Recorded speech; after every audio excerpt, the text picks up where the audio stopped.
November 5th, 2024. An unidentified space object fell directly into the capital of the country of R. The huge shockwave instantly destroyed the island nation, leaving the cities in ruins. The 5 major Blue Star nations, overnight, sealed the place off from the rest of the world.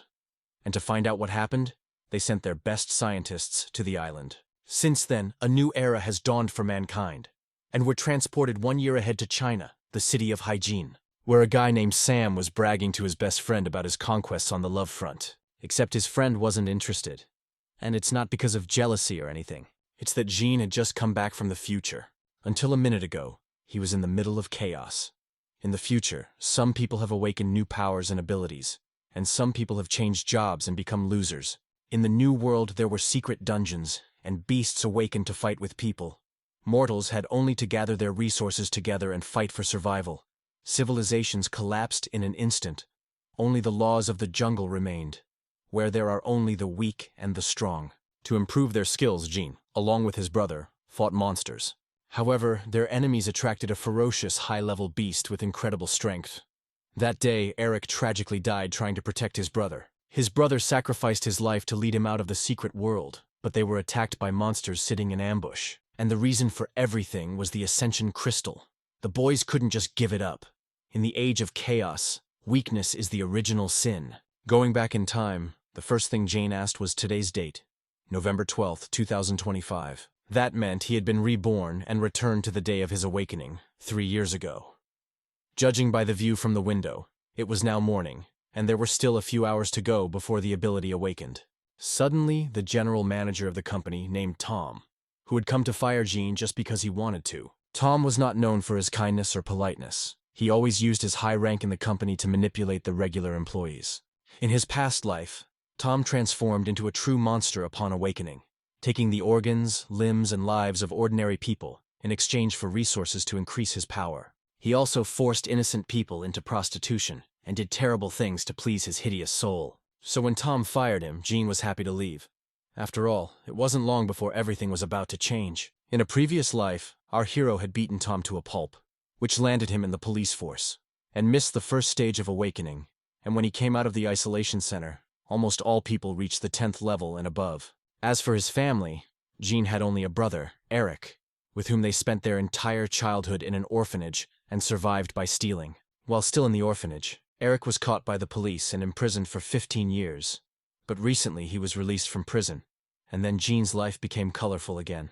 Eric was released early because he had awakened top-level powers in him and was able to make a great contribution to the fight against monsters. After his release, his brother took Jean with him and they went on difficult missions together. Sometime later, a terrible incident occurred. Our hero accidentally killed an ordinary man. That's when he realized that in him awakened forces. That's when he learned that thanks to his powers, he could deprive another person of his power level by simply killing him. Unfortunately, Eric didn't allow our hero to just kill someone, and as a result, the evil people became even more evil.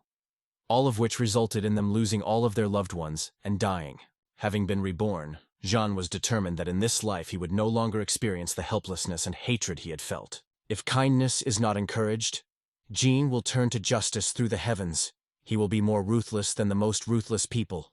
He will control his own destiny, and his enemies will be his incentive to become stronger. And in the end, he will take the throne of the victor. Not wanting to waste a minute, Jean went to the Awakening Center, where the test results gave him the rank of F and the profession of plunder. With his current rank, he can only take 1% of the value of an ability or characteristic when he kills people. It's just like in his previous life. As a reborn human, Jean knew the secrets of all known dungeons, secret passages, traps, and teleporters. More importantly, he could upgrade his talent to the rank of SSS in a short period of time. Suddenly our hero heard Tom's voice in the hallway, boasting on the phone that he had awakened a talent of rank S, Healing Grasp. The awakening of a talent of such a rank is very rare, and this was a great opportunity for John to start pumping immediately. Taking out a pre-prepared shoelace from his shoe, Jean prepared himself. Waiting for the right moment, he crept up to Tom from behind, threw the lanyard around his neck, and began to choke him with all his might. A moment later, Tom summoned a healing spirit that could cure almost any disease. But having tightened the cord even more, our hero whispered with a smile, "Fool, it's too late to heal." Having finished what he started, Jean took a part of Tom's skill, thus raising his rank to E. But Tom had a lot more mana than our hero had expected, and as a result, he raised his level to rank S. In his previous life, it had taken him 3 years to raise his abilities to rank A. And now, just a few hours after his awakening, he had surpassed himself in his previous life. In addition to such a dramatic jump in rank, our hero had gained Tom's spirit summoning ability. Eager to test his newfound power, Jean summoned a new spirit. The Dark Emperor is our hero's unique spirit, rank S, and is able to absorb a portion of the enemy's power. Even in the age of chaos, the Dark Emperor will be better than any human. Spirits with S rank have a maximum characteristic value of 200 points except for health.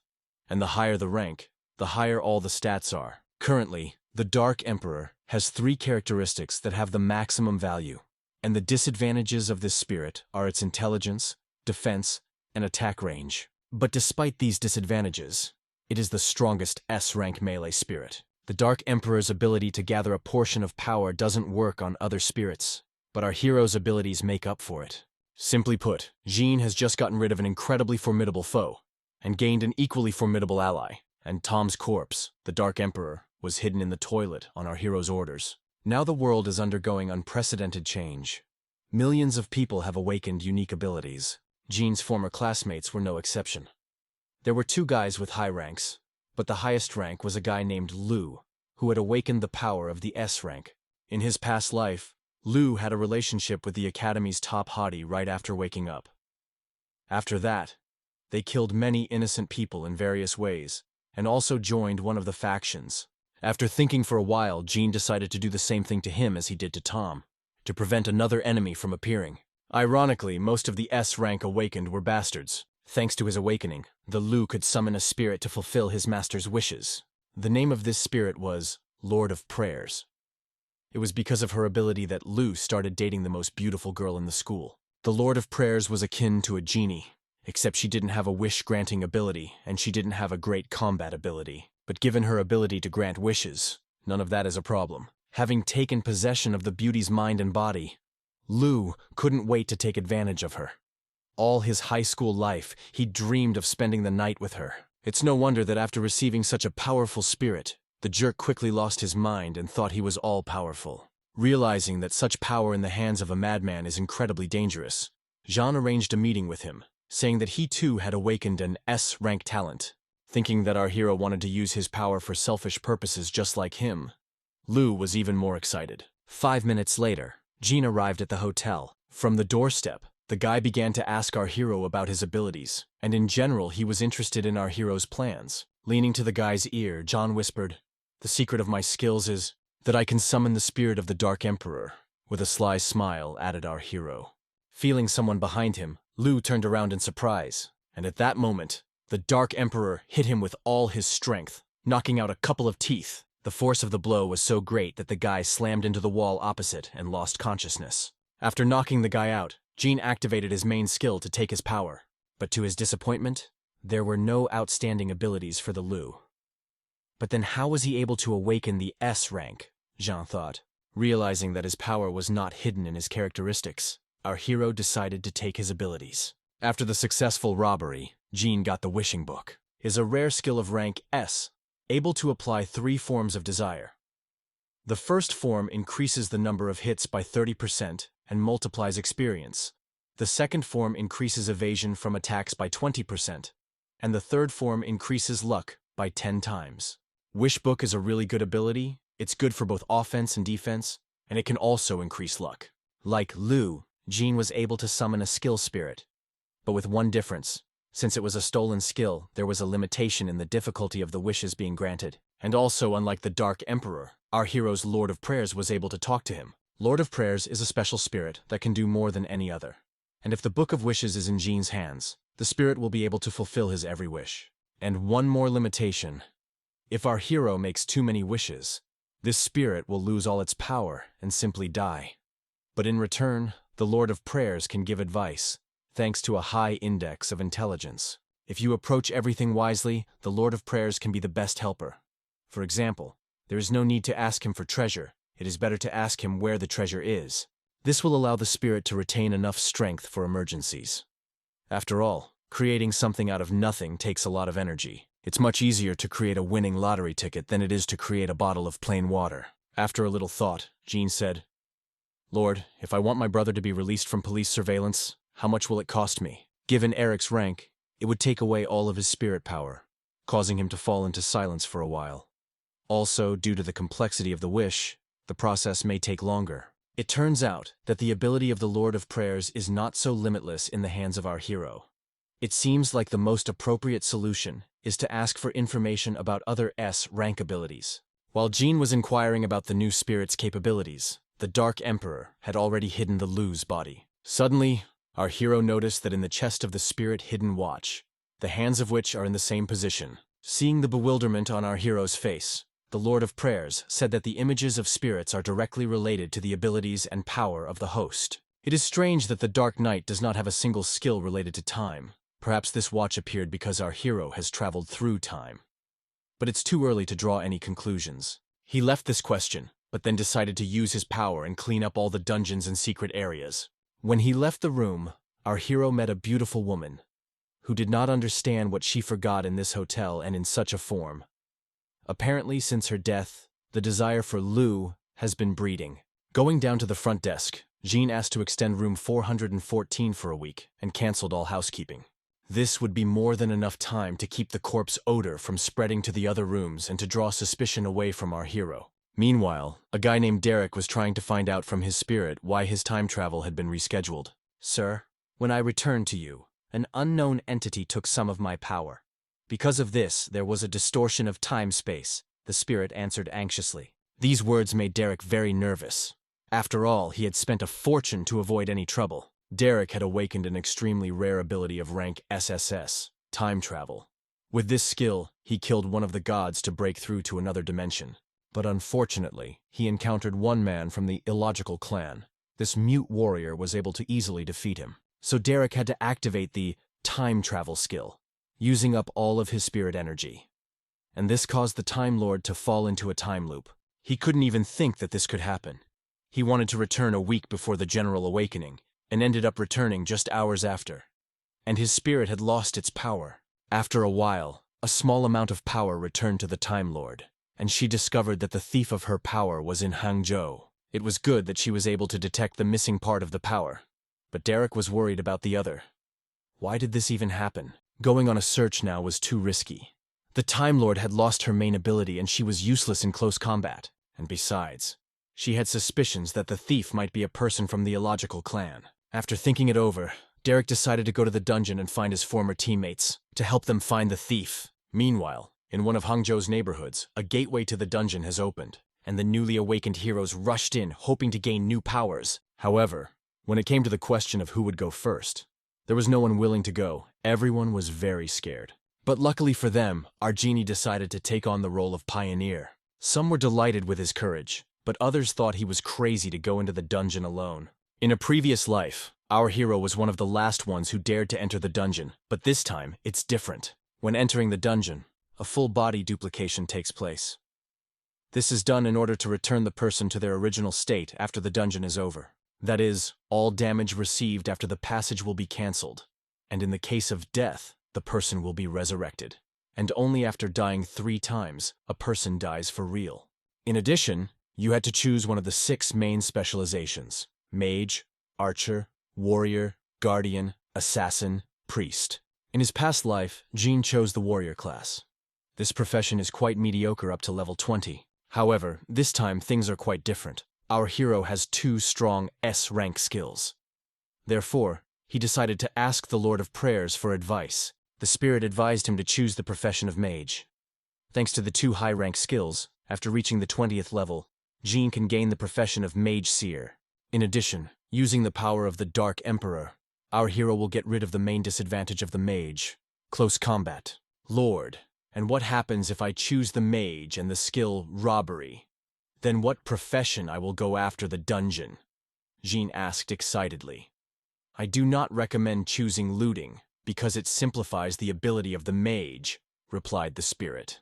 Although Lord of Prayers gave very good advice, but our hero could not just give up his main ability. Therefore, given the strengths of the Dark Emperor, our hero was most inclined to choose assassin.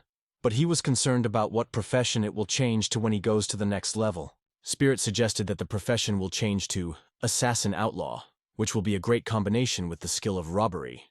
But he still recommended choosing the profession of mage, because it is easier. After listening to all the arguments and thinking it over, Jean chose the profession of assassin. Although the mage was indeed more suitable for the skills of our hero, but the robbery, this is the main skill through which Jean becomes stronger. After choosing the profession of assassin, the system began to create a unique interface, taking into account all the features of our hero and his new profession. As an assassin, his strengths were dexterity, speed, and intelligence. Assassin's special skills also became available. Shadow Hunt increases the damage on the target in case of a successful attack from the back.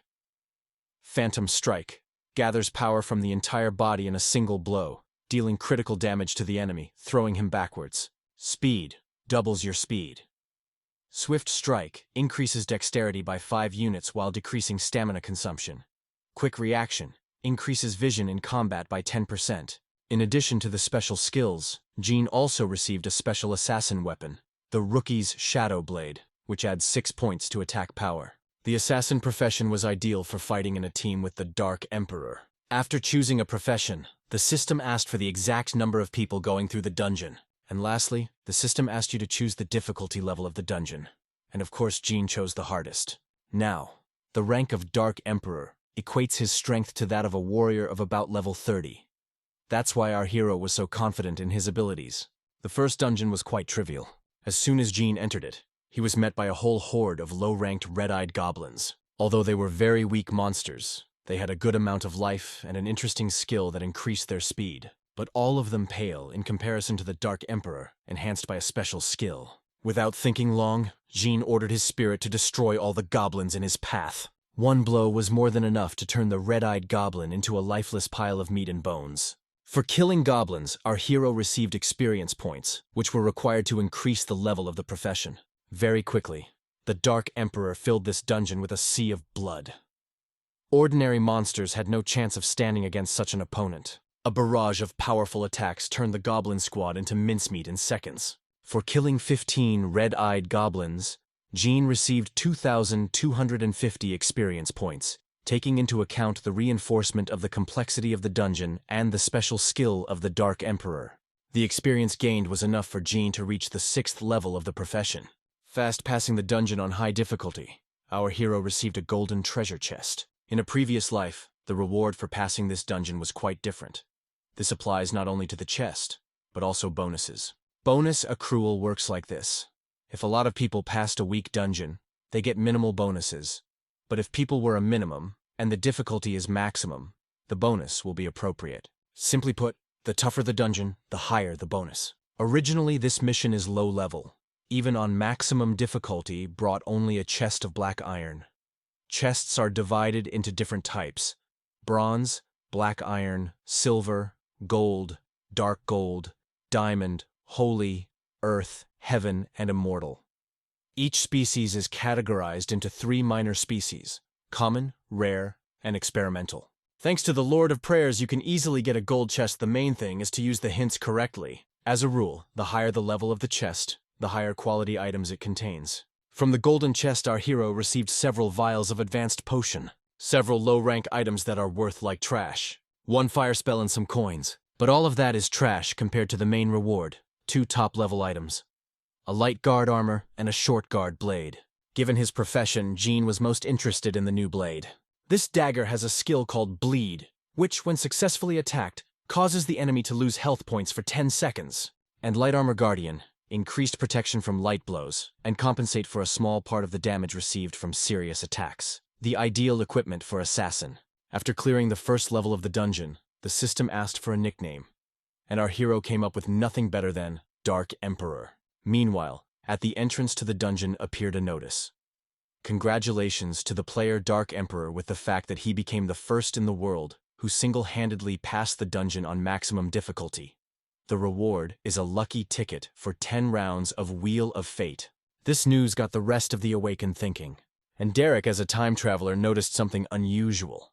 The first announcement of the dungeon wasn't due until the following evening. Realizing that something was wrong, he asked his spirit, Are you sure time travel doesn't change the course of events? Of course, time travel allows the soul to return to its previous body, nothing more. It can't affect the course of events in any way. Answered the spirit, replied the spirit. After thinking for a while, Derek had two theories. 1. The Dark Emperor in this world took the power of his spirit to become stronger through the dungeon. The second, the Dark Emperor from the future takes his spirit power to travel to the present. The thing is, his spirit power can't improve his ability, so his theory is unlikely. But that doesn't change anything drastically. Derek needs to stop him now, or he'll never get his spirit power back. Meanwhile, our hero was rejoicing over 10 tickets to Wheel of Fortune. It's a rare thing to spin it even once. Holding these tickets in his hands, Jean called on the Lord of Prayers. He hoped to win something of value with his help. In the Wheel of Fortune, you can get anything from an F to an SSS.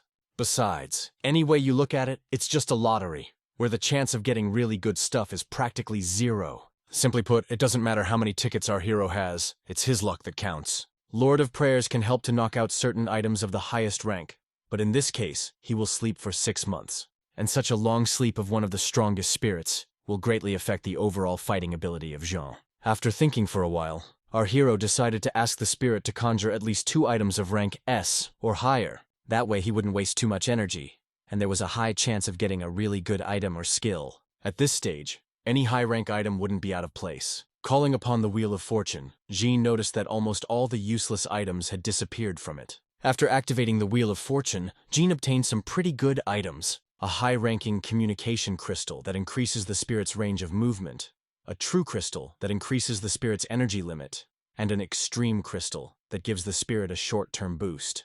It's a shame that only the extreme crystal is of SS rank. The other items are far inferior in power. Since the Dark Emperor is our hero's main fighting force, Jean gave him a communication crystal to increase his attack radius.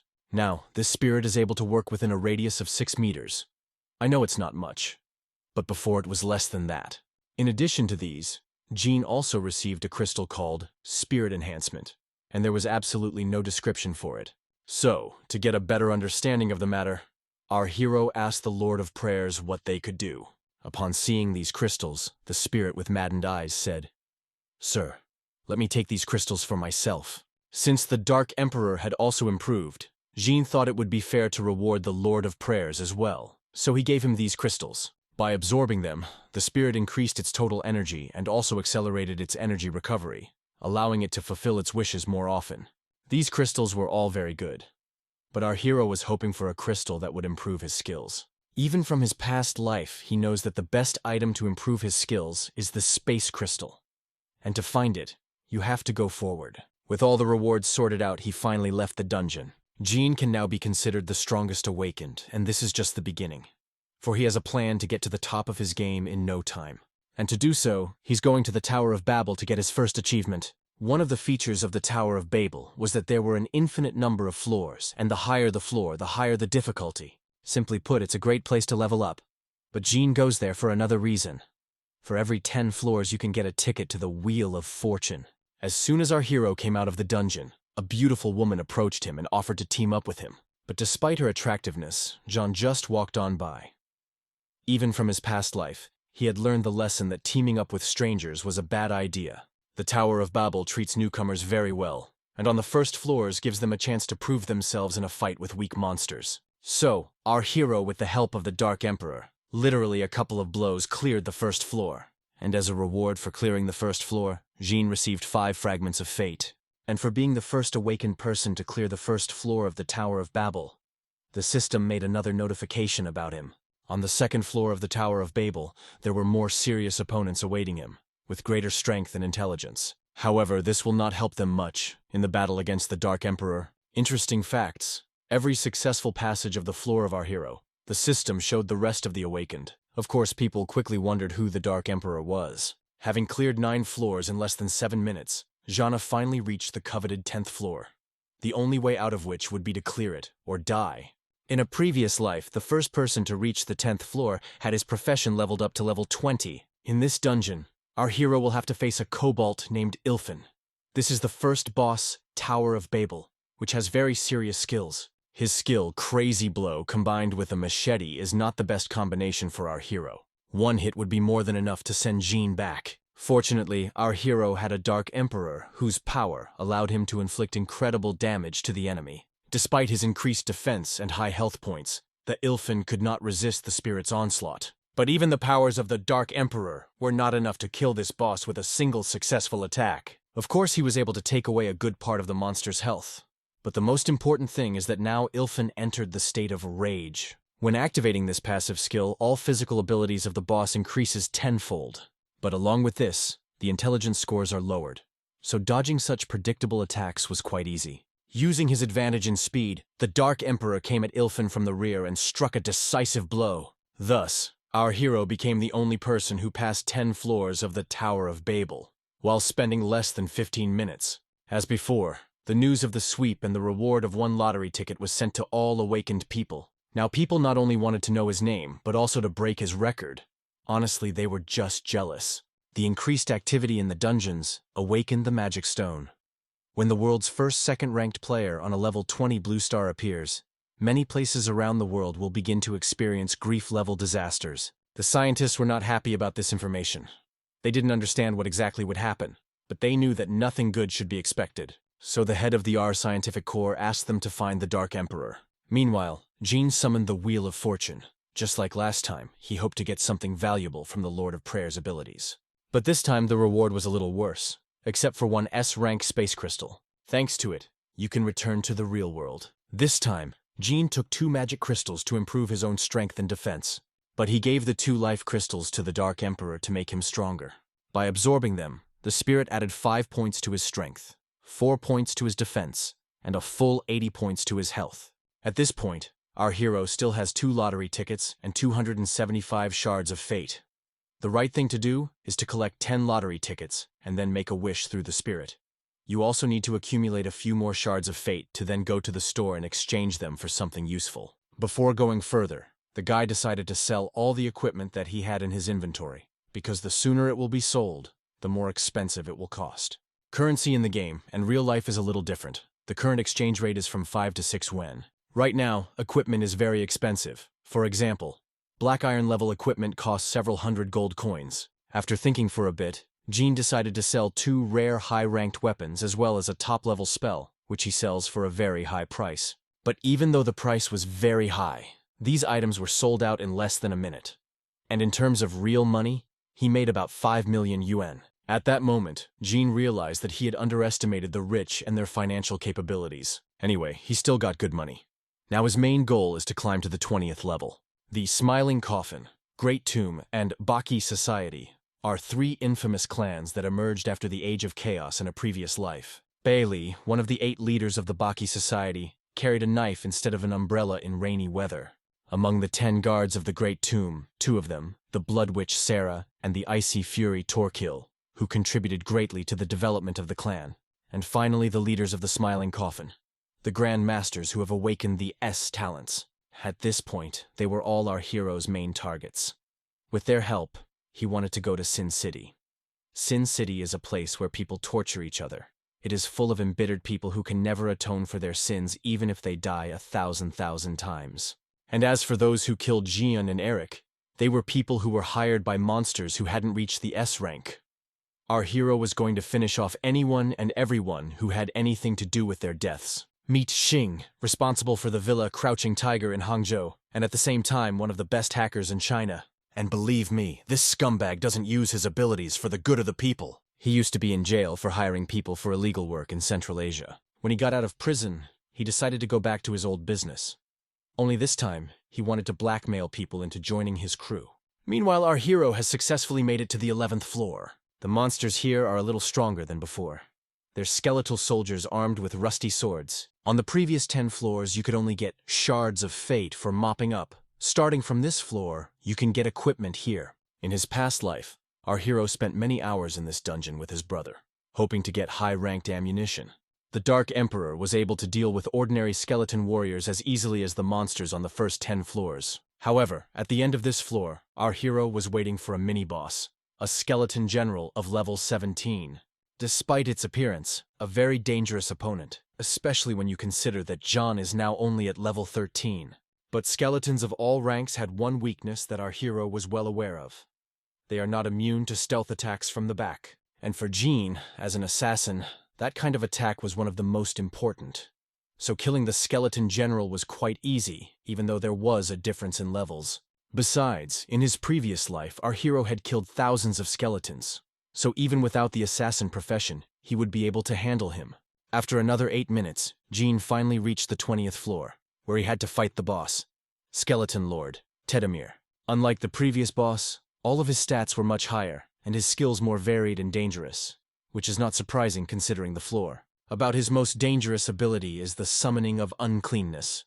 Tedemir summons an entire army of skeletons from hell and makes them fight. The summoned monsters completely copies all those skeletons encountered before, from skeleton soldiers to skeleton generals. However, Tedemir summoned about 200 of them. The difficulty of this floor far exceeds all the previous ones. To cope with so many enemies, even with the help of the Dark Emperor, will be incredibly difficult, because being near their lord, the skeletons have become much stronger and smarter.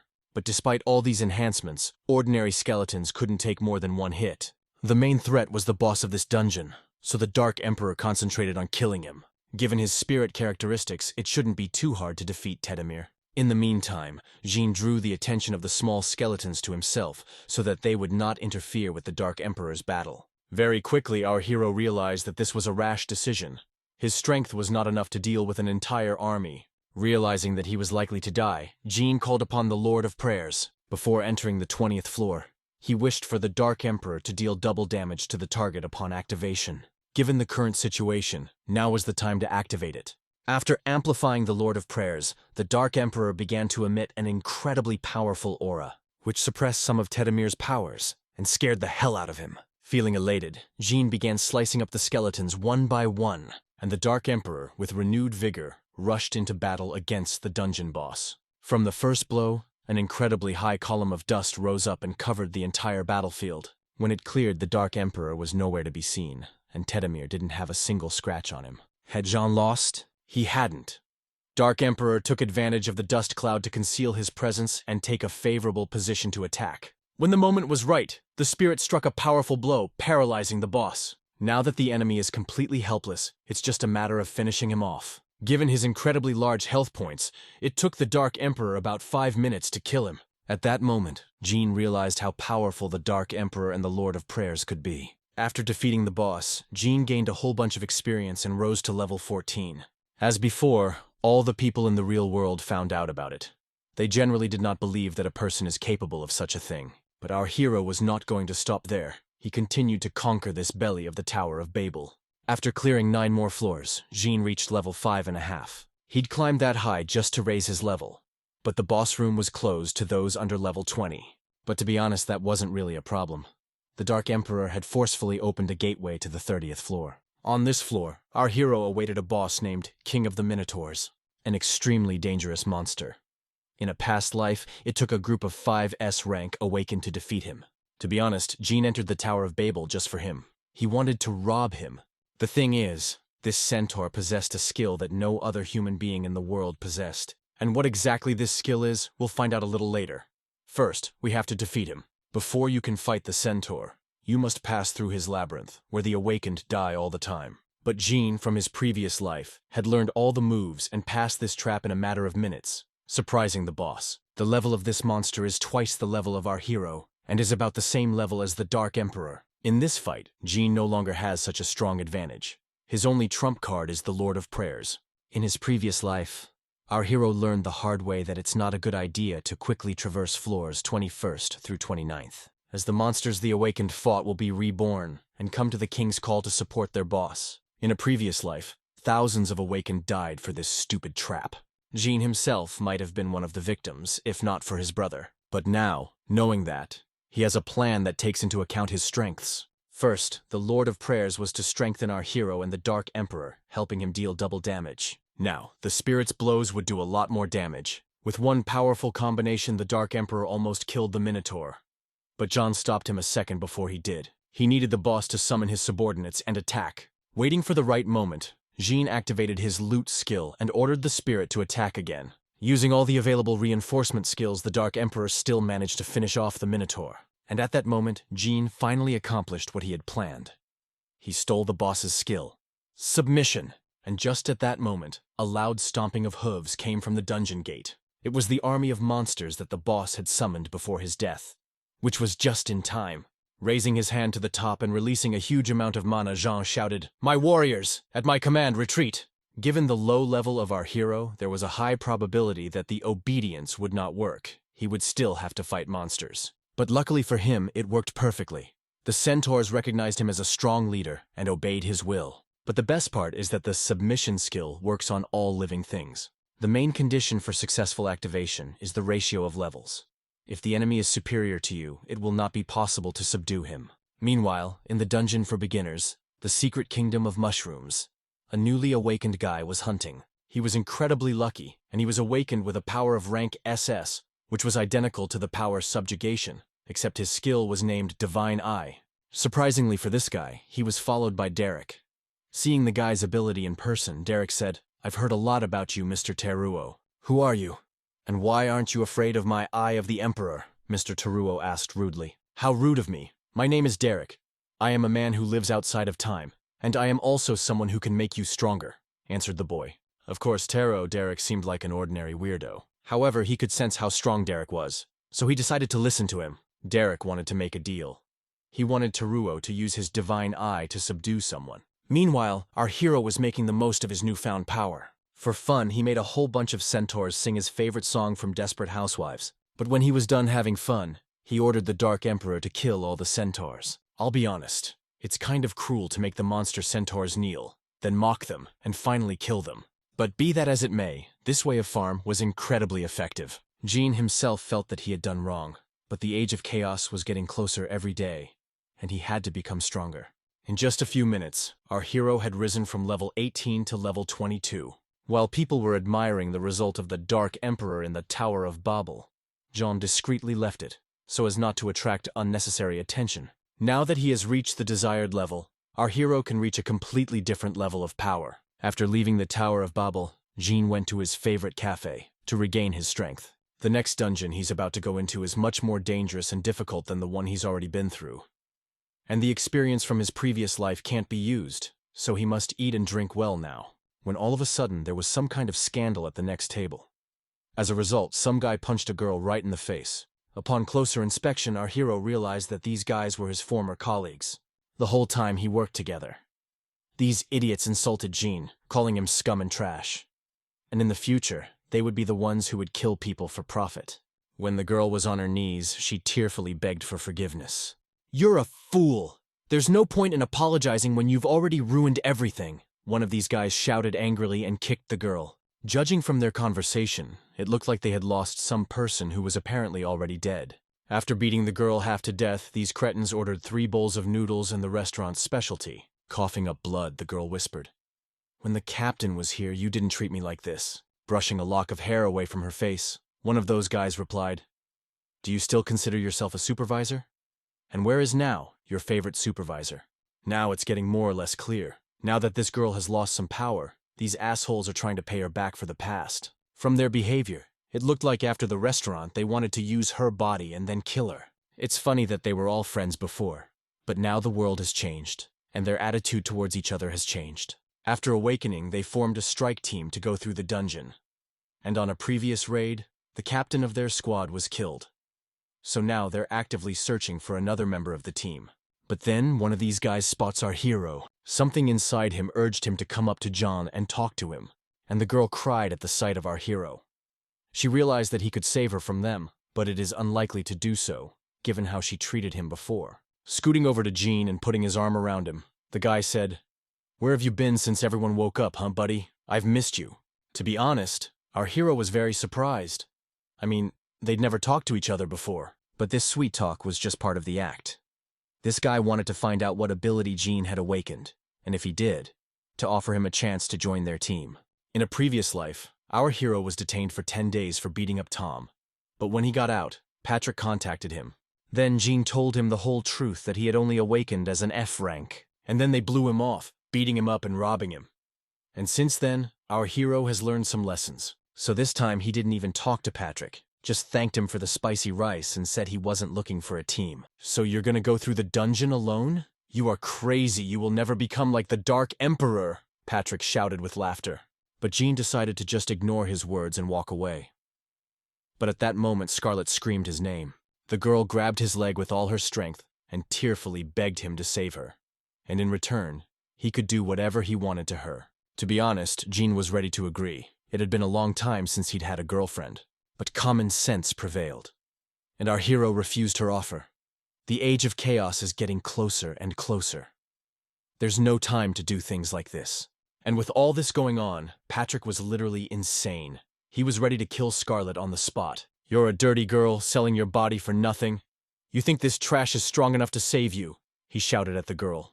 Now, after the failed escape attempt, Patrick was determined that after dinner, he and his friends would do whatever they wanted to her.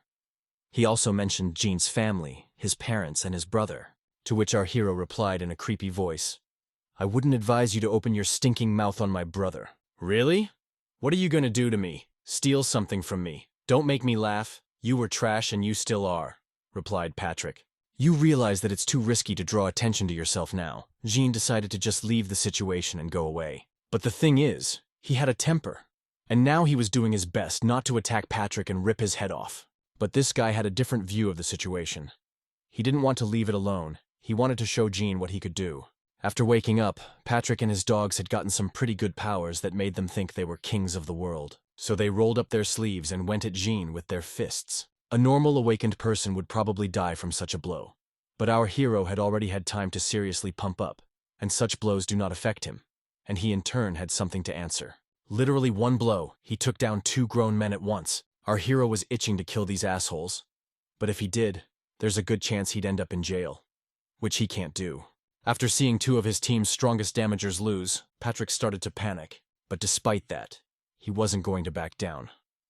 Patrick had awakened a pretty good A-rank ability, so he thought he had an advantage. His skill was similar to one of the assassin's main skills, Shadow Strike. So it wasn't really a surprise to Jean. On the contrary, it amused him. Remembering all the words Patrick had said to him, our hero decided to humiliate him as best he could, and hit him between the legs with all his might, so that his machine would never rise again. After that blow, the guy couldn't walk, he couldn't even breathe. Now, for our hero, A-rank awakened and below are just weaklings that you don't even want to get your hands dirty. But once, they were the height of his dreams. Realizing that they could never handle Jean, the 2 men knelt down, apologized, and offered their help. Our hero answered them as before.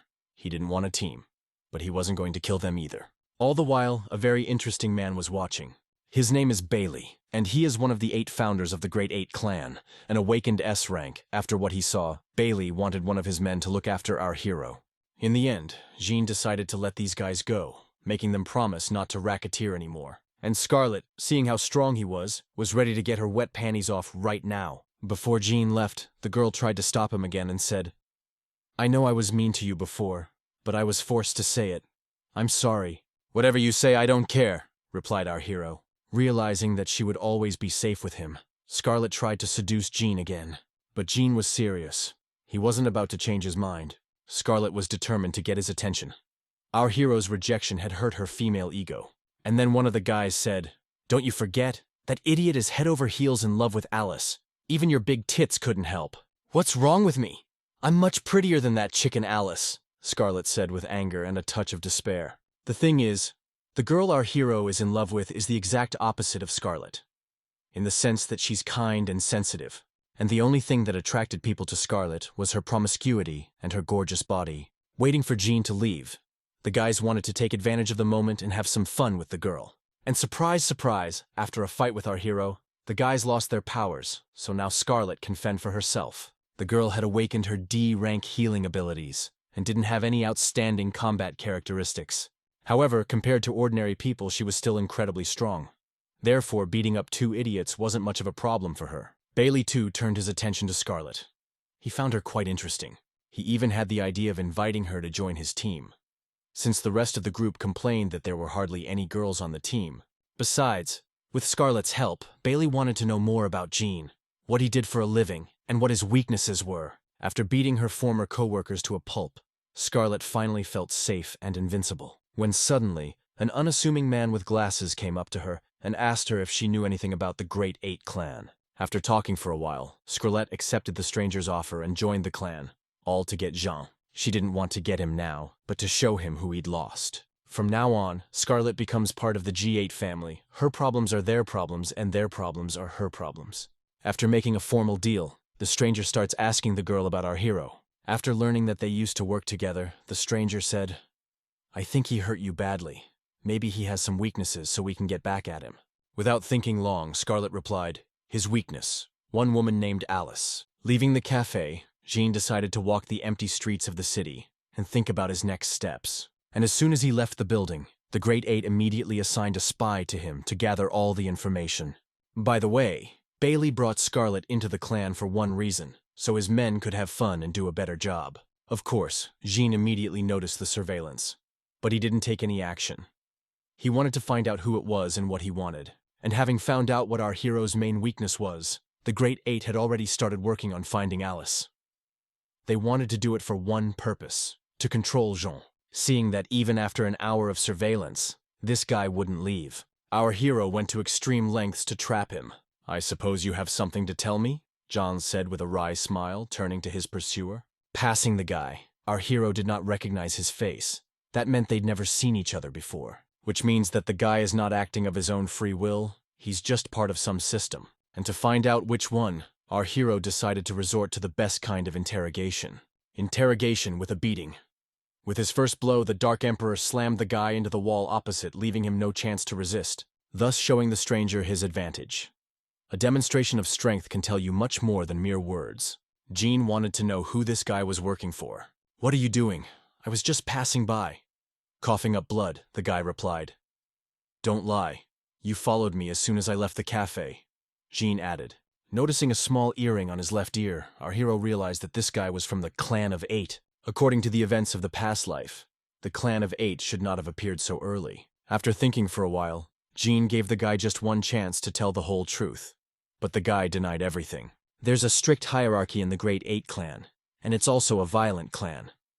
And from the looks of it, the guy who was following our hero was a common private, so it's a waste of time to keep interrogating him. But still, Jean knew how to get what he wanted. Calling the Lord of Prayer, the guy made a wish. "I want him to explain why he was following me." After a moment, the wish was granted. "My name is Lan.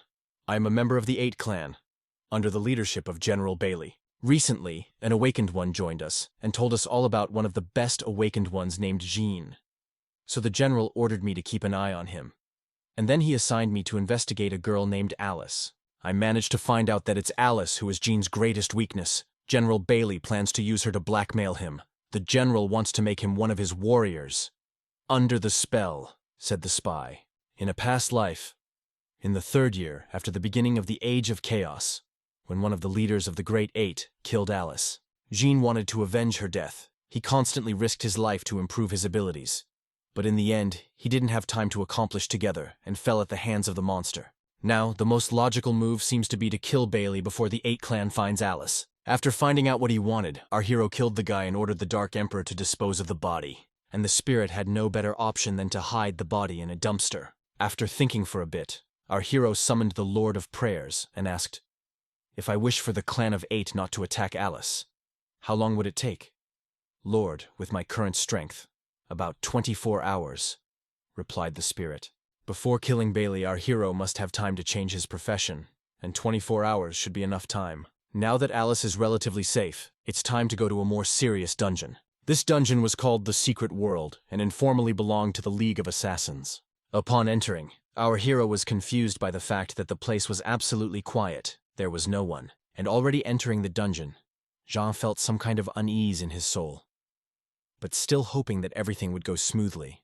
At the very beginning of the Secret World, our hero was waiting for NPC named Miles, a former professional thief of the 30th level. Miles is a kind of dungeon manual. Only after listening to him, you can go further. After listening to the guy, Jean realized he had to fight black snowmen and a king penguin. And don't be confused by their name. They're bloody dangerous creatures who dwell in a snowy wasteland. Even the terrain itself can kill, not to mention the monsters. The level of this secret world is indeed much higher than any dungeon Jean has been in before. Just getting here, our hero felt how the environment takes away his strength. And it's not just the cold, but the overwhelming aura that hovers around. After a couple minutes of mindless wandering, the guy came across the first monster. It turned out to be a black snowman of the 20th level. In normal circumstances, a very serious opponent against which Jean would have hardly put up a fight if not for one but. And that but was the Dark Emperor. For a spirit, such a monster is no match. Yes, it's much bigger than him, but that's it. The Black Snowman was inferior to the Dark Emperor in strength, speed, and intelligence. This monster could be seen as just a monster trying to slow you down. However, he was carrying a very interesting and useful item. Namely, its ice horn. What the specific properties of this item are, I'm still hard-pressed to say. But the fact that Jean was eager to get his hands on it speaks volumes. Oh yes, I forgot to mention one more thing about black snowmen. They live in large groups, and if you meet one, it means there are more nearby. And the bigger the group, the stronger each individual member is. From now on, the battle in the secret world has begun. Given the number and strength of the enemies, it would be impossible to leave all the work to the Dark Emperor. So Jean prepared for battle. During the time he was preparing, the black snowmen had transformed into snow yetis, and their defense and damage had increased, but their dexterity had also been greatly affected. The most reliable strategy against these monsters was to strike with quick and deadly blows. It was too dangerous to engage in a long fight with such an opponent. In addition, Jean did not forget about his very modest defense, so he acted together with the Dark Emperor, concentrating on a single target. Since the snow yetis were essentially mutated snowmen, their bodies also had ice horns falling out of their bodies. However, our heroes had no time to collect the prey, because losing tribesmen, the monsters only became stronger, and our hero's strength was no longer enough to kill them so easily. But he came up with another plan: how to win. Using the privileges of assassin, he appeared out of nowhere and deprived the monsters of limbs, after which they were killed by the Dark Emperor. Thanks to his coordinated work, the ranks of monsters were quickly dwindling. While fighting, Jean tried different methods of killing them, and the most effective was the stun method. Our hero attracted the monsters' full attention and delivered a stabbing blow that stunned the monsters. After that, the Dark Emperor conducted a lightning combination of attacks and killed them. Thus, in a short period of time, they were able to defeat almost all of the snow yeti in the area. And out of 50 monsters, Jean was able to collect 37 ice horns. And just when it looked like the monsters were finished, new ones appeared on the horizon. And the reason for the endless appearance of snowmen was the boss of this dungeon, King Penguin. What exactly was capable of this boss, it was hard to predict, because in this dungeon bosses and their capabilities are always different. But what was always constant was the location of their lair. So instead of fighting the black snowmen endlessly, Jean decided to deal with the boss right away. As he approached the boss's room, our hero saw a floating drop of water. The splash from this drop flew in different directions, emitting bright rays of light, which meant the boss had launched his attack. So we must be careful because there's no telling what this monster is capable of. Soon, the spot from which the drop of water had appeared began to emit a strange aura. And soon, another black snowman emerged from the hole. Strange that there was only one. Looking at the endless stream of aura from the boss's room, Jean remembered that he had already passed a similar dungeon. And if it's as he thinks, then this black snowman is the most dangerous enemy he's ever encountered, because he's immortal. And frankly, he didn't feel like checking to see if that was true. So Jean decided to just run away. Fighting a very weak opponent but an immortal is absolutely stupid. In such a case, tactical retreat is the best option. Realizing that things were only going to get worse, our hero decided to deal with the boss. Having sensed a specific place from which the aura emanates, Jean asked the Dark Lord to throw it. Without further ado, the spirit obeyed the order. King Penguin, a level 20 boss, and he only gained his level by summoning immortal warriors. He was a very bad characteristic, so it was easy to kill him. After defeating the boss, our hero received a very rare item, King Penguin's beak. After the death of the boss, all the black snowmen and snow yetis turned into piles of snow that posed no threat. After returning back, Jean had to give all the loot from the dungeon to Miles. In return, this NPC provided 3 unique specializations for the assassin: Noble Bandit, Windrunner, and Apostle of Darkness. But that wasn't all. There was another secret specialization, the one that interested our hero the most. Before our hero chose one of the cards, Miles warned, "If you change specializations incorrectly, you die. If you change specialization, you have a 70% chance of dying, but it's worth the risk." Despite the seriousness of the situation, Miles was always joking and laughing. Even though our hero was serious, he was still very worried. I mean, the chance of dying is really high. Well, I can feel your heart yearning for change. It's time to choose a profession. From now on, there's no turning back. Miles suddenly said. Then, he transported our hero to another space which he calls the Void. Here he will have to choose his specialization. In his previous life, Gene was desperate to get a specialization to become stronger.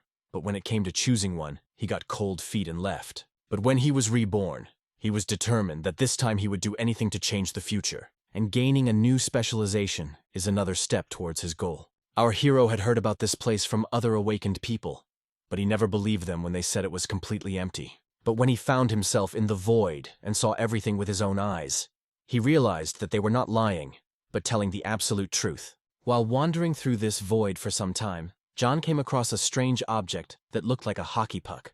As soon as this object came into contact with our hero, it immediately awakened and released a huge amount of energy, which took the form of a pillar. There was no doubt this pillar was one of the manifestations of a new specialization.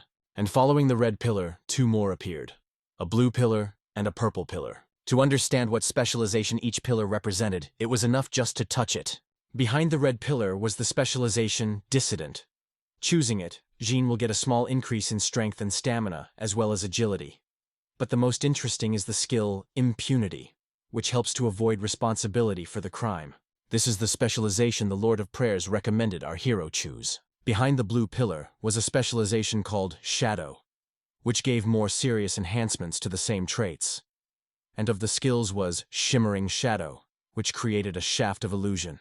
And frankly, Shadow suited Jean better than Dissident. But before making a final choice, one must explore all available specializations. Suddenly, at that moment, the purple pillar changed its color to gold. The guy thought it was very strange and couldn't wait to find out what was behind it. Now it's clear. The golden color of the pillar meant the legendary specialization, Storm Swordsman. By choosing it, Jean would receive an even greater enhancement of all the characteristics, and would receive 3 skills at once: Supersonic Sword, Hurricane Sword, and Sword Spirit. The most amazing thing is that the guy had never heard of specializations or professions of legendary level. By choosing the Storm Swordsman specialization, Jean would easily be able to fight back against Bailey and the entire Great Eight clan. But at this moment, he sensed a catch. After all, the Lord of Prayers didn't mention this specialization. Trying to figure out what was going on, Jean summoned a spirit. "You're not confused, are you? Why the hell did you lie to me?" Looking angrily at the Lord of Prayers, our hero said, "Sir, I don't quite know what you're talking about. Why would I deceive you?" "Lord," replied perplexed. Visibly nervous, the spirit added, "The specialization Dissident, you perfectly suited. Besides, it's the most proven choice." The Lord of Prayers had never let Jean down before, so there was no reason not to believe him. But the phrase, "the most proven," said otherwise. After a bit of thought, our hero asked to show the probability of successfully mastering this specialization. If you believe the Lord of Prayers, then the chance of success in mastering the specialization is only 0.5%, and the chances of mastering skills 1%. That's a hell of a small chance of success. And don't forget, if he fails, he's dead. Jean, wanting to understand this issue better, asked to see the probability of success in the case of specialization Shadow. There were already much higher rates, but still very risky. And then our hero, for curiosity's sake, decided to see what his compatibility with the specialization Dissident. And here, the probability of success is 98%. Apparently, Lord Prayer wasn't lying, and Jean would have chosen the Dissident specialization without a second thought, if it weren't for the spirit's strange behavior, and that phrase, "a proven choice." It's not even that Jean didn't trust the Lord of Prayers, it's that the spirit is only a helper. Jean alone chooses what he does, and how he does it. And he made it clear to the spirit so that no more incidents like this would happen. In addition to the low chance of successful mastery, our hero was interested in one more question. If everything went well and he survived, would he be able to squeeze the full potential out of this profession? Lord of Prayers was fully confident that if successful, Jean would be able to unleash the Storm Swordsman to its full potential. However, he was greatly worried that our hero would die, and with him. Actually, our hero didn't care much about the chance that he might die here. After all, if he doesn't get stronger, he'll die in the future anyway. But strength and fist-pounding weren't the only things that set Jean apart from the rest. He was smart as hell, so he made a wish before learning a new specialty. "I wish that the process of learning a new specialization will be a success," with a sly smile on his face said our hero, realizing that the fulfillment of this request would most likely deprive him of his strength for a few days. Lord Prayer was still glad that Jean had thought of it. Now, the chance of successfully mastering the profession is 100%. Now, Jean would have to wait a while for his body and mind to learn his new specialization and skills. Upon returning, Miles immediately noticed that our hero had chosen the strongest of the specializations and had successfully mastered it. Even the awakened SSS ranks are unable to master this specialization. Even them, the chance of success is less than 5%. But to be honest, even with the help of the Lord of Prayers, it wasn't easy to master the Storm Swordsman specialization. Even with a 100% chance of success, Jean had to understand the true nature of the storm and death. Otherwise he wouldn't die. No, he would just stay in the void forever. And thanks to being reborn, Jean already had some understanding of death. While learning specializations and skills, he heard a song. Loyalty to wind and sword keeps loyalty in your heart. No matter how many battles you fought, they will all fall with you. But putting aside the fear of death and trusting in your heart, you will hear the whisper of the wind, that at your call will change your song to a sword and make you a glorious warrior for the ages. This strange song was accompanied by some strange fragments from someone's life. It was like a short video training to a new specialization and skills. It was only after watching it to the end that our hero finally felt his powers begin to grow, which meant that the Storm Swordsman had been mastered. Realizing that his help was no longer needed, the Lord of Prayers went to the spirit world to fall into an impenetrable sleep. After finishing his skills, Jean's body was on the verge of death. The guy literally felt incredibly tired and energized at the same time. He only had enough strength to come back from the void. He fell to the floor, completely exhausted, while talking to Miles. At some point, the NPC stopped feeling our hero's heartbeat. That could only mean one thing, that he was dead. Similar, I was wrong about you, and you chose the wrong specialization, Miles whispered sadly, looking at Jean's breathless body. A moment later, there was a notification that the world had its first awakened person, who had acquired the second specialization. It's only been a few seconds. I wish you were dead. You'd be the awakened one, Miles added with a double smile on his face. Jean whispered, "Who told you that I was dead?" "It's me, the awakened one who got a second specialization." To be honest, Miles was incredibly amazed that Jean had survived after mastering Storm Swordsman. His surprise was so great that he couldn't even hold his cigarette. After gathering his strength, our hero took out a previously stashed potion of full recovery. Drinking it down, he regained his strength. You'd never know he was dying a minute ago. Waiting for our hero to come to his senses, Miles asked, "How did you do it?" "I'd love to answer, but you're on fire," smilingly replied Jean. Taking advantage of the Samadahoha, the guy decided to leave so as not to answer stupid questions. The new specialization was given to Jean at great cost. Lord of Prayers fell into a deep sleep, and it is unclear how long it will take him to recover, and whether he will be able to wake up at all is unclear. Returning to reality, our hero was surprised that it was already night. But that's not surprising, because he'd been in the dungeon for 5 hours, and during that time, he received several messages from Scarlet. The girl suggested that our hero meet tomorrow at noon at a restaurant so she could thank him for his help. And given what Jean learned from the spy, it wasn't hard to figure out it was just a trap. Meanwhile, Scarlet was doing the basic job that got her into his clan. Right in the middle of it, the girl's cell phone started vibrating non-stop. Of course, Scarlet didn't care about these messages. She wanted to continue, but Billy had a different opinion. Realizing that this was a trap, Jean agreed to meet, but on his own terms, today in an hour near the East Bay. Not realizing their plans had been discovered, Bailey either packed up and left immediately. Of course, Scarlet didn't like it much, but Bailey wasn't interested in her opinion either. Meanwhile, a group of scientists monitoring the space monolith noticed that the message had changed. After midnight, disaster would strike. The first holder of 2 professions will be announced. They didn't know what to do with this information, but they knew they had to do something. At the appointed time, our hero arrived at the cove. And just then, news broke that the government was imposing a curfew because of the impending disaster. In previous lives, a curfew had also been imposed, but with one big difference. This time it's 5 days earlier. Last time there was a curfew just before the insect infestation. For the awakened, it was a time when you could get 4 times as much experience per kill. So many guilds were able to raise a lot. Unlike last time, this will be much more dangerous. Last time, the battle was just over 2 weeks long. Last time, Jean only ran away and hid in the insects because he was very weak and couldn't protect anyone. He didn't know about his unique skill, but this time it would be different. He swore to himself that he would protect those who had protected him in his previous life. Turns out it was Alice. As a kid, she was like a big sister to him, always helping him out of trouble. And even when her family found out Jean had been stealing from them, they didn't get angry, but took him in. And soon, the innocent childhood friendship grew into something more. Our hero fell in love with Alice, and it was mutual. All the good things that happened in his life were all about her. They dreamed of building a strong family.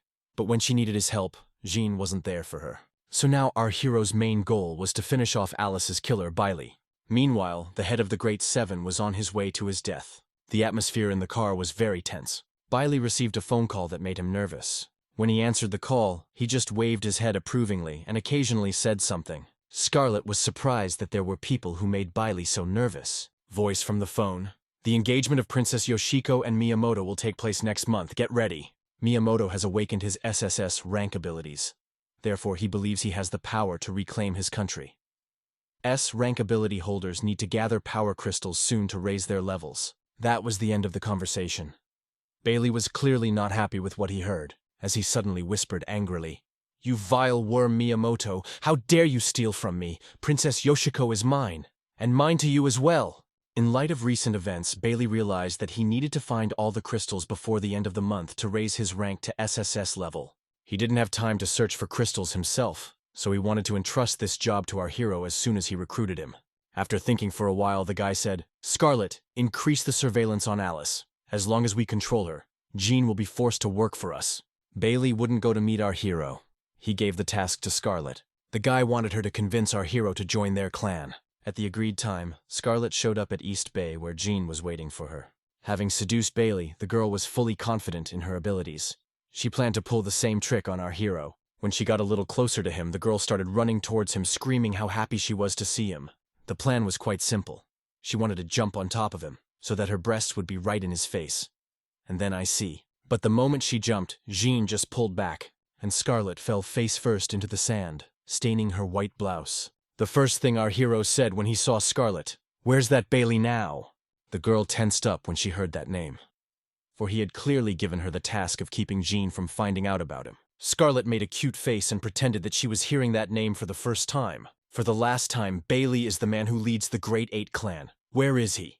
Leaning over to the girl, Jean added menacingly. Realizing that she couldn't get out of it, the girl confirmed that she had recently joined the Great Eight clan. But she didn't know the name Bailey. Not wanting to waste her precious time, Jean simply turned around and walked away. But Scarlet stopped him and said that she had asked the heads of the clan to take our hero in. The girl tried to persuade Jean, but he just ignored her. Instead of idle talk, he decided to call Bailey personally from the spy phone he had stolen. Picking up the phone, the guy said, "You only had one assignment to spy on Jean. Why did you call now?" "I'm afraid you won't see your dog anymore. I killed him," replied our hero. "What? So you knew we were following you?" added Bailey in surprise. "How about we meet in person? I know you're here," said Jean, hanging up the phone, then tossed the stolen phone right into the ocean. A minute later, Scarlet and Jean were joined by Bailey, who was incredibly pleased with himself for finding such a talented awakened man. He promised that with their help, Jean would be able to get everything he wanted. After listening to the Bailey's proposal, Jean replied, "You're talking about your plan to rebuild the country, Kudosawa?" Bailey was horrified to hear this, for the true motives behind the creation of the powerful clan were a closely guarded secret. Realizing that the boy would tell him nothing of value, Jean decided to finish him off. After all, that's what he came here for. No, he came here to save Alice, our hero, hoping to end it all in one blow. But no matter how you look at it, Bailey's not a weakling either. He's an awakened S rank. He was able to summon his spirit before the Dark Emperor could strike. Bailey summoned a martial class spirit, similar to the Dark Emperor, but in a girl's body. Amazingly, this spirit could easily keep up with all of the Dark Emperor's attacks, even though it wasn't of maximum rank. And even those attacks that she couldn't dodge, she could easily block. At this moment, Jean realized that it was too naive to hope for an easy fight. The Bailey spirit was as strong as the Dark Emperor in every aspect, so the only way to deal with it was to kill its master. But given the spirit's speed and defense, it would be incredibly difficult to do so. Plus, the genie can't use the Dark Emperor's summon for long, so if he doesn't get rid of Bailey soon, he'll die. But don't think that our hero is the only one in trouble. After his run-in with the Dark Emperor, Bailey's spirit is also badly damaged. Generally speaking, it's in their best interest to finish this fight as soon as possible. As suddenly a guy shouted, "Kaguya, switch to Rainy Night mode and change your sword, then kill his spirit." Well, here's a surprise already. At this moment, the Lord of Prayers returned. Taking advantage of this, Our hero conjured a Bailey, unable to dodge the strike at the Dark Emperor. Completely ignoring the Kagwa, the Dark Emperor rushed towards the enemy, taking serious damage in the process. Realizing what Jean's plan was, he had no choice but to fight the spirit himself. But before he did, he ordered Kaguya to kill Jean. It's interesting. Now it's all about the personalities of the guys. And whoever can last the longest against the spirit wins. Because of the magic of the Lord of Prayers, Bailey couldn't dodge the Dark Emperor's attack. Let's see how Jean handles it. You know how I said that personal characteristics make all the difference these days? Well, in that respect, our hero has a huge advantage. He's the only one in the world with 2 professions, and with his special assassin skills, dodging Kaguya's attack was a cinch. A moment later, our hero appeared again, but this time right behind Bailey. Jean recognized that the boy was incredibly strong and had a great future ahead of him. To be honest, at some point our hero was even ready to spare him. But remembering with what cruelty and pleasure he had killed Alice in his previous life, his doubts disappeared. Jean ordered the Dark Emperor to finish what he had started. Having accomplished it together, our hero expected to feel relief. But she felt absolutely nothing. Given the level of strength, Bailey would be foolish not to use the skill, Loot. As before, Jean had 4 options to use the skill: take inventory, talent, skill, or soul power. Taking into account all the characteristics, Bailey was inferior to Jean, so the choice was obvious to take his skill. Especially since Rainy Night was originally ranked S, which said a lot. When the skill was activated, 3 passive effects were triggered. Through the use of the umbrella, reduced visibility, and a small zone appeared, which suppressed some of the enemy's strength. But the most interesting thing is that in the rainy zone, attack speed increased by 10%. And with the new skill, Jean got a new spirit, Water Spirit. On its own, the Rainy Night skill is questionable, but when paired with Kaguya, it gave her an incredible performance boost. I can see why in battle, Kaguya was superior to the Dark Emperor. Furthermore, Kaguya's intelligence reached 30, meaning she could fight on her own, without the control of our hero. If used skillfully, this spirit can be an incredibly dangerous weapon. There is a chance that when you kill your enemy, you may receive items that have fallen out of his hands. This happens completely randomly, and there is no guarantee that you will get anything of value.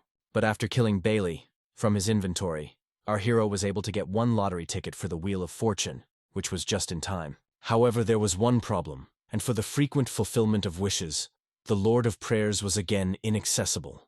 And at that moment, Jean remembered that there were rare energy-restoring items in a secret area in one of the dungeons. Suddenly Kaguya said, "Sir, are we going to heaven through the dungeon now?" "No, we must go to a more important place." "Think smile," replied our hero. Meanwhile, Princess Yoshiko tried to call Bailey, but all to no avail. His phone was out of range. At this point, the girl began to worry, because her lover had never turned off his phone before. She's supposed to meet her future husband, Miyamoto. It's a simple marriage of convenience, aimed at rebuilding their country. After all, she's a grand princess, and Miyamoto is a great warrior of SSS-Rank. Bailey isn't really Bailey. It's a fake name he lived under in exile. His name is Tarikoto. And once upon a time, he and Yoshiko lived in exile for a year, the best year of their lives. Bailey planned to use his clan to rebuild his country and bring back the Yoshiko. And he might have succeeded if he hadn't been such an asshole who did what he wanted, for which he deservedly paid with his life. Bailey's one of the leaders of the G8 clan, so if he was found dead, there'd be a real uproar. The whole clan will be busy finding the killer, and Alice will be safe in the meantime. "Sir, do you really like this girl?" Kaguya asked in surprise. Seeing the perplexed look on Jean's face, the spirit added, "Is it because now I can call her mistress?" Jean, embarrassed, replied, No, of course not." "Why not? I can see you like her. You're ready to spend the whole night here. Maybe we can at least be girlfriends," Kaguya added with a smile. Indeed, Alice is the most important person on this planet to our hero. He'd do anything for her, but she is not the only one who is dear to his heart. There is still an unresolved issue with his brother. To protect his loved ones, Jean is determined to become even stronger, because with his current level of strength, he couldn't solve the problems that lay ahead. After making sure that Alice was safe, he traveled to the Holy Land to become stronger. Holy Ground is another funny name for a deadly dungeon. At the portal to the dungeon was a police force guarding the entrance. Upon learning that our hero wanted to enter the Holy Land alone, one of the policemen rudely informed him that he could not do so. However, the policeman had no right to stop the Awaken just like that. So to avoid a conflict, Jean decided to show them his personal data. Seeing the nickname Dark Emperor, one of the policemen lost his speech. Realizing that they were not facing a living legend, They let Jean into the dungeon. Before entering, the policeman reminded our hero that he only had 3 chances of rebirth. You could see that this guy was genuinely worried about Jean. Our hero is mankind's best hope for a brighter future. Inside, there were incredibly dangerous monsters waiting for our heroes. Even ordinary mobs were level 30. Such a high level of opponents was the main reason why Jean came here. After all, for 1 kill of such a monster, you could get an incredibly huge amount of experience points. But there were also plenty of weaker monsters, which the Kaguya handled with great ease and grace. Although she was inferior to the Dark Emperor in some aspects, the fact that she could fight on her own without Jean's help was a huge advantage. In addition, the Kaguya had imbue skills that only grew stronger with each level. This dungeon was the only dungeon that was suitable for leveling up. In just a few minutes, the spirit had single-handedly cleared an entire square of monsters. In his previous life, this kind of pumping John could only dream of. The main mission in the Holy Lands is to help the elves defend their settlement, protect it from foreign enemies. In the very center of the elven settlement, there is a divine tree. Its fruit can restore the player's energy. So if they help the elves defend the house, they will reward them with the fruit of the divine tree. That's exactly what it's supposed to be. The thing is that in the past life, some players developed a different strategy. They killed ugly monsters after the defense of the elves was completely broken. Then you can get much more fruits of the divine tree. One big disadvantage of this strategy is that you have to wait a long time for the elves to fall. Now, you just have to wait for the lucky chance. Meanwhile, the monsters were already in full swing. The main walls of the elven city were breached in minutes. After waiting for the elves to be at a severe disadvantage, Jean entered the battle together with the Kaguya. Their main target was the boss of the dungeon, the head of the ugly monsters. This boss had an impressive attack and defense, but what made him dangerous was his skills. In a state of intense anger, he could shoot deadly rays of light from his mouth. The main target of the ugly monsters was the fruit of the divine tree, so Jean knew where to wait for them. It was foolish to spend his strength on the defense of useless walls, so our hero immediately decided to start guarding the most valuable thing. When he saw Jean, the boss shouted, "Human! How dare you steal my food? Are you looking for death?" But the guy just ignored him. Our hero needed to replenish his energy and bring back the Lord of Prayers. After consuming just 2 divine fruits, the Lord of Prayer regained his strength. The Lord of Prayers had so much energy that he was not only back, but ready to do any task. After some thought, Jean ordered to strengthen the Dark Emperor until the King of Ugly Monsters died. With a full supply of energy, it would be very easy to fulfill this wish. The thing is that the boss of this dungeon has a passive regeneration skill, thanks to the fact that it is made up entirely of small monsters. Therefore, Jean ordered Kaguya to activate the Rainy Night skill to strengthen the Dark Emperor even more. Only a fast and strong attack can bring victory in this battle. Therefore, Kaguya went on the attack as well, but even that wasn't enough. The King of Ugly Monsters' base health is too high.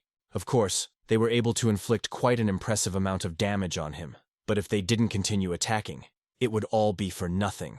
After discarding the Kag and Dark Emperor, the boss began to accumulate natural energy. Do it, he was preparing to strike, namely the Rage Ray. Realizing that he could kill both spirits with this one attack, Jean ordered the Kagi to spend all his strength on defense. In his past life, dozens of high-level awakened ones had died chasing after the fruit of the divine tree. It was only thanks to the Rainy Night buff that Kaguya was able to repel the rays of fury. But unfortunately, she used up all her energy in defense and won't be able to fight for a while, and even the Dark Emperor has taken quite an impressive amount of damage. However, now was the perfect moment to counterattack. After using the Rage Ray, the King of Ugly Monsters becomes almost harmless for a while. After consuming a few fruits of the divine tree, Jean filled the Dark Emperor with energy, allowing him to attack at full strength. And in the end, the King of Ugly Monsters couldn't withstand the onslaught and died. For the victory over the boss, our hero as much as 9,500,000 experience points. This is taking into account all the reinforcements. Thanks to this, was able to activate another interesting skill. 10,000 swords. For the experience gained, you can open and learn new skills inherent in your profession or specialization. 10,000 swords is one of the skills of the storm swordsman. Thanks to the divine power emitted by the tree, some parts of the boss were able to come to life. And following their instincts, they attacked our hero. It was just in time. On them, our hero wanted to try out his new skill. When you activate 10,000 swords, opened portals from which these very swords flew out. If you think about it, this skill is ideal for destroying a group of enemies. Weak monsters below level 20 have no chance of surviving this. The attack power has increased a lot and the fighting power hasn't decreased with the double strike. That's great. But if you stop attacking for even a second, the damage is minimal. And then Jean remembered that when a mage reaches a certain level, he has two new skills: Magic Recovery and Magic Absorption. Thanks to the first skill, you can speed up your own energy recovery, and with the help of the second, to absorb the energy of monsters. Which gave our hero a certain thought. Now it's time to get what he came here for. Given that Jean is not limited in any way, this mission went better than he expected. In total, he managed to collect over 100 fruits of the divine tree, an amount equal to 5 SSS-Rank supercrystals. This is the advantage of skipping levels. If you advance through the levels too quickly, then the next time fruits of the divine tree, there might not be as many. Once you have enough energy, it's time to use the Wheel of Fortune.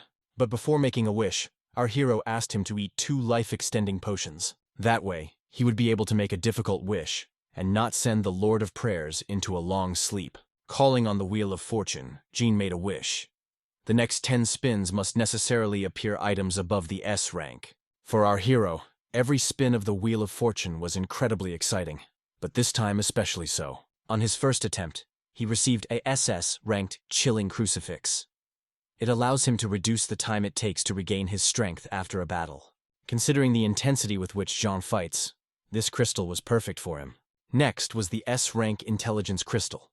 It allows you to increase your intelligence by 10 points. The Lord of Prayers advised Jean to give this crystal to one of the spirits, clearly referring to himself. And our hero had a serious problem. He didn't know who needed the crystal more. But before making a final choice, you need to understand what exactly intelligence points affect. Intelligence points directly affect the mind of the spirit. In turn, intelligence is not the same as wisdom or intelligence. It is the ability to solve problems quickly. The higher the intelligence value, the faster the spirit assimilates knowledge and gains experience. It is this ability that will manifest itself in combat, communication, and much more. Dark Emperor attacks only with brute force, and as the monsters become higher and higher in level, their strength prevailed over the Dark Emperor, putting him at a disadvantage. It seems that he is the one who needs this crystal most of all now. Dark Emperor, Jean's first spirit, so he had a special relationship with him. After all, it was he who helped him become who he is. That's why our hero gave the Crystal of Intelligence to him. He may not have become stronger or faster, but he has become more adaptive to his opponent. And besides, with increased intelligence, he will be able to make decisions independently in battle if necessary. Having absorbed this crystal, the spirit said, "Sir, thank you for your concern. I will do everything to remove all enemies in your path." "So you can talk?" our hero asked in surprise.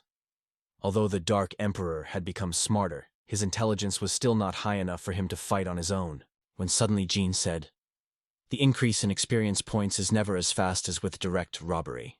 After which, he gave 2 crystals that increased the limit of life energy to the Lord of Prayers. He wanted this spirit to help him find another S-rank ability for their week-long journey. Let's move to the real world, where a group of young thugs bully their classmate. A boy who was bullied his entire life awakened an A-rank fire talent within himself. In skilled hands, it is a very dangerous talent, capable of destroying almost any enemy, but its rank is low. You may ask me why I'm telling you a story about some school children. So, the main bully of the class awakened in herself a rare talent of rank S. It's interesting that the strongest talents are not awakened in the best people, as was the case with Tom, Bailey, and the others. All in all, this guy was the perfect candidate to become the next victim of the robbery. Jean would never steal a profession from a good man, because to do that, he would have to kill him, and there is no pity for such scumbags as he. Even in his past life, Jean understood that taking away such people's abilities was his mission. Of course, the boys didn't intend to kill their classmate. They just wanted to make fun of him, as always. For some reason, they took particular pleasure in hurting guys like him. When suddenly someone shouted, "It's already very late. What are you doing anyway?" And that someone was their teacher, Mrs. Tai. Seeing the teacher, Cedric, that's the name of this poor guy, he thought that he was finally saved. And the hooligans, seeing Mrs. Tai, began to panic. All except Reggie. Having awakened his S-rank abilities, Reggie literally imagined himself to be the king of the world. I feel in power and with impunity. The guy even allowed himself to attack the teacher. Coming up to her, Reggie whispered, "You are so sweet and hot. What do you think I am doing now?" Meanwhile, his tentacles were creeping higher and higher, lifting Mrs. Teach's skirt. There was no doubt that Reggie wanted to use her teacher's body. "Hey, Cedric, don't worry so much. After I have fun with her, I'll take on you," the hooligan added, laughing. But then, someone cut all his tentacles and freed Mrs. Tai from captivity, after which this stranger repeated the same thing, only with the necks of his friends. "I feel threatened." The guy activated the maximum level of spirit available to him. Appearing from the darkness with Kaguya behind him, Jean asked, "Are you Reggie?" "What the hell? In our school, except for me, there was no one who awakened the S rank," Reggie shouted angrily. Realizing that he had found the right person, our hero called upon the Lord of Prayers and made the following wish. In 30 seconds, this bastard should be in a lot of pain. And Reggie kept trying to figure out who Jean really was and what he wanted. "It doesn't matter anymore who I am and what I want. You have exactly 3 seconds to think of your last words," our hero answered with a sly smile on his face. But Reggie is a young and stupid guy. He is sure that there are no people stronger than him in the world. So he decided to respond to our hero's threat with an attack, and to his surprise, Jean didn't come empty-handed. Our hero couldn't wait to find out what the Dark Emperor with enhanced intelligence was capable of. Seeing another spirit, Reggie was very surprised and confused, which the Dark Emperor took great advantage of and attacked him. At some point, Reggie's tentacles began to wrap around the Dark Emperor's arms and legs, and a moment later, they completely immobilized him. "What do you say now? Watch my green demon eat him!" Reggie shouted, laughing. But Jean was ready for it. Reggie lost his guard as Kaguya launched a lightning attack and released the Dark Emperor. But she didn't stop there. Using her speed, Kaguya cut all the tentacles, leaving the guy defenseless. On the verge of death, Reggie screamed, "Wait, I'm the victim in this situation. Cedric was bullying my brother. I just wanted to protect my brother." "You idiot. What are you talking about? Who am I making fun of?" Cedric shouted angrily. Jean had enough life experience to know that Reggie was lying. "I understand that I did not convince our hero," Reggie asked Mrs. Tai for help. And from the woman's eyes, it was clear that she was ready to help him. Mrs. Tai thought he was a good man. She thought he just got involved with a bad crowd. But before she could do or say anything, Kaguya cut the guy's back. It's funny that this bastard still wanted to get help from the teacher, which he wanted to use just a minute ago. Our hero couldn't stand people like him, who do evil, although they have the power to do something good. So death for them is happiness. With all the dirty work done, it was time to take what he came for. Using the robbery skill, Jean realized that Reggie's ability was much stronger than he thought. Apparently, the guy could not reveal its full potential due to his low characteristics. When it was all over, Cedric came up to our heroes and thanked them for saving them. "You're welcome, but in return I ask only one thing, that this remain a secret," Jean added, smiling. After which he simply turned around and left. Our hero went to the nearest 24-hour restaurant to think over his plan of further action. First of all, he wanted to get to grips with the new skill. In fact, he was a little surprised. The description of this ability was too general. With this skill, you can extract the essence of any two monsters and perfectly mix them together while maintaining their respective characteristics. This ability lasts for about 5 minutes.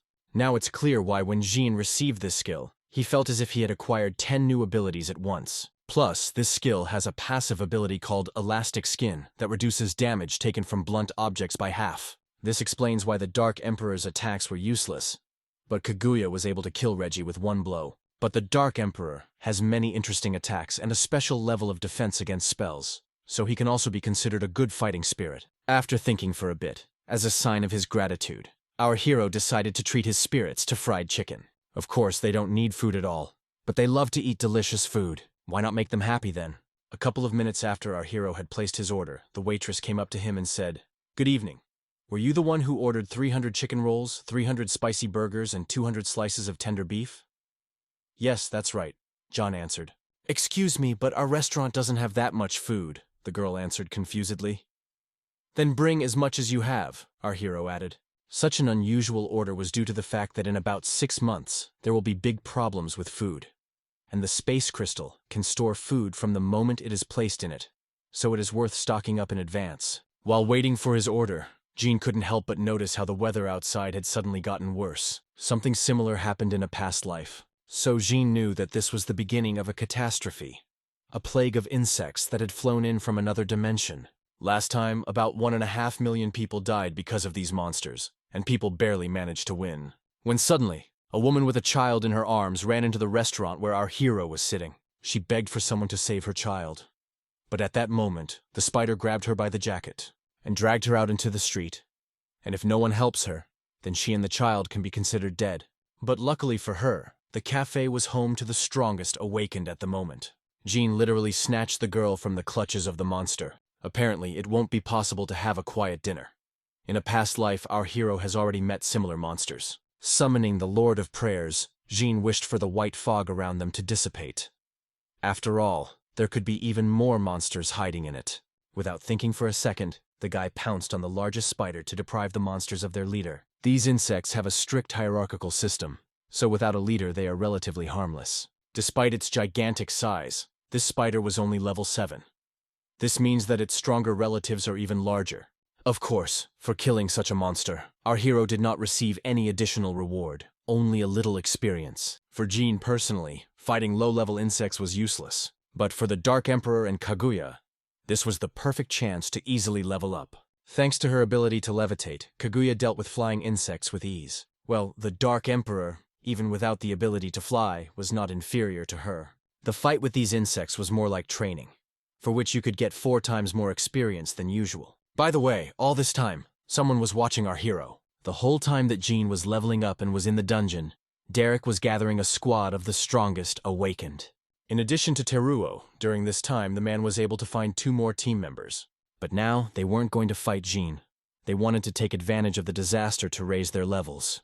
Derek planned to use one trick to raise his team's level to 20, after which, he wanted each member of his team to receive a second specialization, just like our hero did. After a massive killing spree, the insects seemed to have overcome their instinct to seek out the light and did not dare to come too close to our hero.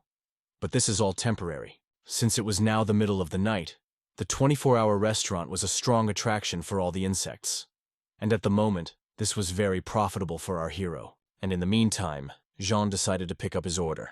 Before leaving, our hero advised people not to go outside for the next 10 days and wait for rescue. Hearing this, the woman with the child begged Jean to take them with him, but of course, our hero refused. He told them to close the door and turn off the light right after he left. Now these people can only believe that the state will not abandon them in difficult times. As she was leaving the restaurant, she had an incredibly bad feeling. This made him think that perhaps he had missed something. His rebirth sped up the events, which means there is a big risk that Alice won't be able to survive this insect invasion. After all, she hardly managed to cope last time. In just a few minutes of the disaster, there were already huge losses among civilians, and with each passing minute, the number of killed and wounded only increased. But fortunately for the people, the awakened quickly cooperated and began to repel the attack. Among the first to enter the battle was Derek's team, each of its members an incredibly powerful awakened SS-Rank. A monk named Takati deserves special attention. He is a damn strong and smart man. However, he has a very bad character. He is used to always receiving a reward for his help, but the rest of the team did not lag behind Takati. During the time that Teruo spent with Derek, he was able to upgrade his Emperor's Eye to Dark Emperor's Eye. I think it's time to introduce you to the 4th member of the team, a necromancer named Max. Unlike his teammates, Max did not need to fight living monsters. He could absorb their corpses, making his spirit stronger. Max, like everyone else, had the SS-Rank skill, King of Shadows, when suddenly, these guys saw Jean, who, like them, was fighting monsters. To be honest, they were surprised to see him here. After thinking for a bit, Takami said, "Does he really know that they give more experience?" At that moment, Derek realized that the guy they had just seen was the guy he had been looking for. According to the original prediction, she should have survived this disaster, but he still had to make sure that she was safe. That's why our hero ran to their house. The door was opened by Alice's mother, Laura. "Laura, where are Alice and Aunt Lee now?" Jean asked anxiously. "I don't know. Mom should have come home from work and Alice isn't home yet," the woman answered. After learning that Alice didn't think there was any way to contact her, Jean began to get very nervous. "Laura, close all the windows and doors and don't open them under any circumstances. No matter what noise you hear," our hero screamed hysterically. In such a situation, without awakening the ability, meeting monsters is, in fact, a direct path to death. And that means Alice is in incredible danger right now. While searching for the girl, our hero came across the body of a stranger. Unfortunately, it was already impossible to save her. Realizing that the disaster was gathering momentum, Jean called upon the Lord of Prayers and asked, "Where is Alice now?" According to the map, the girl was a few blocks northwest of our hero, but the way there was filled with monsters. Now Alice was locked in a small building with her friend and boyfriend, whom she had been friends with since school. If the girls somehow managed to cope, the guy completely lost his mind from fear. He was sure that the end of the world had come and they would all die before dawn. So something in his head told him to take advantage of this moment and satisfy his vile desires. When the girls asked him what he was doing, the guy replied, "I live in the moment and do what I have long dreamed of." This bastard, ever since school days, dreamed of getting Ellis. And now it seemed to him that this was the most opportune time. Of course, Alice tried to break free, but she didn't have the slightest chance against the awakened one, and the guy simply pushed his friend, who was trying to help her, aside. Unzipping his pants, the guy said, "I've been waiting for this for so long. Just let me die without regret. Don't touch me, let me go," Alice cried pitifully. By hitting her in the face, the guy wanted her to shut her mouth. After all, he loved it when a girl was silent and obediently obeyed him. At that moment, someone broke the window going inward. Hearing the sound of falling glass, the guy whispered in a trembling voice, "Beetles. Beetles have come here." And a second later, someone hit him right in the head at incredible speed. And again, this someone turned out to be Jean. Seeing our hero, Alice began to cry with happiness. Surprisingly, Alice's friend was able to survive our hero's blow.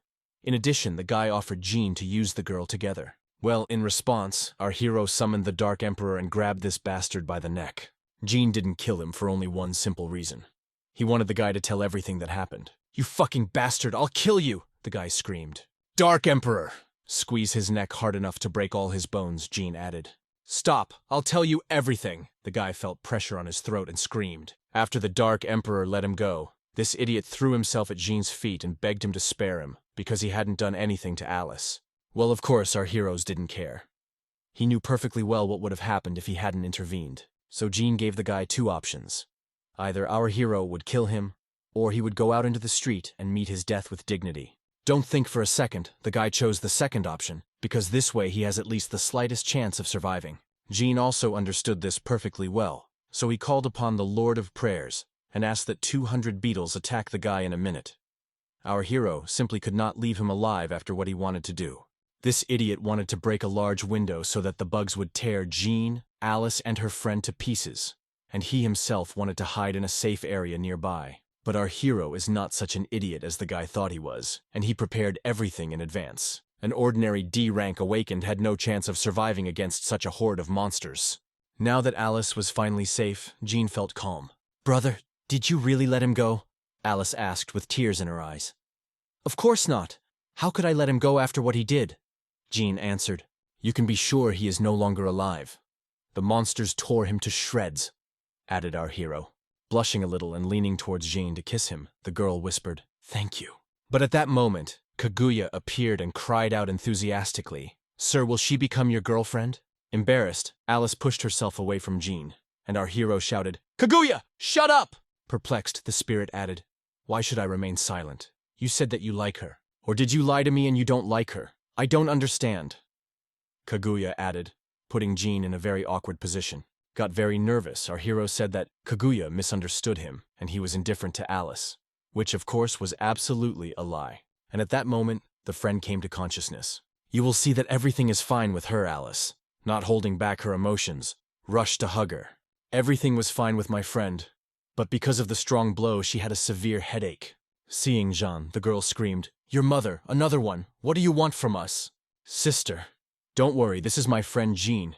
He is the one who saved us, actually," Alice whispered in a loving voice. "A friend, you say? And he's a handsome guy," the girl replied. Well, having made sure that everything was fine with everyone, it was time to leave. Having made his way through the previously cleared streets, our hero took Alice home, where her mother was waiting for her. After what Alice had been through, when she saw her mother, she threw herself into her arms with tears in her eyes. As the streets became relatively quiet, Laura offered Jean a cup of tea. The woman thanked our hero for saving her daughter, when suddenly Alice asked her mother, "Where is Dad now?" To which the woman replied, "Darling, your dad is a government official. He will be at work today." Having heard this, our hero became very wary. The thing is, Alice's dad worked in the city office in the city center. If the light source in the building attracts monsters, then all the workers could be in great danger. Realizing this, our hero was going to go to work for him. But Laura and Alice tried to dissuade him, saying that it was very dangerous. "Don't worry about me. I promise I'll get Uncle Henry back safe and sound." Our hero responded to the girl's worries. Arriving at the building where Alice's dad worked, Jean noticed that a swarm of insects had already been there. The entire building was covered in their saliva and blood, when suddenly our hero felt an incredibly powerful energy.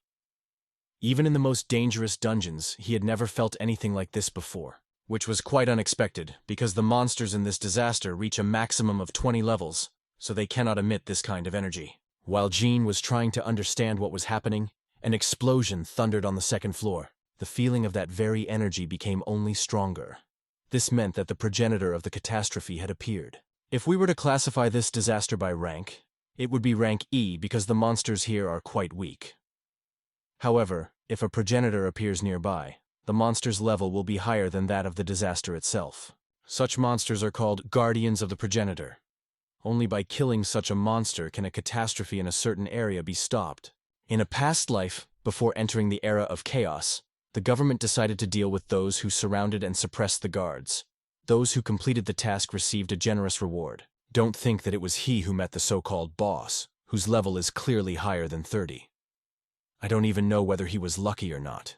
Be that as it may, the size of the progenitor was still frightening, so Jean decided to prepare properly. And don't forget why he came here, to save Uncle Henry! Especially since low-level insects have already made their way inside the building.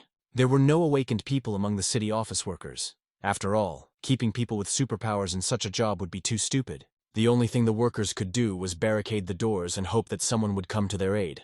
This plan was not the most reliable, but given the current situation, they simply had no other choice. The men were lucky that they worked in a government agency, and the doors to their offices were made of strong metal that was difficult for monsters to get through. But the door was not the only way to get into the room where the men were hiding. Hearing the sound of falling glass, Henry and his friend prepared to meet their deaths. But at that moment, the terrible sound of insect wings died down, and soon it became completely quiet. A second later, a cry was heard. "Uncle Henry, it's me, Jean. Are you here?" Hearing a familiar voice, the man and his friend went out into the corridor to see what had happened. And there they saw our hero, who was standing with a blade in his hands on the corpse of a monster, and smiling affably. Meanwhile, Derek and his team decided to replenish their energy reserves in the Holy Land dungeon. But, to their surprise, this dungeon will be unavailable for some time, since it was recently completed and requires time to recover. Seeing this, Derek shouted in anger, "Bastard! You robbed me of several major achievements that would have helped me reach the strongest awakened. And now the secret world ended earlier than I thought." When suddenly Max added, "It's interesting, but why did he take so long to clean it? The Dark Emperor clearly knows the secrets of these dungeons. If you do everything as the system asks, the reward will not be that big. But he waited for the right moment and took everything. That's why the dungeons are now unavailable," Derek answered confusedly. Whatever the case, Derek's team is in huge trouble right now. The only downsides to their awakened SS-Rank abilities is that their spirits have become too strong and consume a lot of energy. There wasn't much time left until the end of the disaster. Derek wanted to explore a few more secret places. He didn't believe that the Dark Emperor was able to clear them all out.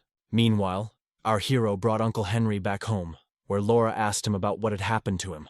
"Aunt Laura, Uncle Henry, it's simple.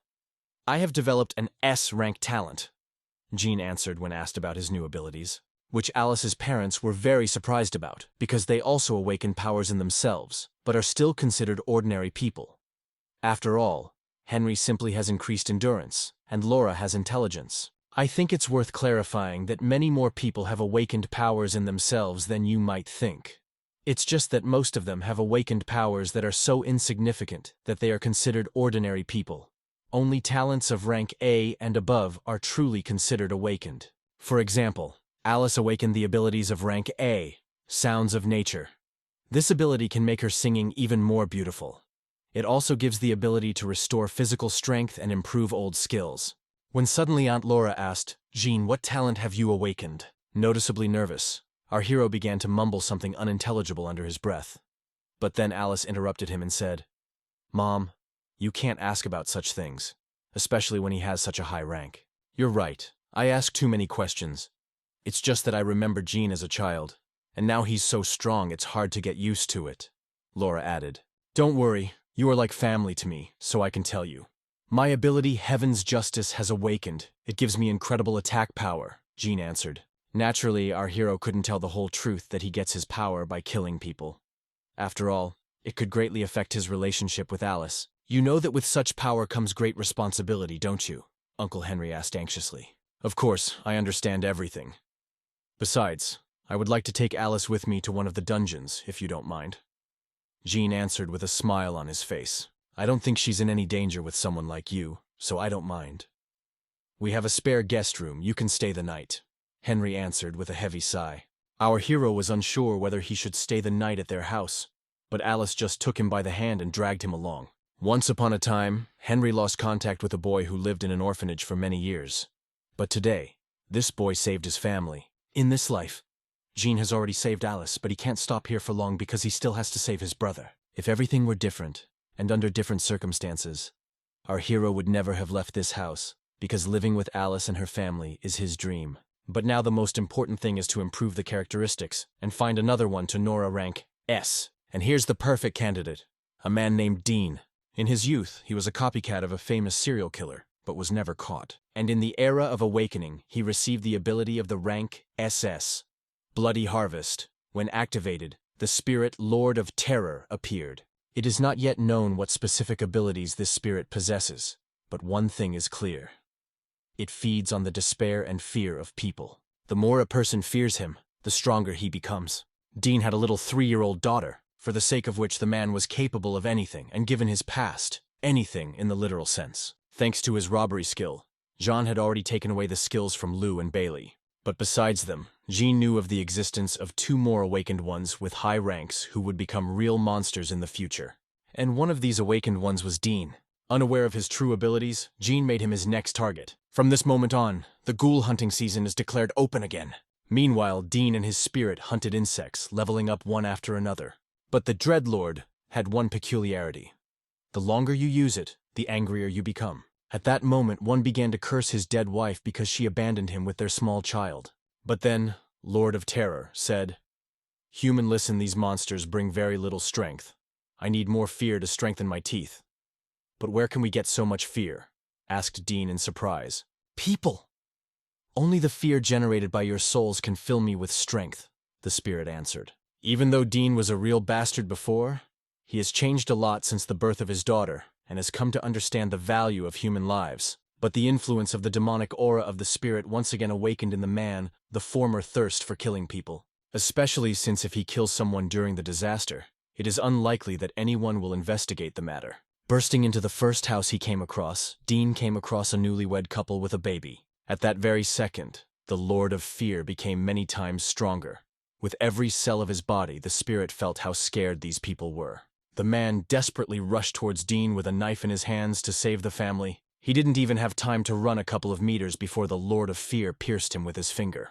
The spirit received true pleasure from absorbing human fear and despair, and in doing so only became stronger. At that moment, even the former serial killer realized that the spirit he had created was a real monster. But it wasn't only the negative emotions of people that gave the demon strength. Most of all, he liked to absorb the tormented human soul. After killing the man and absorbing his soul, the Lord of Fear wasn't going to stop there. He wanted to do the same to his wife and child. But at that moment, Dean stood between the demon and the woman and shouted, "Stop it! I didn't summon you for this. I wanted you to help me deal with the monsters and level up." Pressing his master to the ground, the demon said, "Fool, you are my servant. I was born from the despair and thirst to kill in your soul. I am a natural disaster. I need you only so that I can regain my strength and free myself." "You won't stop me with your humanity, so don't interfere or you'll die," added the Lord of Fear and threw Dean aside. Remember I said that this spirit, or rather Dina, becomes stronger by absorbing fear. So now he has enough strength to completely control his own master. Now it is clear why in the future Dean became a real monster. Realizing that the owner's humanity will prevent him from becoming stronger, the demon ordered Dean to personally kill the woman and her newborn child. Whoever he was in the past, he is a completely different person now, and he is simply not capable of committing such a murder. But unfortunately, his soul was too tormented, so the Lord of Fear easily gained control over him. Not even wanting to, Dean grabbed the knife that fell from the man's hand and was ready to kill an innocent woman and her child. Being incredibly frightened, the woman with tears in her eyes begged him for mercy. But Dean could not be stopped, and a moment later, with one blow, he took the life of an innocent child and his mother. After which the guy threw the bodies out the window. And by this time, Jean approached the house where this poor family was located. He knew that in the future Dean would become a real monster, but seeing how he inserted a knife into the body of an already dead woman dozens of times, Jean summoned the Dark Emperor and ordered him to kill Ding immediately. Our hero had never been so furious. It will be interesting to see the fight between the Dark Emperor and the Lord of Fear because they are both attacking spirits with fundamentally different positions. Having felt the aura of the Dark Emperor, the demon immediately understood that the fight would not be easy. Holding back the Emperor, the demon turned to Jean. Your spirit is incredibly strong, but I feel that your soul was plunged into despair. Don't worry, I'll soon rid you of them forever, the demon added, attacking the Dark Emperor. The Lord of Fear understood perfectly well that fighting the spirit was absolutely pointless. One could only win by killing its master, so he directed his next attack towards our hero. But he did not know that Jean had more than one spirit under his command. By the way, Jean did not summon Kaguya. She appeared on her own when she felt a threat to her master. It is worth admitting that the Lord of Fear is an incredibly strong and formidable opponent. The speed of his attacks exceeds the speed of all the spirits of our hero. Realizing that Kaguya would not be able to withstand such an onslaught for long, Jean decided to coordinate the actions of his spirits. Taking advantage of the moment while the demons were distracted, the Dark Emperor attempted to attack him. He managed to hit the demon, but it didn't bring any significant result, except that the Lord of Fear became even more angry. Now the demon's main target became Jean and Dark Emperor. In an equal fight, our hero's spirit has no chance of winning, even with the Lord of Prayer's enhancement. The only way to win is teamwork. Kaguya summoned her strongest sword, Nightstorm. At that moment the demon screamed, releasing a huge amount of energy that threw the spirit in different directions. This was one of his skills. With his scream he not only pushed back enemies, but also dealt them serious mental damage. Due to the low intelligence, the Dark Emperor received a concussion effect after this attack, and became easy prey for the Lord of Fear.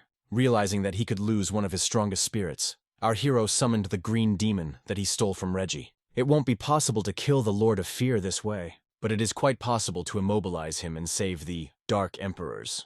In addition, if you remember, the green demon has the skill of absorption. Thanks to this, it was possible to take away part of the demon's power, which allowed Kaguya to plunge the Nightstorm straight into his heart. This blow was more than enough to deprive the demon of all his strength and send him back to the underworld. Dying, the Lord of Fear said, "It is impossible, I cannot die. I am the greatest fear of all people. As long as fear dwells in your hearts, I will live forever." "As you say, then the next time we meet, you will once again bow your head at my feet," Jean answered, smiling. Thanks to the well-coordinated teamwork of the spirits, our hero was able to defeat this demon. Immediately after the death of the Lord of Fear, an incredible, heartbreaking scream was heard in the street. The source of this scream was Dean. After the death of the demon, he regained his sanity again. Looking at his bloody hands and the corpse of a woman with a child, he realized that this was his doing. Even though the main reason for Dean becoming a scumbag has been eliminated, Jean decides to leave him alive for a little while. And there are two reasons for this. First, there is no guarantee that after this, Dean will not go crazy and return to his old ways. And the second was that Jean needed his skill. "You realize what you've done?" Dean fell to his knees and whispered. "Please kill me. I don't want to live like this anymore. But I will have only one request. Protect my daughter. Tell her that I left, and when she grows up I will return to find her. I ask with tears in my eyes because I am a man." After listening to Dean until the end, Jean plunged his dagger right into his chest, after which he leaned towards him and whispered, "Don't worry. I will take care of your daughter." In the past, Dean was a terrible person, but after the birth of his daughter, he changed a lot, and did not want his daughter to know her father as a murderer. Having finished what he started, our hero activated the robbery. Now Jean had a serious choice to make, what to take from Dean. The Lord of Fear is too dangerous and uncontrollable, and can also subjugate the owner to his will, which is a big risk. So after thinking for a bit, our hero decided to take the power of the soul to raise his own rank from S to SS. The thing is that the connection with the stolen spirit is much weaker in comparison with the first owner, which means that even with a high level, our hero has a very small chance of controlling the Lord of Fear. However, having raised his rank, our hero discovered a new ability: Emotional Detonator. Thanks to this skill, Jean can feel the emotions of all living beings within a radius of 300 kilometers, and also amplify them tenfold. But for an SS rank skill, the abilities were quite meager, so Jean suspected that there was something more hidden within it. This skill is most likely similar to Rainy Night, and most likely enhance his spirits. And to test his theory, Jean decided to summon the newfound spirit, but instead of a demon, only a small egg appeared. I think it's worth clarifying that every time our hero activates robbery, he gets a new ability regardless of what he stole. And each ability has its own spiritual form, so with each new murder, Jean gets a new spirit. Visually, this egg was not much different from a goose egg, except that it emitted a strange aura. But fortunately it came with a description. But based on it, little was clear. The description said that this spirit feeds on the emotions of its owner. Is it possible that this spirit does not have a specific ability and form? Most likely its form and abilities directly depend on the owner. Not yet understanding how this spirit works, John decided to try out a new skill. When it was activated, our hero not only felt people's emotions, he also heard their thoughts. Now every person in the city was very scared, and Jean felt it. After 5 seconds, the skill's effect ceased, but this was more than enough time to cause serious damage to mental health. In order to use the emotional detonator more effectively in the future, you need to seriously engage in pumping up your mentality. Feeling the fear of people, Jean realized that Dean's true spirit was not a demon at all. It was an egg that simply absorbed his fear and turned into the Lord of Fear. Even though the spirit that appeared out of fear was incredibly strong, it was still dangerous. It was best to wait until the situation in the city was restored and try to summon the spirit again. Having more or less figured out his new abilities, the guy called upon the Lord of Prayers and asked him to find Dean's daughter. Meanwhile, the little girl was locked in the apartment and waiting for her dad. After a couple of hours of loneliness, someone knocked on the door of her room. "Mia, I'm your dad's friend," a voice behind the door. "My dad's friend?" the little girl asked anxiously. Only after making sure that Mia would not be scared did Jean enter. In order to establish relations with her, our hero got hold of a small part of the supplies that he had bought before the disasters began. And when the girl asked where her dad was, our hero replied, "He had to leave the city to protect you. While he's gone, I'll take care of you." "Wow, I knew my dad was the coolest," Mia cried excitedly, when suddenly our hero said, "Don't you think that I'm deceiving you?" To which the girl replied with a smile on her face, "My ability is to feel emotions, and I feel that in you there is only kindness." Now it's clear why Mia trusted Jean. After all, he really only wanted the best for her. After feeding her and making sure that everything was okay with Mia, Jean decided to wait until the disaster subsided and find her a good family. The whole world is in chaos now, and there must be a lot of people like Dean who can't control themselves, and all human values suddenly lost their meaning. Now, Jean wanted to help the whole world. His goal was to become the king of the whole country and create a happy future. And anyone who stands in his way will turn into ashes under his feet. Meanwhile, Derek and his team arrived at the Temple of the Wasteland. According to the man's recollections, it is in this temple that the Guardians of Disaster live. Only by killing them can they stop the disaster in Hangzhou. At some point, Takati decided to deal with these guards alone. The man believed that he had enough strength to cope with them. In this way, Takati was questioning Derek's authority. In other words, the man wanted to take his position as team captain. Understanding where he was going with this, Derek replied, "We are the strongest team in Hangzhou, but we must remember that the Dark Emperor has serious abilities, and he is definitely not weaker than us. Listen, Derek, do you think highly of this guy, since you never heard of him in your past life? We both have SSS-Rank abilities. Can he really beat us?" Takati said. Because of his awakened ability, the man was sure that there was no one stronger than him in the whole world. He promised to help Derek get rid of the Dark Emperor, but in return, he asked for the title of team captain. In fact, Takati had long been thinking about seizing power in the team. He wanted to kill the Dark Emperor with Derek's help, and then kill Derek himself. But more on that later. Before entering the Temple of the Wasteland, Derek asked Max to check if there was anyone nearby. Max had some pretty serious detection skills. Overall, his skills were perfect for a spy. After finishing scanning the area, the guy found no one within a kilometer radius except for a giant level 7 praying mantis. Teruo and Takati thought that this dungeon was also cleared by the Dark Emperor. But Derek understood that due to the time shift of the disaster, many things had changed, including the habitat of the Guardians of Disaster. Meanwhile, Jean found one of the main monsters of the disaster in the very center of Hangzhou. It turned out to be a monster called the Void King, an incredibly dangerous level 34 creature with incredible stats and skills. The biggest problem was his huge life pool and the skill Parasite Army, which summons a whole horde of insects as soon as you attack the King of the Void. But if you think about it, this monster is not as strong as it seems. except for its size and summoning ability. So if everything is done correctly, the King of Emptiness will not create big problems for the Dark Emperor and Kaguya. She only needs such a monster with powerful and continuous combinations. Previously, Jean considered the summoning skill to be the main danger, but he did not take into account another of its abilities. Royal Call, which completely deprived the Dark Emperor of his powers. Now the spirit's attacks are no stronger than those of an ordinary person. Taking our hero by surprise, the King of the Wasteland immediately summoned his army of insects. Even though these monsters are very low level, if they attack Jean in a pack, there is no guarantee that he will be able to fight back. But on the other hand, killing these monsters gives a lot of experience points. If you kill enough of them, you can raise your level quite a bit. Completely ignoring the Wasteland King, Jean ordered the spirits to focus on the smaller monsters. This plan had its own huge risks, but it was the best that could be done in this situation. But Jean wasn't going to push all the work onto Kaguya and the Dark Emperor, and he himself wanted to take part in this massacre. Meanwhile, a helicopter from a local news channel arrived at the scene. Since the disaster began relatively recently, people still did not understand what exactly was happening on the streets. Therefore, in this situation, reporters act as scouts. A huge monster the size of a 30-story building quickly appeared in the lens of their cameras. But the reporter was most surprised not by this monster, but by the fact that someone was fighting it. Although there are more and more awakened people in the world every day, as a rule, they are all low-ranking. The girl, without thinking twice, asked the pilot to come closer so that she could take a close-up shot of this hero. Meanwhile, our hero's kill count has exceeded 200. The result is amazing.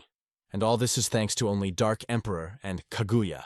But such a protracted battle took too much energy, so Jean had no choice but to use the fruit of the divine tree. But even with these magical artifacts, the process of energy restoration is very long. Moreover, Jean didn't collect these crystals to defeat low-level monsters, so using the fruit of the divine tree was a last resort. But then, having killed a few more monsters, our hero finally raises his level to 24, which was very timely. For leveling up, our hero received some points to improve his skills. In the current situation, the most logical thing to do was to improve the skill 10,000 swords. After all, it was ideal for getting rid of a whole crowd of insects in a matter of seconds. Now not only does it require less energy to use, but more blades are created every second. The skill improvement generally raised the level of the storm swordsman specialization, which improved Jean's combat power. During the time that our hero was distributing experience points, Kaguya and Dark Emperor had completely restored their energy reserves. With improved skills and stats, Jean decided it was time to finally finish off the main monster. But even these improvements and a full supply of energy and spirits did not guarantee absolutely any success. To defeat the King of Insects, you need to put in maximum effort. For the first time since receiving the new socialization, Jean finally decided to use her Great Storm skill. With this skill, Jean and her husband disorient the boss for a while so that Kaguya and Dark Emperor could get away. And our hero solved the problem with his army of insects with the help of the Lord of Prayers. The guy made a wish that not a single insect could come closer than a meter to him. By absorbing the crystal of cruelty that fell from the Wheel of Fortune, Jean increased the power of the Green Demon by 30%. With the help of the Green Demon, our hero wanted to farm a little more experience, while Kaguya and Dark Emperor fight their leader. It's too dangerous to fight such a monster personally, Jean. Even with his high stats, won't cause him any significant damage. At some point, the Insect King screamed again, but this time the scream was completely different.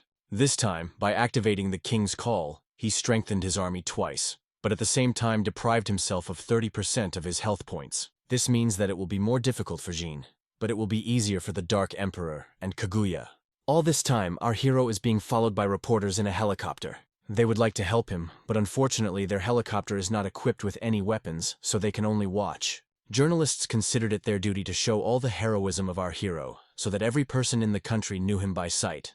Fighting non-stop with hordes of insects, our hero used up almost all his strength. Well, now there was the Dark Emperor, who solved this problem with just one spell. At that moment, Jean realized that this could not go on any longer. It was time to end. Besides, Kaguya and Dark Emperor gave the Insect King a lot of damage. Now is the perfect time to end it all with one blow. For the final attack, Jean summoned the Green Demon to immobilize him, after which he activated 10,000 swords so that the boss could not restore his health points. After which he finally delivered the decisive blow with the Storm Swordsman's strongest skill, Striking Blade. This combination of skills created an incredibly terrible sound that could be heard in every corner of the city. But none of this matters, considering the result. Thanks to his perfume, Jean finally deprived the insect king of his head. The severed head fell and created a small earthquake, which only further demonstrates how huge this monster was.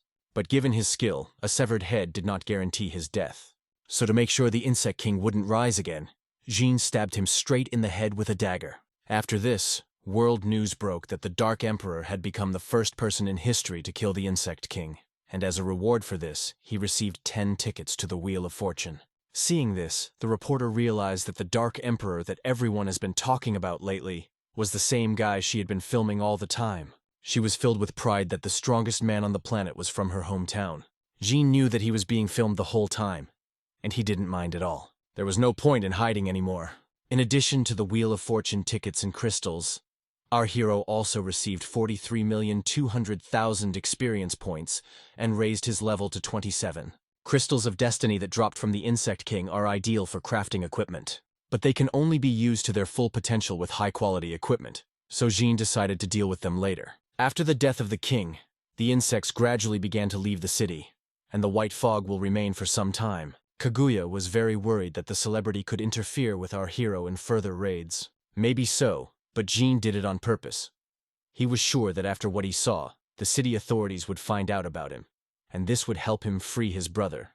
Due to the fact that our hero spent too many fruits of the divine tree in battle, he was going to replenish their supplies, and then go to the dungeon to increase his combat power. But first, Jean asked the Lord of Prayers to find Mrs. Tai, the same teacher who tried to stand up for Cedric. After Reggie died, his friends didn't become good people. Bastards will always be scum. Because the teacher tried to save the poor boy, they tricked her into a dark room and forced her to film intimate videos. Poor Mrs. Tai thought that this was the filming of some TV series, so she just agreed, because since childhood, she dreamed of becoming an actress. Her former students knew about this dream, so they were able to take advantage of her weakness. These 4 bastards pounced on the poor teacher and did whatever they wanted to her, after which they beat her and abused her for a long time. But Mrs. Tai was not as simple as it might seem.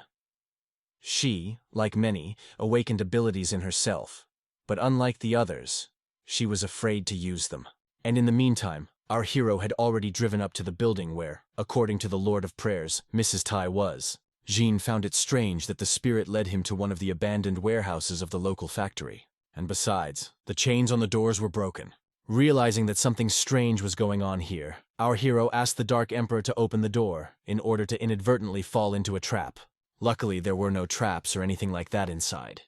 But there was something even stranger. Right at the entrance, there were 4 male corpses. Judging by their appearance, they had been without water for more than a month. I don't understand what's going on. Jean summoned the Lord of Prayer and made a wish that for the next 30 seconds he would not receive any damage. Before the spirit could do anything, the dark room was filled with bright light, after which Jean lost consciousness. And on top of that, his heartbeat suddenly started to slow down. He was dying. When the bright light died down, a creepy female silhouette appeared at the end of the corridor. Feeling the ominous aura emanating from this silhouette, the Lord of Prayers asked the Dark Emperor to protect Jean with all his might, while he and Kaguya will figure out who is behind this. And meanwhile, our hero found himself in some strange place, in a formal suit, and the room around resembled the groom's room. Seeing the photograph standing on the nightstand, Jean shouted in surprise, "Alice and I are married?" Before the guy could understand anything, someone knocked on the door, and behind her stood Alice and Kaguya in very revealing outfits. Seeing them like this, Jean screamed in a squeaky voice, "Why are you here, and why are you dressed like that?" But instead of talking to the girl, they rushed into the arms of our hero and began to stroke him in every possible way in interesting places. Meanwhile, in the real world, Kaguya was fighting with the spirit of Mrs. Tai. The fact that this spirit fought almost equally with Kaguya indicated that this was a spirit of at least rank S. In addition, Mrs. Tai's spirit enveloped the place in a pink mirage, which gave it a certain advantage. Pink mirage is a unique spirit skill that is somewhat similar to Kaguya's rainy night. When suddenly the spirit laughed and said, "You are funny. I helped your master find peace. Now he is resting in the heavenly world!" But I'll be completely frank, this place will not be heavenly for long. He will die soon. The spirit added with a smile on his face. "If so, thank you for the explanation." The Lord of Prayers answered laughing. "What are you talking about?" the spirit asked, no longer smiling.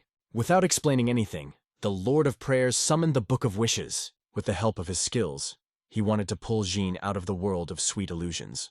And meanwhile, our hero sank deeper and deeper into this illusion. But then Alice said one phrase that became her fatal mistake.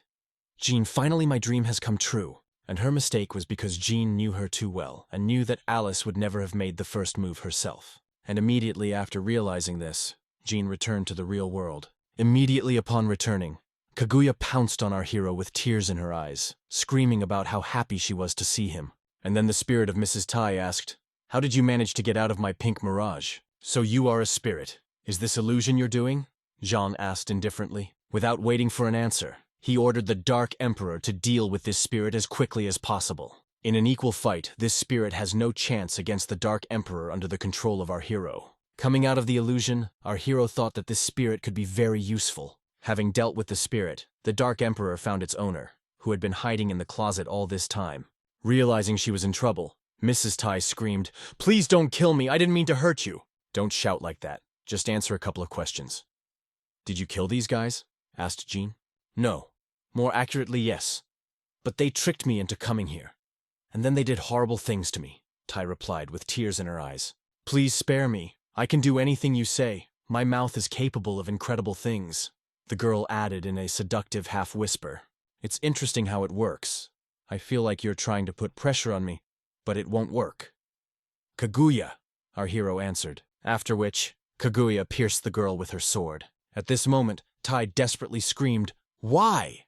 My S-rank skill, Fatal Attraction, didn't work. Our hero killed the girl not because she killed those guys, because they were real freaks, but because she tried to kill him. With the help of the skill, Jean can make anyone fall in love with him in a matter of seconds. However, the stronger the target's willpower, the slower the skill will develop. And also, this skill only works on the opposite sex, which is quite logical, but can be considered a disadvantage. After the robbery, our hero wanted to meet a new spirit. And what he saw caused him genuine surprise. His spirit was visually very different from his previous incarnation. "Sir, you seem a little upset. I can change my form as I wish," the spirit said in a gentle, almost childish voice. "If you wish, I can return to the image of a slave in which my previous owner kept me," Melania added in a mature and sexy voice. Queen of the Night, the first spirit in our hero's arsenal that had its own name. As for her characteristics, there was nothing outstanding about them. Very mediocre combat abilities, which could not be said about skills. Melania could change her forms, which changed her skills. The main weapon in the spirit's arsenal was the so-called Pink Mirage. Considering that he is Jean and miraculously escaped from the Pink Mirage, this skill may be much more useful than it seems. With Melania's help, you can put your enemy into an illusion and finish everything with one blow. Although the clock was rapidly approaching midnight, Jean had no intention of resting. In his past life, after the disaster, another person with SS-Rank abilities appeared. To be precise, the guy awakened this ability at the same time as Jean. He only found out about it after the disaster. The thing is that this skill is activated only when taking damage. The point is that when going through a dungeon, a person can restore their strength, but if they get injured in the real world, they will have to be treated in the usual way. And the guy who received such an unusual ability was called Kan. I'll tell you a little about him. Quite recently, during the era of awakening, the guy was dumped by his girlfriend. But as soon as this cheap girl found out that Kan had awakened SS-Rank abilities, she immediately wanted to return to him. Overall, Kan was a pretty good guy who lived quietly and never bothered anyone. In the modern world, he could even be called a good person. But that's what he was like before he learned about his true abilities. Also, you might have a question. How did his ex-girlfriend find out about his abilities? If he just awakened them and hasn't gotten tired of telling anyone about them yet? It's very simple. This whole story with his ex-girlfriend is just a pink mirage created by Melania on Jean's orders. Unfortunately, like many people, fame due to high rank will turn Kan into a monster. That's why Jean, without a twinge of conscience, was ready to kill him, right in his sleep. Well, what a surprise. Even while in an illusion, the guy was able to stop Kaguya's katana with his bare hands. Moreover, he didn't just stop the blade, but squeezed it so hard that Kaguya couldn't even pull out the blade. For Jean, something like this was a real surprise. After all, he didn't know about Kan's ability, and a moment later, the spirit of the guy Cold Destroyer appeared. It was he who stopped the katana Kaguya, trying to protect his master. Realizing that Kan could break out of the pink mirage at any moment, our hero called on the Dark Emperor to deal with the Destroyer of Cold. With the very first blow, the spirit threw Kaguya aside, and from the attack of the Dark Emperor, he hid behind the Ice Dome.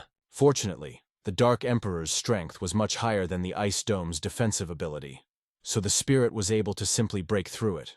On-defensive skills were not the only thing that the Frost Destroyer could surprise with.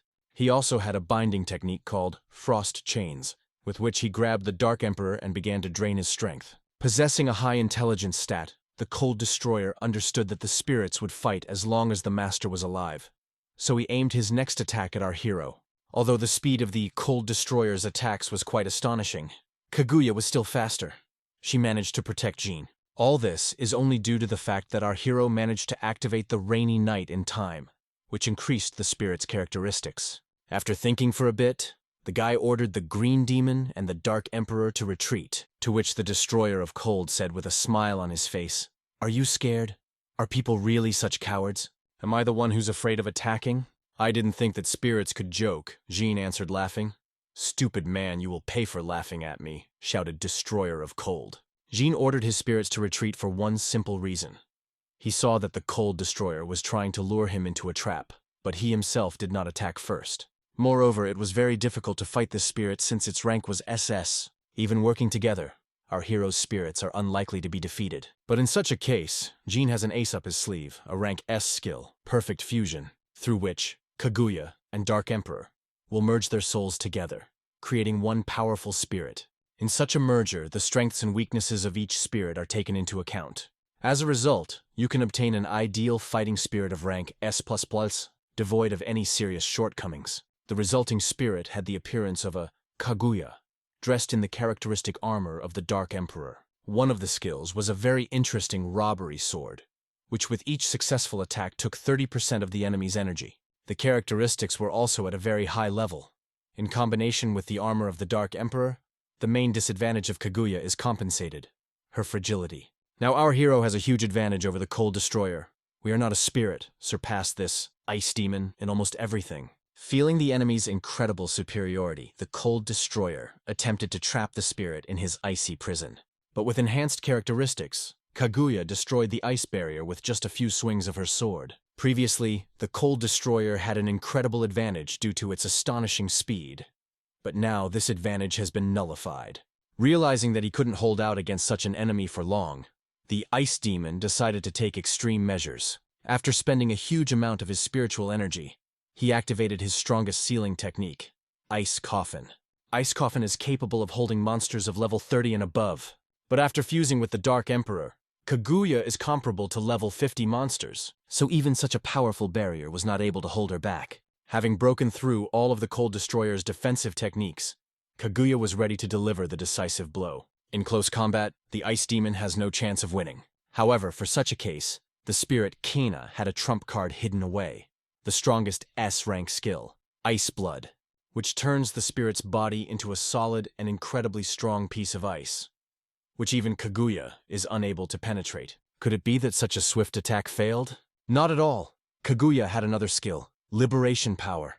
When activated, the Dark Emperor's armor is destroyed, but thereby Kaguya receives an instant boost to all characteristics by 60 points.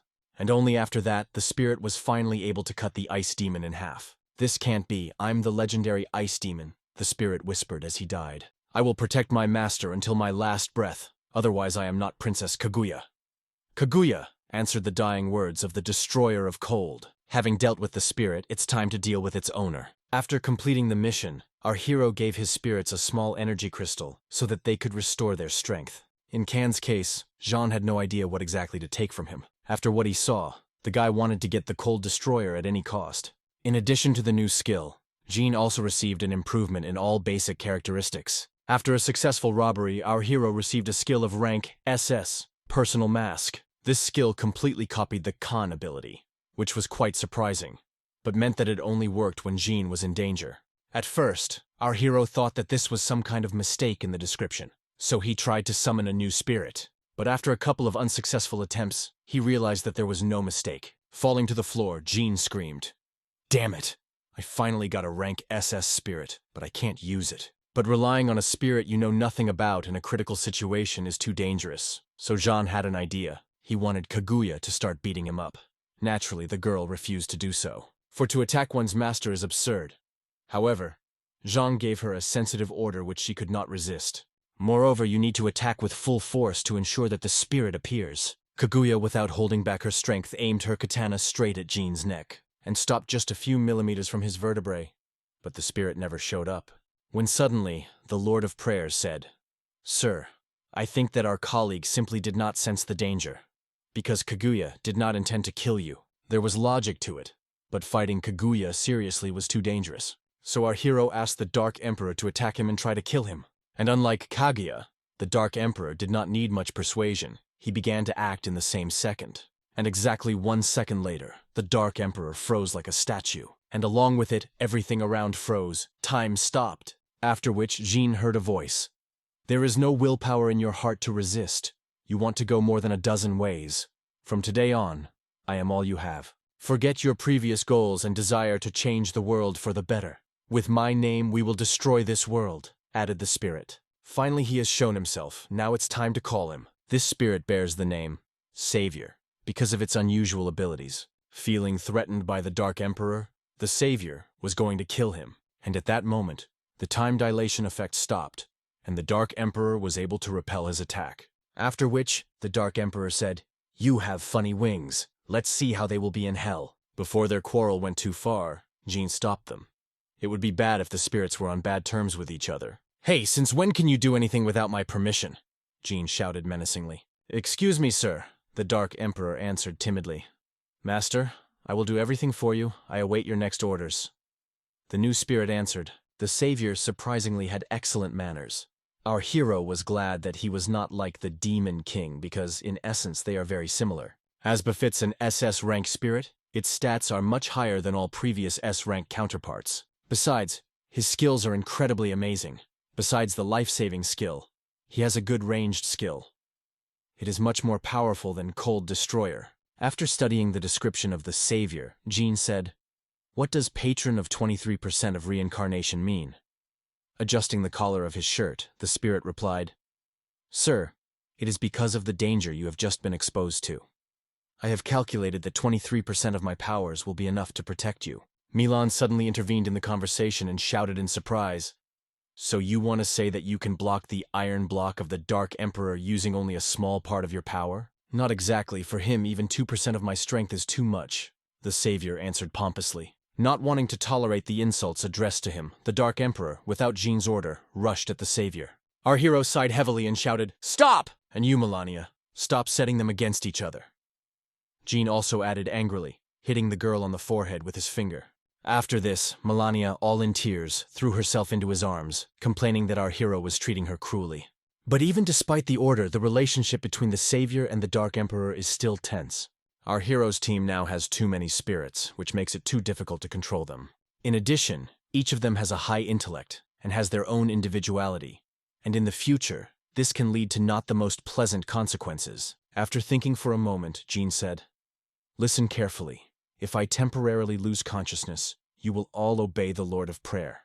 Understand?" Considering the relationship between the spirits, this was the most correct decision. All the spirits immediately made it clear that they understood the order, except for the Savior. But after Jean personally addressed him, the spirit also accepted his order. The higher the spirit rank, the higher the characteristics and stronger the skills. But at the same time, there are more problems. When everyone calmed down, Lord Praise thanked Jean for his trust and promised that he would not let him down. Meanwhile, Derek's team reached another dungeon, hoping to get as many resources as possible to level up. And frankly speaking, things were pretty shitty within the team. Because each member of the team is a high-ranking awakened with high ambitions, arguments quickly flared up between them about who should take how much of the loot. Or to be more precise, a heated scandal broke out between Teruo and Takati.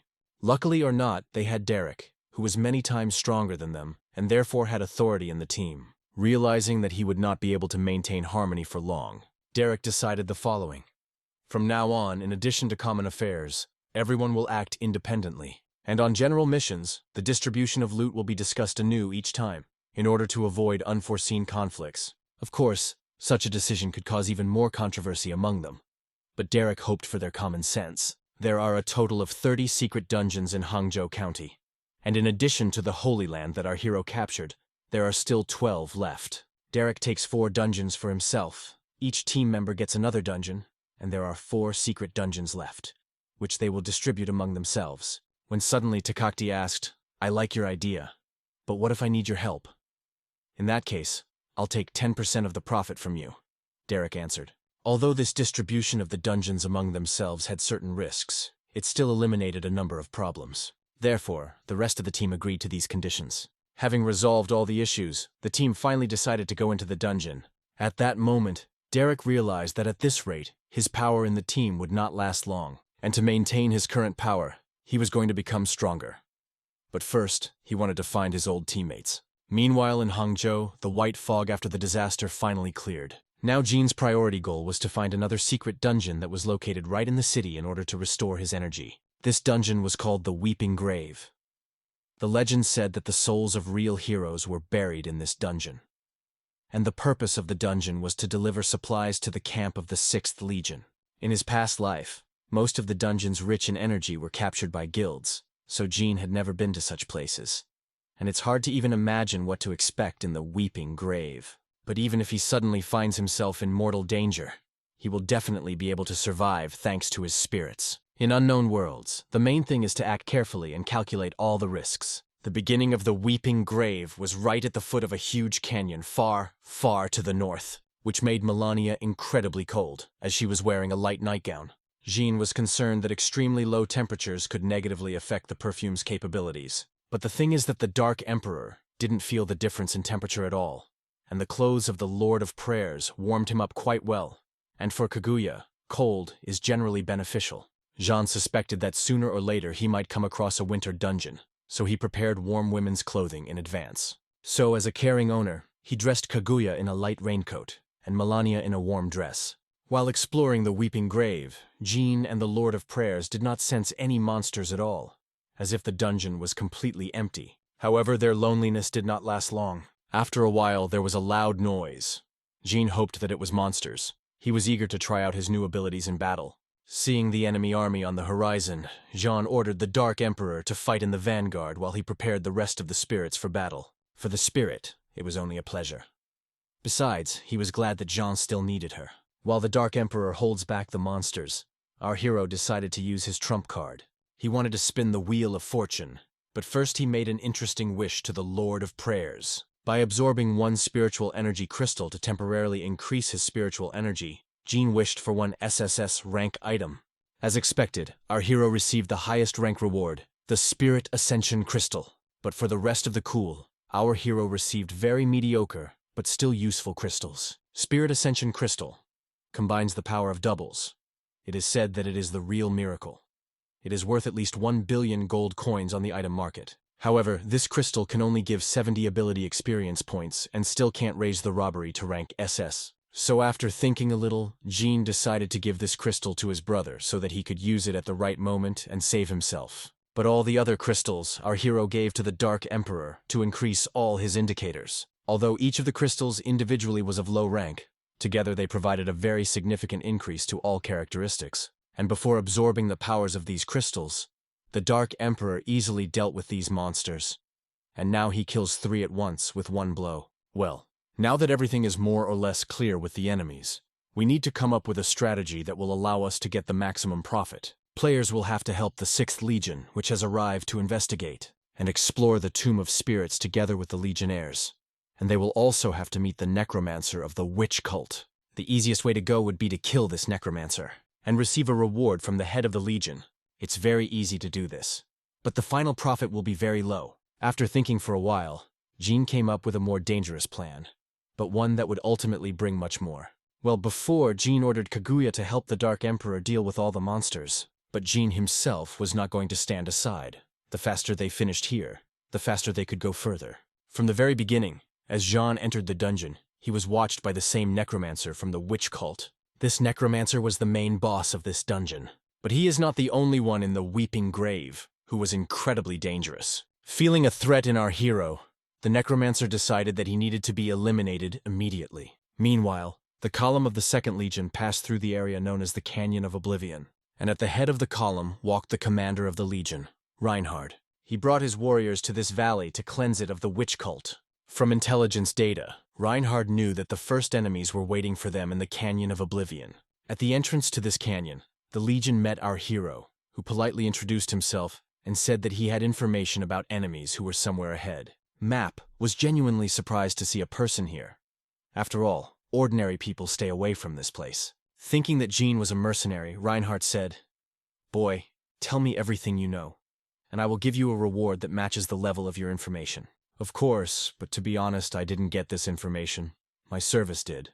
So she'll tell you everything herself," Jean answered politely. Stepping forward, Kaguya whispered in a rough voice, "The thing is..." Without listening to the girl to the end, Reinhard felt that something was wrong, and a moment later, Kaguya attacked the commander, but he reacted in time and dodged. Why Jean attacked the commander of the Second Legion remains a mystery for now. After the first failed attack, our hero, with the help of Lord of Prayer, paralyzes Reinhard for 3 seconds, after which Kaguya deals a powerful blow, depriving Reinhard of most of his health. What frightened the commander most was the fact that he was quickly losing his spiritual strength, and moreover, could not move. Seeing the silhouette of the mage behind our hero, Reinhard realized that it was because of him that he could not do anything. I felt the spell's power getting weaker over time. The commander began to release some of his power to resist this spell. And besides, Reinhard's army did not stand aside and just watch as their commander was killed. But even despite this, Jean was not going to stop. He put more and more strength into each attack. Meanwhile, Kaguya fought desperately with Reinhard. It is worth admitting that this commander is really strong. When suddenly the commander looked at Jean and said, "Hey you, from the witch cult. Fight me if you are not a coward." "Finally, forward attack!" our hero answered with a smile on his face. The guy's behavior really confused Reinhard. The commander felt that not everything was as simple as he thought. But be that as it may, he understood that he was obliged to kill him at any cost. A moment before his death, time stood still around Jean. And he appeared again, he, the savior, ready to kill anyone who dared to attack his master. Even though Reinhard couldn't move, he could still speak. How is this possible? Is a human capable of making contracts with more than one spirit? "You're right, a person is not capable of such a thing, but I am special," Jean answered. Thank Reinhard, our hero ordered the spirit to kill him, but wished that he would do it painlessly. As a result, the commander of the Second Legion simply disappeared into thin air. Of course, killing legionnaires, and especially their commander, was contrary to common sense, but that was our hero's plan. He wanted the surviving necromancer and the witch from this dungeon to consider him an ally, seeing how the main danger in the person of Commander Reinhard simply disappeared into thin air. The witch and the necromancer felt relieved and wanted to reward their savior. Meanwhile, the army of the Second Legion was preparing to avenge the murder of its commander, but to no avail. Without Reinhard, they are unable to defeat such a powerful spirit as Kaguya. To be honest, this whole plan of Jean's is incredibly risky. After all, there is absolutely no guarantee that the necromancer will not want to kill him. In addition, for killing Reinhard, our hero received a simply insane amount of experience. But what is much more important, only by destroying the Legion can you get the ashes of deceased heroes. While thinking about his next step, Jean noticed black smoke starting to appear from underground. And soon, from under the ground appeared the phantom of the necromancer, who said, "Distant wanderer, we are the witch cult. We invite you to the Tomb of Spirits, and leave these imperial dogs outside to us." At that moment, Jean realized that his plan had worked even better than he had imagined. Initially, he just wanted to rob the necromancer and escape while he fought the remnants of the Legion. But now that he has been invited to the main temple of the cult, there is a chance to hit the jackpot. The main thing is that the reward received is worth the effort. Following the phantom of the necromancer, Jean soon came to a huge mountain, at the foot of which was the entrance to the cave. To meet our hero, 6 monks of this temple and 1 witch came out. Now was the perfect moment to finish them off and clear this dungeon. But first, you need to make a plan and find out what ashes of the deceased are and where they are hidden. When suddenly the same witch in white addressed our hero. "Dear messenger, we are grateful to you for your help. May I know if you have brought with you any important instructions from the higher ranks?" Of course, for Jean, such a question was surprising, because he knew absolutely nothing about this world. But he understood that if he kept silent now, he would be exposed. Not being able to think of anything better, Jean asked, "How are you doing with the previous task?" "Sir, after 10 days of rituals, we have finally completed the Frost Dragon," the chief necromancer replied. Having gotten used to the role of a messenger from above, Jean ordered that they show him immediately. Sensing something was wrong, the witch agreed to show them the dragon, but now she looks at Jean with suspicion. From the inside, the temple resembled a banal dungeon from a well-known RPG, with gloomy walls and ghosts flying everywhere. In the most remote corner of this temple, something incredible was hidden. A huge frost dragon bound by dark magic. After the dragon spirit comes to life, it will definitely become a level 40 monster or even higher. Ordinary players cannot do this, and of course, Jean didn't want to let that opportunity go. However, it would take about 2 more days for the dragon to fully awaken. Previously, the dark monks were worried that they would not have time to complete what they had started, due to the arrival of the Second Legion. But thanks to Jean, this problem disappeared. Our hero didn't want to wait another 2 whole days inside the dungeon, and it was too dangerous. But he didn't want to miss the chance to take the ice dragon for himself. Understanding this, Jean asked, "I see. But where are the ashes of the deceased stored? I need to replenish the energy reserves that I spent in battle." "Mr. Messenger, the ashes of the dead are an important material for cleaning the dragon, and we have a little of it left," the necromancer answered excitedly. "So you want to say that the fact that I have no energy left is unimportant?" Jean said, looking at them menacingly. And a few minutes later, one of the monks brought all the supplies of ashes of the deceased that they had left. Having absorbed it, Jean felt how his energy slowly but surely began to replenish. And besides, it also added 100 energy points to all the spirits. Ashes of the dead is a very useful item. Our hero, and in the future, wanted to use the ashes of the deceased. However, in this case, the process of cleansing the dragon will take much longer. Seeing the worried faces of the monks and the witch, Jean said, "Don't worry. I will improve the ashes of the deceased. As soon as I collect the necessary amount, I will be able to continue to complete the original task." "Sir, but this is—" the monks whispered anxiously. "I didn't understand. Do you want to say something? Or will you follow the order of your superior?" Calling Kaguya and the Dark Emperor, Jean answered. Seeing the 2 fighting spirits, the monks bowed their heads obediently and were ready to carry out any order. Despite everything, the necromancer blindly believed our hero. Therefore, without the slightest doubt, he was ready to carry out his order. Let the monks carry out his order first, and they will talk about the rest when the time comes. However, not everyone in the temple believed our hero as blindly as the necromancer. The witch felt that Jean was not who he claimed to be, but she was not completely sure. So she decided to make sure that her guess was correct. Having contacted the chief monk of the cult, the witch said, "Sir, thanks to your help, we were able to finish the ceremony on time." "What are you talking about? What help?" the monk asked in surprise.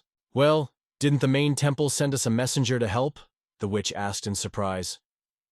"Right now, we have too much work, and no free people to help you," the monk answered anxiously. Now everything becomes even more complicated. The witch did not understand why Jean helped them if he was not from their cult. Despite the fact that Jean the stranger, a monk, wanted to invite him into their cult, since he killed Reinhardt and became an enemy of the Empire. But the witch had a different opinion. She wanted to kill Jean. After a long conversation, the chief monk gave the order to give the guest the best reception and to give him everything he wants, no matter what the cost. Meanwhile, the monks of the cult were diligently processing the corpses of Imperial soldiers into ashes. Although these soldiers have long since died, powerful energy still remains in their bodies.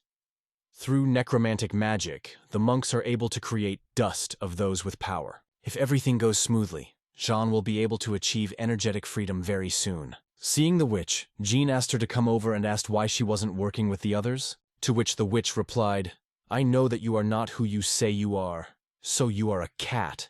And why did you sneak into our lair?" "Interesting. But the thing is that I didn't make my way to you. You invited me yourself, didn't you?" Our hero answered with a smile on his face. But if you look at this situation from this side, Jean is also right. They called him themselves. Remembering the order of the High Monk and realizing that she was wrong, the witch said, "I beg your pardon. Allow me to introduce myself again. I am the Witch of Desires. My name is Bride of Kara." "Nice to meet you, Kara. You can call me Dark Emperor."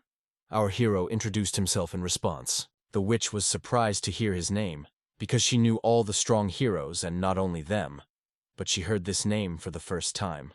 Having met them in person, Kara invited Jean to join their witch cult, saying that if he joined their ranks, he would be able to constantly receive ashes of the deceased in unlimited quantities. This sentence left our hero stumped. Usually the dungeon plot ends immediately after killing the boss, but now it seems to have expanded. To be honest, Kaga's offer regarding unlimited access to the ashes of the deceased really won Jin over. But on the other hand, joining the witch cult will definitely bring a whole bunch of trouble. That's why our hero asked for 20 minutes to think it over. Sir, I understand everything, but we don't have that much time. After Reinhardt's death, the Empire sent an entire army to suppress us. Kaga said anxiously. What should I be afraid of? When they come, I will simply kill them. I only need the ashes of the dead to hold the necessary amount of energy, Jin answered. I understand everything, but now we need to concentrate on the ice dragon, Kaga answered politely. To be honest, our hero wanted to deceive them and take all the ashes of the deceased and just run away. But apparently his charms do not work on the Kaga.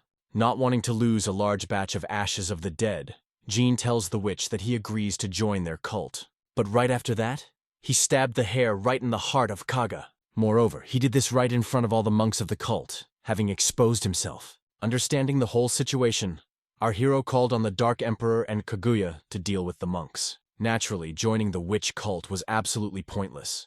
Our hero was going to kill all the monks, take the supplies of ash, and leave the dungeon. When suddenly, one of the senior monks managed to trap Jin. To be honest, the guy was surprised that such weak people had such abilities. But be that as it may, Jin was many times superior to all of them, so such an attack did not work on him. While the spirits were dealing with the lower monks, our hero decided to deal with the main necromancer. But at that moment, a powerful earthquake began, and it was hardly a coincidence. The reason for this earthquake was that the main thing was that the necromancer freed the ice dragon from its shackles and subjugated it to his will. Jin didn't expect that this monk would be able to revive the ancient monster ahead of time. Due to the premature awakening, the ice dragon did not reach the peak of his powers. The arsenal had 3 skills with double effect, dealing damage and suppression. The damage of each skill was quite decent. Despite its enormous size and premature awakening, its power is only slightly greater than that of the Monster Lord. Taking into account all the nuances, Jin and Dark Emperor will fight in the vanguard, while Kaguya must deal with the Necromancer, Ice Dragon, essentially a spirit in the hands of this monk. The Necromancer completely controls all the actions of the dragon.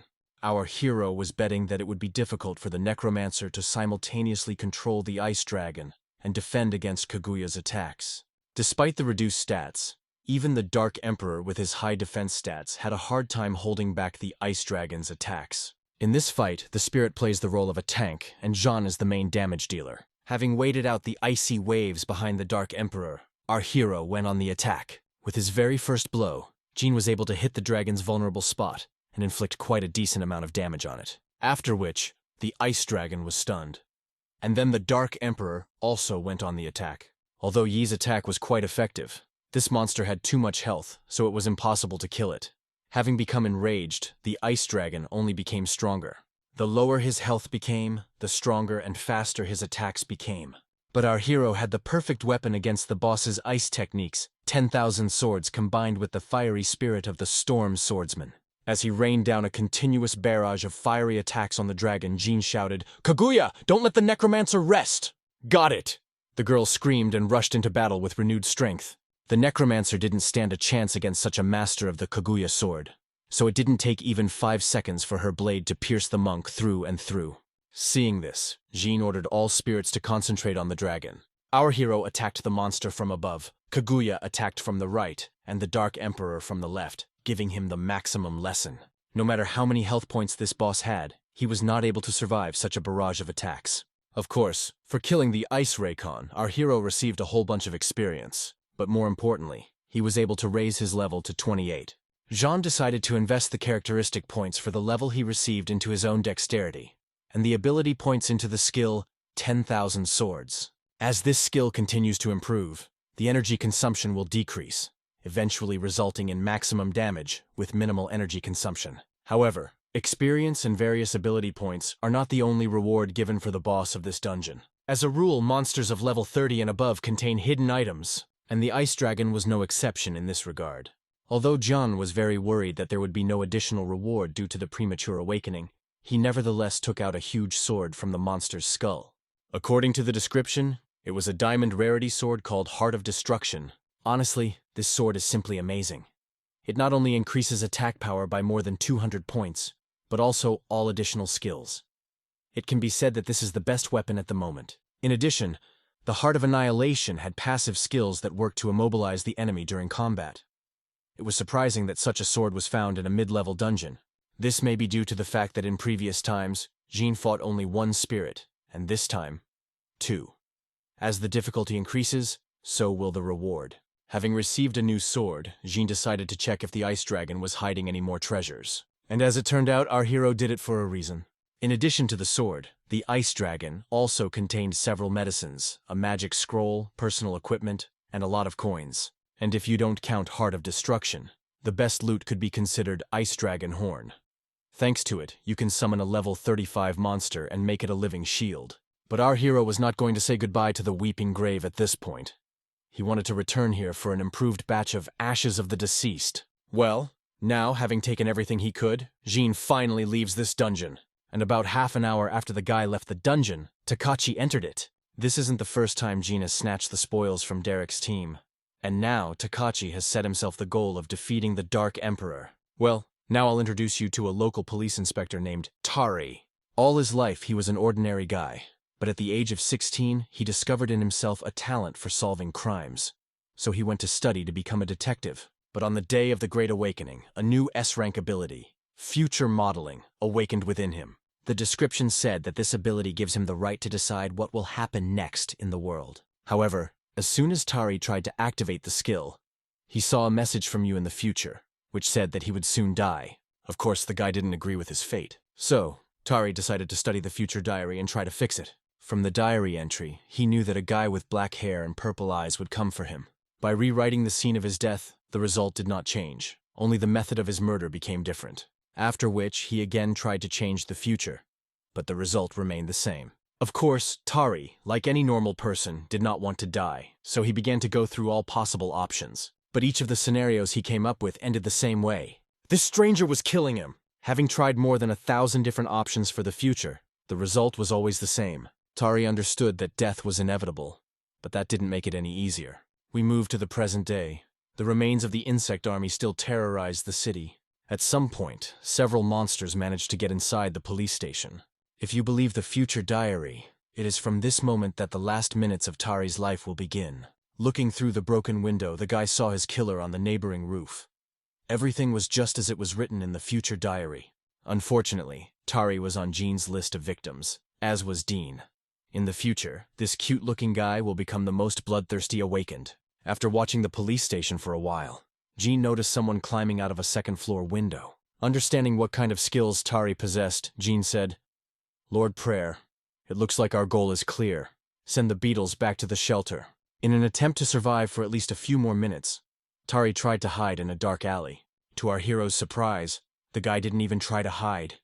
He just lay leaning against the wall and choking on blood said, "This girl has become even more beautiful since last time." "What are you talking about? Did you know I was coming?" Jean asked in surprise. "Yeah, imagine, I have one like that. To anticipate the moment when you come," Tari answered with a smile on his face. Jean knew about his abilities, but only superficially, and now he has to understand them completely. Jean considered this ability a gift from fate, but Tari had a different opinion. He saw nothing good in knowing his future. Coughing up blood, the guy added, "What you read in this diary never changes. If it's not the curse, then what is it?" Having come to terms with the inevitability of his death, Tari asked Jean for only one favor. He wanted to die at the hands of Kaguya. Our hero refused this request and ordered the Dark Emperor to kill him. Jean was afraid that this could be some kind of trap for Kaguya. Realizing that he would die from the spirit in dark armor, as it was written in the future diary, Tari realized that fate cannot be changed. Before coming for the guy, our hero was tormented by doubts about whether it was worth doing this. But remembering his past life, all doubts disappeared. Moreover, the insects that managed to break into the police station seriously injured him, and he would not have lived long anyway. By taking advantage of the robbery, Jean received exactly the same skill that Tari had. Opening the future diary, our hero saw only blank pages in front of him. After thinking for a while, he realized that the new skill most likely worked the same way as the Lord of Prayers. So Jean said, "Future diary, tell me what will happen in the next 2 days." Entry in the future diary. "My name is John. If you are reading this, then I am already dead when I came to the secret dungeon, Weeping Graves. I met a man who claimed to be a modern heavenly master, Takati. After a short conversation, Takati just attacked me.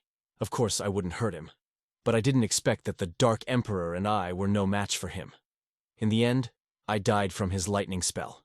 You have to change the course of events. It turns out that tomorrow, Jean must die in that dungeon. Let's remember Taki's words that the prediction of the future diary cannot be changed. John was seriously scared. Realizing that he was in serious trouble, our hero began to think about what to do. Rereading the predictions again and again, John will remember that he has heard this name somewhere before. Takati. After thinking for a bit, the guy decided to ask the Lord of Prayers for help. He wanted the future diary to tell him about an alternative development of events. New prediction. My name is John.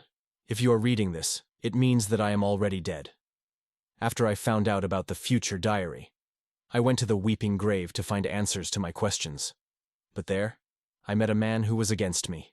I managed to surprise the enemy by being able to control several spirits at once, but after a long battle, the Lord of Prayers died, as did the Dark Emperor. Without my spirits, I became an easy target for Takaki, and I died. Of course, the new prediction was different from the previous one, but the result was still the same. Then, the Lord of Prayers advised our hero to call upon all his spirits and see how the prediction would change. Lord suggested that future diary makes its predictions based on the information it has, so it doesn't know about the existence of other spirits. Having summoned all the spirits except the Savior for an obvious reason, Jean asked to create a new prediction.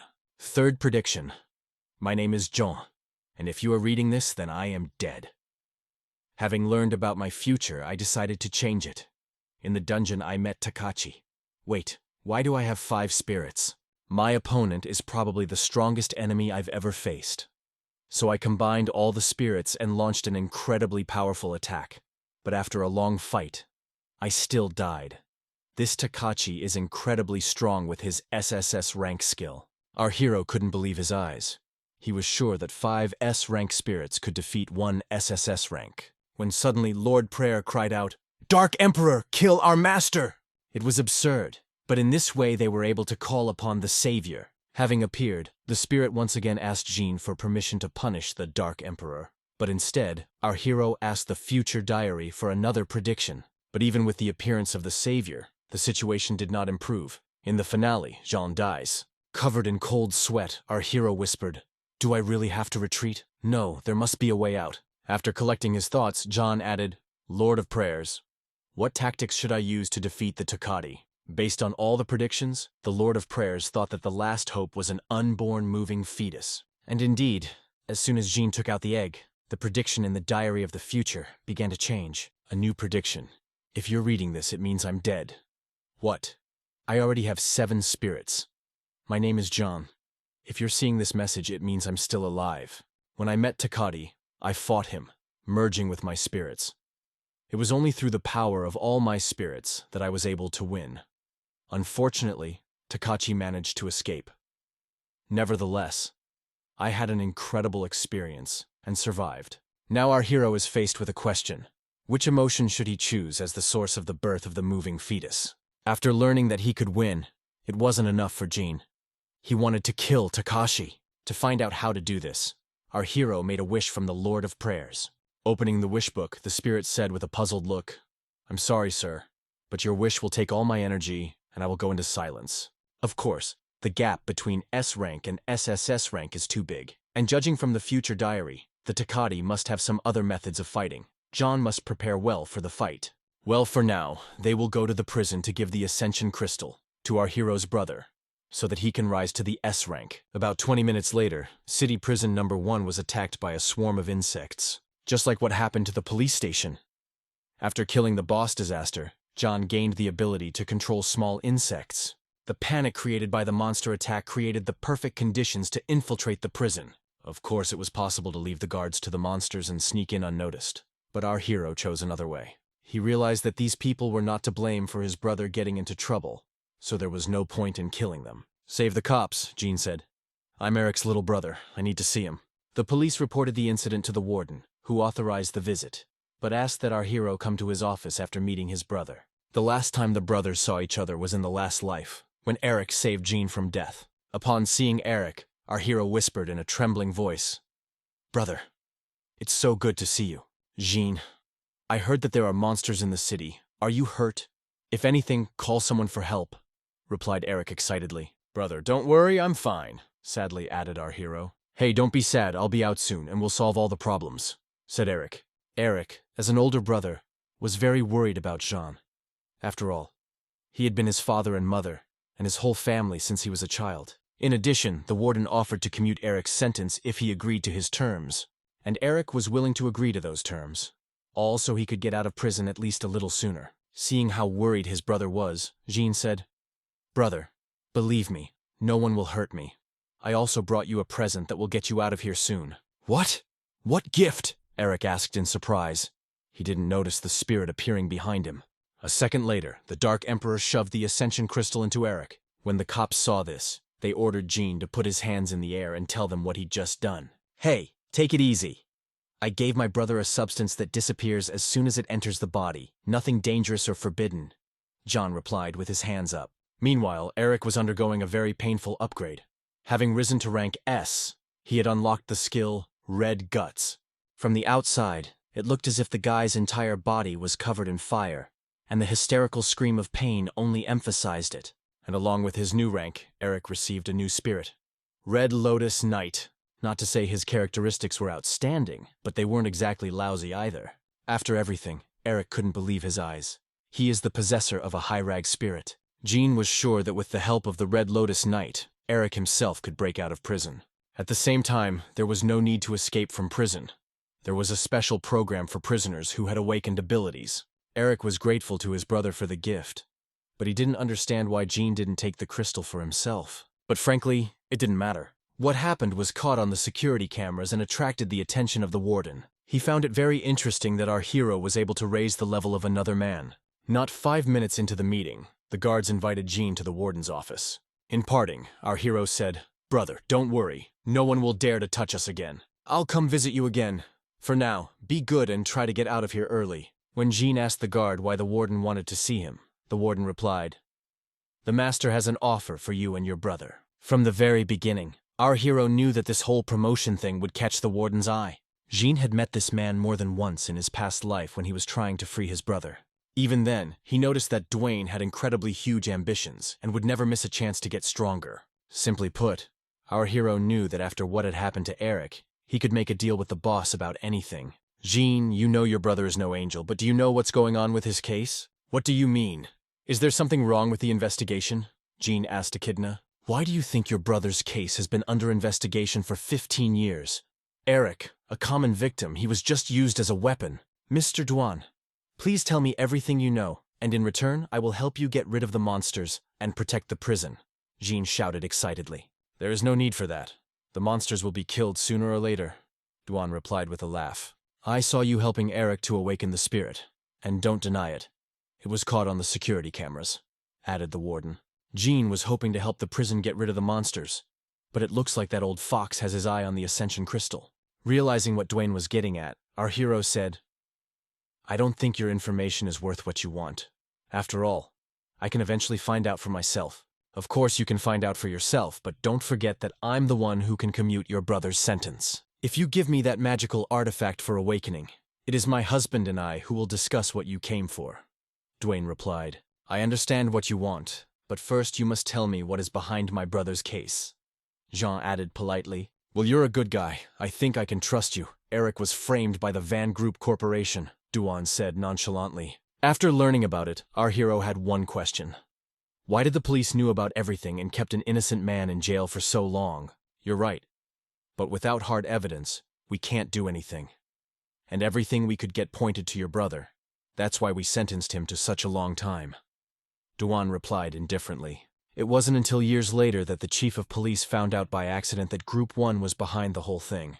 I pointed out that it was the corporation that bribed the judge to give him a quick and long sentence. Seeing that our hero was filled with revenge, Old Man Duan advised him to give up any revenge. No matter how much power you have, Group 1 is the largest corporation in the country, and to face it alone is death. After that, Dwayne offered our hero a deal. Jean would help him awaken his power, and he would try to get his brother out. In this respect, Jean was in complete agreement with Duan. No matter how strong he was soberly assessing his capabilities against the strongest corporation in the country. The thing you're asking me for is in the vault, so I'll have to go get it. Agreed, as soon as you take this artifact, run to me, replied Duan cheerfully. And on that good note, they said their goodbyes. And of course, Jean wasn't going to give him the crystal. Now when our hero found out that the warden knew about everything and did nothing, he was going to kill him. After our hero, a guard came to the Duan's office and said that they had prepared a safe place for him to hide when the monsters attacked. There is no need for that. You guard the prison outside, and I will stay here and control everything, replied the man. Duan didn't really want the Ascension Crystal for himself, but for his son. As for Eric, the boss had a very simple logic. He knew that if he went against Group 1, he and his family would be dead that evening. Suddenly, a dark emperor appeared behind him and said, "Smoking is very bad for your health." At that moment, the man froze with fear and whispered in a trembling voice, "What's going on?" And a moment later, behind this huge spirit, Jean appeared and with a smug face said, "Mr. Duan, it's me." Seeing our hero, the man exhaled with relief. "Jean, don't scare me like that. Have you already obtained the Ascension Crystal? So soon?"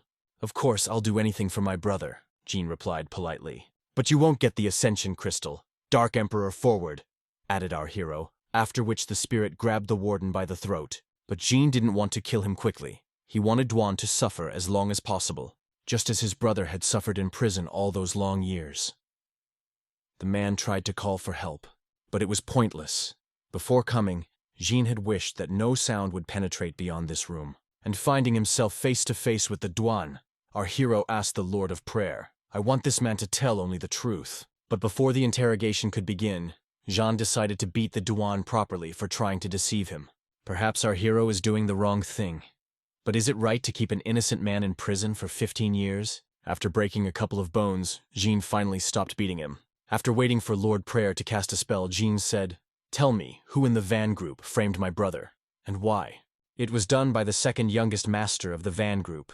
Then they stole the artifact from the museum, and sold it to the Empire of the Rising Sun, and made your brother guilty, paying him 100,000, begging for mercy," shouted Duan. "What are you saying? They gave him the money and Eric just agreed to it?" Jean angrily interjected, ordering the Dark Emperor to break the man's legs. "No, it was me. They offered him a whole million, but he only got 100,000, and I took the rest of the money." Breathing heavily, Duan replied, "As I thought. Then the second question. Where does a rat like you hide his money?" Holding back his anger, asked our hero. "Dream on, you and Eric will die anyway. Why do you need my money?" Duan replied with a sneer. Realizing that something went wrong, our hero looked angrily at the Lord of Prayers. Then Duan, crying and gritting his teeth, said, "I keep all my money in cash. There are about 94 million, all stored in the basement in the building number 14 in the district, Wuling." "Jean, you're just an idiot. Kill me, you won't get anywhere," the man added. "Do you really think I'm an idiot?" asked our hero in surprise. "You can consider me whatever you want, but it doesn't change the fact that you are a bastard who keeps innocent people in prison," Jean added with a smile on his face, leaning his foot on the man's head. A moment later, the monsters burst into Duan's office. Our hero was not going to kill the man personally, because then he would have gotten into trouble. It's much safer to leave the task to the monsters, and to make sure Duan didn't stand a chance, Jean asked the Lord of Prayers for help. The last thing the man said before he died was, "Jean, you'll die like a yard dog, just like your brother." Meanwhile, the guards tried their best to repel the insect attack, and no matter how desperately they fought, human casualties could not be avoided. Was the sergeant in charge of the defense? After losing several of his men, he decided to retreat back from the barricade on the second floor of the prison. When Eric came up to the lieutenant and offered to help, "How did you get out?" the policeman asked in surprise. "Those bugs destroyed part of the prison and some of the prisoners were able to escape, and I just awakened an S-rank talent." "I'll help," replied Eric. "Okay, if you help save the lives of my men, I'll do my best to make sure your labor is appreciated and you get out of here as soon as possible," replied the lieutenant. After getting permission from the policeman, Eric summoned the Red Lotus Knight. As soon as the beetles sensed the presence of a strong enemy, they decided to eliminate the threat, but they're not likely to get to Eric. The Red Lotus Knight will give his life to save his master. But defense alone won't win the battle. Eric ordered his spirit to destroy all the monsters and prevent them from harming people. Watching the Red Lotus Knight, the lieutenant was simply shocked at the power he possessed. Meanwhile, our hero was watching everything that was happening from the side. Of course, he could help his brother, but then Eric would not look so convincing on his background. Jean wanted his brother to do everything alone and get out of this damn prison. Besides, if suddenly Eric couldn't cope, Jean would be there to help. Just as suddenly there was a scream. We're finally free. These idiots are fighting bugs need to run before they see us. There was no doubt about it. Besides Eric, several other prisoners were able to escape from the prison. But Jean turned around and saw no one. Realizing that something was wrong, Jean called on the Lord of Prayer and said, "Say, someone just spoke." "Sir, it's one of the prisoners who has awakened a talent of rank S. Invisibility." Lord of Prayer answered. "So you know what to do? I want him to show his pretty face." With a smile on his face, Jean replied. After that, the prisoner became visible again. "Hello, who are you? Did you break my invisibility?" shouted the guy nervously. Realizing that our hero would most likely try to stop him, the guy decided to kill Jean. Looks like today's a lucky day for our hero. He got his brother out of jail and found a criminal with S-class talent. It's funny because according to the official data, criminals in this prison only had a maximum ability rank of A. How did this guy manage to avoid being tested? This guy, since waking up, claimed to have absolutely no ability and hid until the last moment. The invisibility skill. Too good and useful for Jean to just let this guy get away. Besides, if the Lord of Prayer was to be believed, this criminal deserved his punishment. So by killing him, Jean would be doing society a great favor. Realizing that our hero was not a policeman, he realized that he was likely to be killed, so he wanted to escape at the first opportunity. And Jean, too, realized that the guy was unlikely to fight to the last man and try to escape, distracting our hero by the incessant attacks of his spirit. The guy tried to get over the main wall of the prison. In addition, the skill, invisibility, this is only part of the talent, hermit. The guy can not only become invisible, but also completely remove his scent, which made detecting him almost impossible. Realizing that if the guy got over the wall, finding him would be quite problematic, Jean summoned a keg and finished the job in one blow. By some miracle, his ability has been upgraded to level 5. And now the talent Hermit, with all the abilities, belongs to our hero.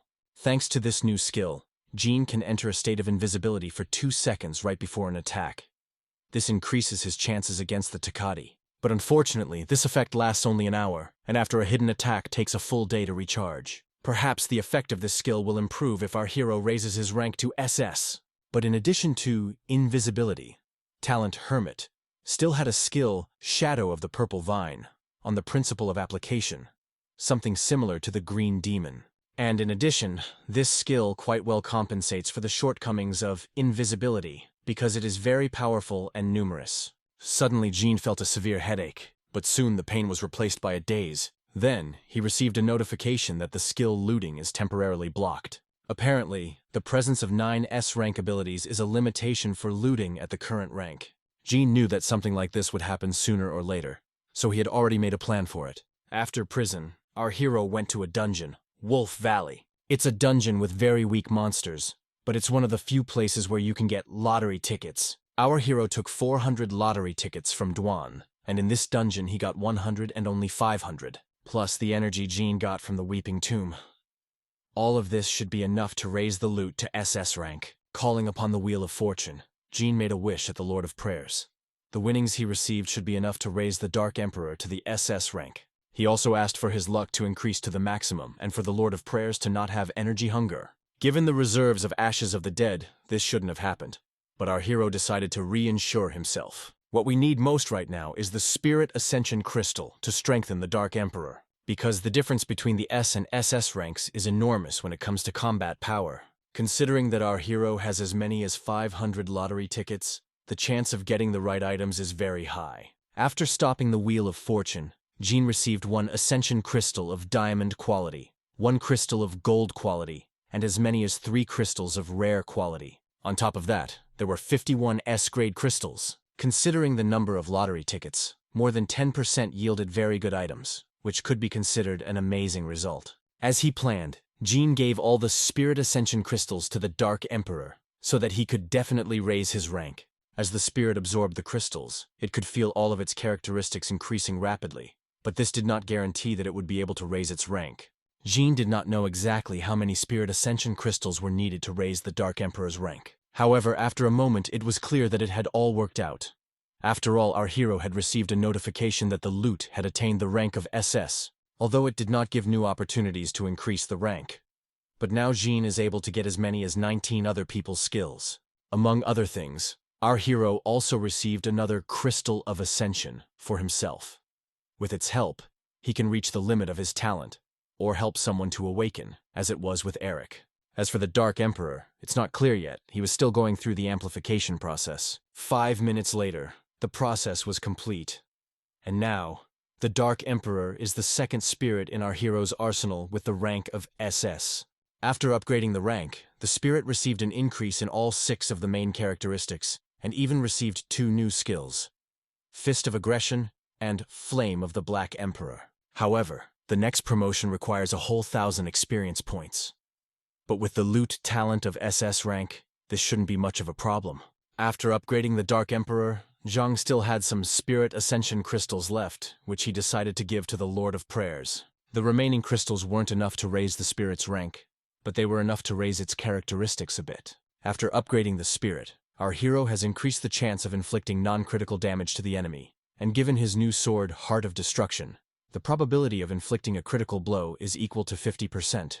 Absorbing the crystal, Lord Praying thanked his wife for giving him the opportunity to become stronger. There were no more Spirit Ascension crystals left, but there was still a whole mountain of small, useless crystals. By giving some of these crystals to Kaguya, she also increased her base characteristics. The crystals received were enough to increase the rank of the skill Rainy Night, which in general equaled the Kaguya in strength to the Dark Emperor, who was above her in rank. Notice that Jean is falling off his feet, as he hasn't rested in a week. The Lord of Prayer has offered to help. The remaining crystals might be enough to awaken the moving fruit and upgrade it to the SS rank. This is only possible because initially, the moving fruit hunts at the peak of the S rank. Considering all the spirits and equipment, Jean is now around level 7, rank SS. And an awakened rank, SSS, with only 1 spirit is unable to resist our hero. However, if the future diary is to be believed, Takati, an unusual awakened rank, SSS, our hero's only chance of victory is the new Dark Emperor. Meanwhile, Takati was waiting for our hero in the Weeping Grave, and you can be sure he prepared for their battle. As a monk in one of the oldest temples in the country, Takati could call upon the gods for help. Let's see how these gods will help him against our hero! After a failed attack, Jean said, "Bravo. I knew you were incredibly strong, but I thought a surprise attack would take you by surprise." Seeing in front of him a young skinny guy, Takati asked in surprise, "Who the hell are you? And why are you attacking me?" So you don't know me? Let's get acquainted, I'm the one who will kill you! Jean shouted angrily. "Kill me? You're just a child. Don't think you can do anything to me with your spirit," replied Takati with a laugh. Couldn't such a highly ranked awakened person feel the power of our hero? Realizing that every second counts, our hero summoned a Kaguya, trying to launch a surprise attack once again. Just like last time, the attack was unsuccessful. Only this time, Takati summoned his spirit, Divine Projection. It was only through a miracle that Kaguya was able to block the attack. "Kid, I'll let you live if you tell me who sent you to kill me," Takati asked our hero. At that moment, Jean stood dumbfounded. He couldn't believe that the man was able to sense and block Kaguya's hidden attack. After all, she has the lowest visibility among spirits. Realizing that things were not turning out in his favor, Jean ordered the Dark Emperor to deal with Takati immediately. But to no avail, the man summoned his second spirit. "Dark Emperor Kaguya, retreat!" shouted Jean in alarm. "Really so, Dark Emperor? That's you? I didn't expect you to have as many as 2 spirits. That explains a lot." In a smug voice, Takati said, "I finally figured it out. I recommend you to give it your best or you'll die," replied Jean. At that moment, Takati was curious as to why the Dark Emperor had come for him so suddenly. But remembering Derek's words, he realized that our hero is most likely reborn and knows something. I must say that this man has won more than a dozen battles, or rather, he has never lost, even with his tongue hanging out. Realizing at last who he was dealing with, Takati asked the dashing demon to share a lair with him. Takati and Jean had much more in common than they both realized. Both were willing to do anything to achieve their goal. They weren't afraid to get their hands dirty with blood. Summoning his strongest fighting spirit, Takati offered our hero a choice. If Jean would kneel and surrender, he would let him live. If not, he would kill him without hesitation. After dodging the attack of the dashing demon, Jean made a wish. "All the power of the world will disappear before me. The attacks of the Dark Emperor will not be stopped." After waiting for the spell to work, the Dark Emperor attacked, and with him and Kaguya along with him, Jean planned to launch a double attack from different directions so that the Takati wouldn't stand a chance. There was little chance of this attack, but it was worth a try. Besides, Jin wanted to see what Takichi was really capable of. This tactic made the man use the Thunderer's skill and ask the Goddess of Mercy for help, which caused the Dark Emperor to be thrown backwards. And a moment later, there was a tremendous rumble in the canyon. And out of the cloud of smoke, a giant hand appeared. It looks like this is the spirit that made Katya get the SSS-Rank. The giant god spirit called Danmo. And when I say giant, I mean taller than a 50-story building. After Danmo appeared, the Dark Emperor and Kaguya's main goal was not to kill Takachi, but to protect Jin. Because of its enormous size, Danmo was slow, which the Dark Emperor wanted to take advantage of. Kaguya also decided not to stand by and try to stop the spirit, to no avail, even without the use of skills. Danmo can easily stand up to 2 SS rank spirits. Despite its slow movement, Danmo had a very high attack speed, not to mention its catastrophic damage. According to the future diary, Takati still had skills that could summon lightning strikes. So on top of all that, he also has 3 spirits with different types of action: attacker, defender, and tank. Given all of this, it's clear that he got his rank for a reason. Suddenly, Takachi ordered Danmo to retreat. Hey, old man, why did you call him off? Are you afraid? Shouted Jin with a sneer. Laughing loudly, Takati replied, "Kid, don't make me laugh. Even if you are reborn again, I will not be afraid of you." Although Jean didn't show it, he was surprised that the man knew about his rebirth. "Takati, that's your name, isn't it? Tell me, is my rebirth the reason you want to kill me?" Our hero asked. "Not really, I just want to prove that even if you are all from the future, you're still weaker than me," replied Takati. Jin couldn't help but notice that Takati said the word "you," which meant that our hero wasn't the only person who could be reborn. After hearing this, the guy realized that he had to find others like him. But first he had to deal with this old man. Changing his sky blue aura to wild flames, the man summoned another spirit, Flaming Knight Yang. This spirit was well known to our hero, as it would become a legendary spirit in the future. "I see you are surprised. Danmo was able to resist 2 of your spirits at once, but Flame Knight will not leave you the slightest chance," Takati said smugly. After that, Jin pulled out a gun. When the old man saw this, he laughed. After all, in the age of the awakened, only weaklings and idiots use firearms. "I didn't prepare this gun for you." Putting the gun to his temple with a smile on his face, Jin said, "Man, just because you can't beat me, doesn't mean you have to kill yourself. Doesn't mean you have to kill yourself. I can make you my assistant." Takachi added fearfully, "Are you stupid? Who told you that I'm going to kill you?" Holding back laughter, asked our hero. But despite this, Jin still pulled the trigger and put a bullet in his head. And of course, this whole theatrical performance was for one purpose only: to summon the savior. You have to admit, bringing a gun to summon a spirit is pretty smart. Takati found this way of summoning a spirit quite amusing. But he was sure it wouldn't make a difference. "Hey, old man, since you summoned 4 spirits, I had to summon a few more," said our hero, holding back a smile. Realizing that the battle was starting to heat up, Takati ordered his spirits to kill Jin immediately. Jin was of the same opinion. He ordered his spirits to avoid fighting Takati's spirits and concentrate on capturing the man. Realizing that getting to the man would be difficult, the Dark Emperor decided to distract Danmo. Kaguya wanted to fight the Flame Knight and the God Projection, while the Savior was capturing Takachi. But the Savior ordered the girl to help the Dark Emperor, while he will deal with the rest of the spirits.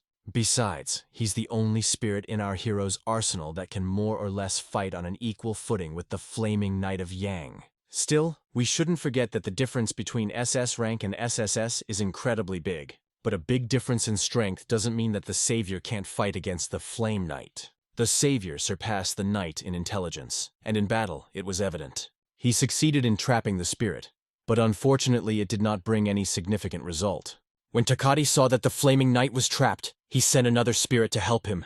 He sent a spirit named Guan to help him. Unlike all the spirits, she was the only one without combat skills. But she made up for it with her healing abilities. All the damage that the Flaming Knight received from the explosions was healed in a matter of seconds. At this point, Jin realized that attacking while Guan was still able to heal was a waste of energy. Realizing that all attacks were futile, Jin ordered the spirits to retreat. Even the Savior, with his ego, was in agreement with his master's decision. Seeing Jin retreating, Takachi laughingly shouted, "Scared?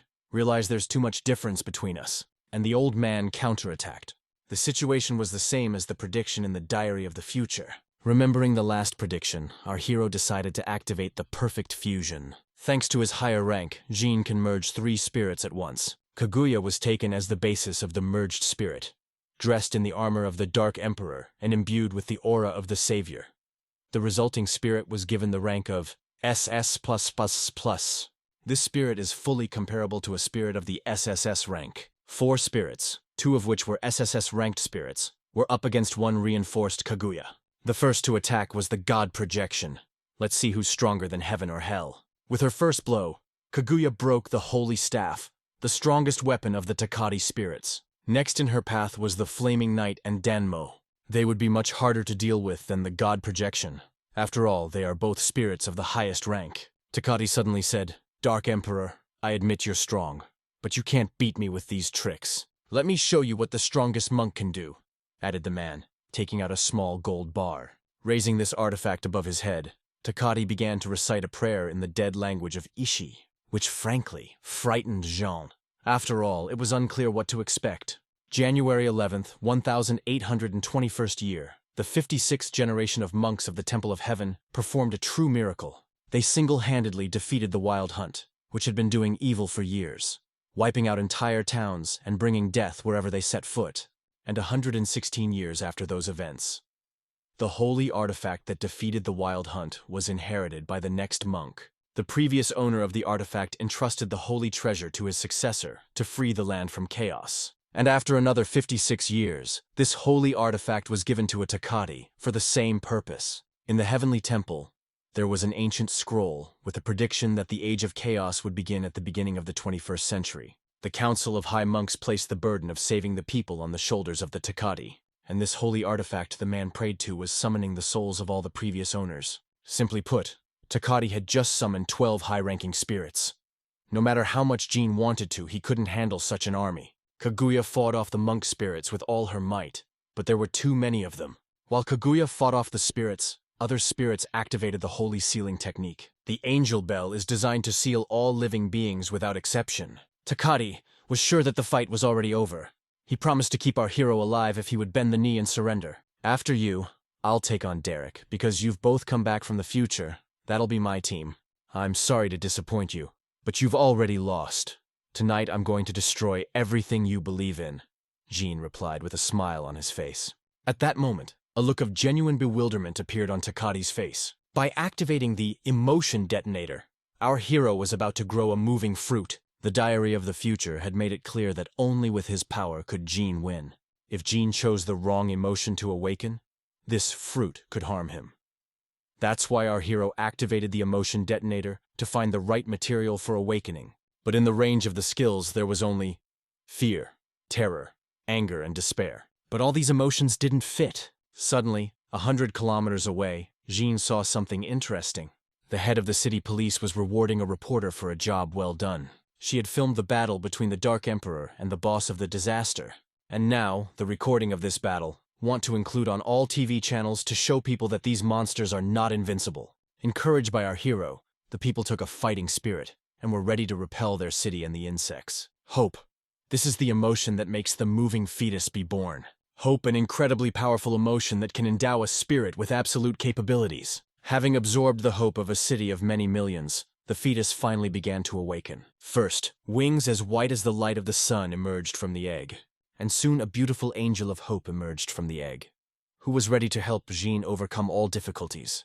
The new spirit was a SS-ranked spirit. Its basic characteristics were at a very low level. However, the skill Overloaded Existence completely compensated for these shortcomings. By absorbing people's hope, the spirit is able to make the other spirits not consume energy and increase their power by 20%. Meanwhile, Takati went on the attack. "Hey, gray-haired princess, how can your faith compare to the hope of millions of people?" our hero asked with a smile on his face. Thanks to the Angel of Hope, Jean finally had a real chance to win. After gathering enough power, the angel took action. The enhanced Kaguya, trapped in the trap, felt her power begin to grow unstoppable. A 20% boost to all her stats was more than enough to break Takashi's shackles. Seeing Kaguya escape the trap, the monk tried to stop her with his protective spirits. Their attacks were no more dangerous to her than a mosquito bite. Thanks to her high intelligence, Kaguya knew it was risky to attack head-on. So she allowed Takati to launch a series of strong attacks to create a cloud of whir on the battlefield. Using this cloud, the girl was able to take the monk by surprise and get as close as possible to attack him. but unfortunately it didn't work. Takati, with the help of Guan, took the form of a spirit and lost his physical body. After that, she was attacked by a divine projection. It didn't do any damage, but it bought Takati some time. Once again, after dealing with the god projection, the girl decided not to make up anything and just attacked the monk openly. At this moment, our hero asked the Angel of Hope and Lord of Prayers to strengthen the cage as much as possible. The next attack should end their fight, so Jean wants to act for sure. Under the reinforcement, the already reinforced spirit has unlocked a new skill: Hound Posts. With the new skill, Kaguya was able to completely neutralize an entire army of Takati spirits. In desperation, the monk decided to use his last trump card. He summoned the Great Arctic Warrior. Interestingly, Takati can summon so many spirits, even more than our hero. In addition, this Great Arctic Warrior is simply enormous in size, even bigger than Danmo. Despite its appearance, this spirit had only one ability. It could teleport its master. Everything happened just as Future Diary had foreseen. Takachi escaped. After seeing the monk disappear, our hero ordered the Lord of Prayers to locate him. Because the monk used up too much energy during the battle, he couldn't get far. Meanwhile, Takati was trying to figure out what to do next. Only 3 of the monk's army of spirits remained alive. He realized that if he fought the Dark Emperor again, he would lose his remaining spirits. The only choice was to go back to the temple and ask for help. Takati's only regret now was that he hadn't killed Jean in the beginning. Suddenly, the monk felt someone approaching him. To figure out what was wrong, he decided to use the sacred talismans of the divine eyes. Then he saw the spirit of our hero running a few hundred meters away from him. "How the fuck did he find me so fast?" Takachi shouted in fright. Realizing that he couldn't take another battle, the monk asked the Great Arctic Warrior for help. A moment later, our hero arrived at the same place. However, Jean was not going to let him go just like that.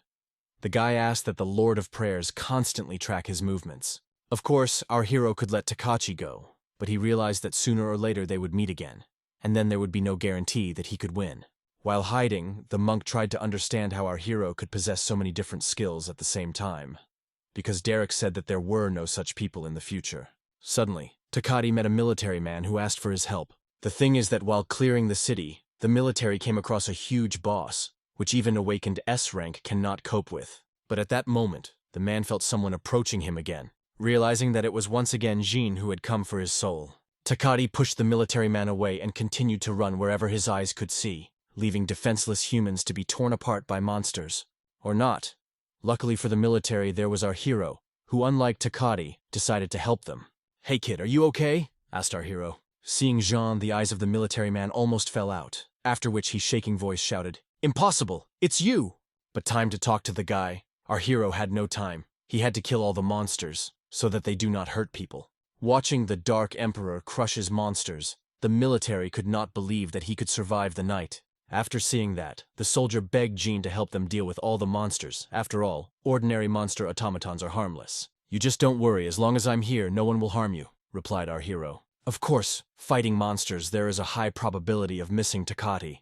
But if our hero does not help us, the Angel of Hope will lose its power. You may be wondering where this boss came from, but Vicjan has already dealt with it. It's very simple. Disaster bosses act like wild animals. They occupy a certain territory and dominate it. Simply put, there can be multiple bosses for one disaster. Listen, gather all your men and retreat, protect the people, and I'll deal with this monster. Taking out the Heart of Destruction, added our hero.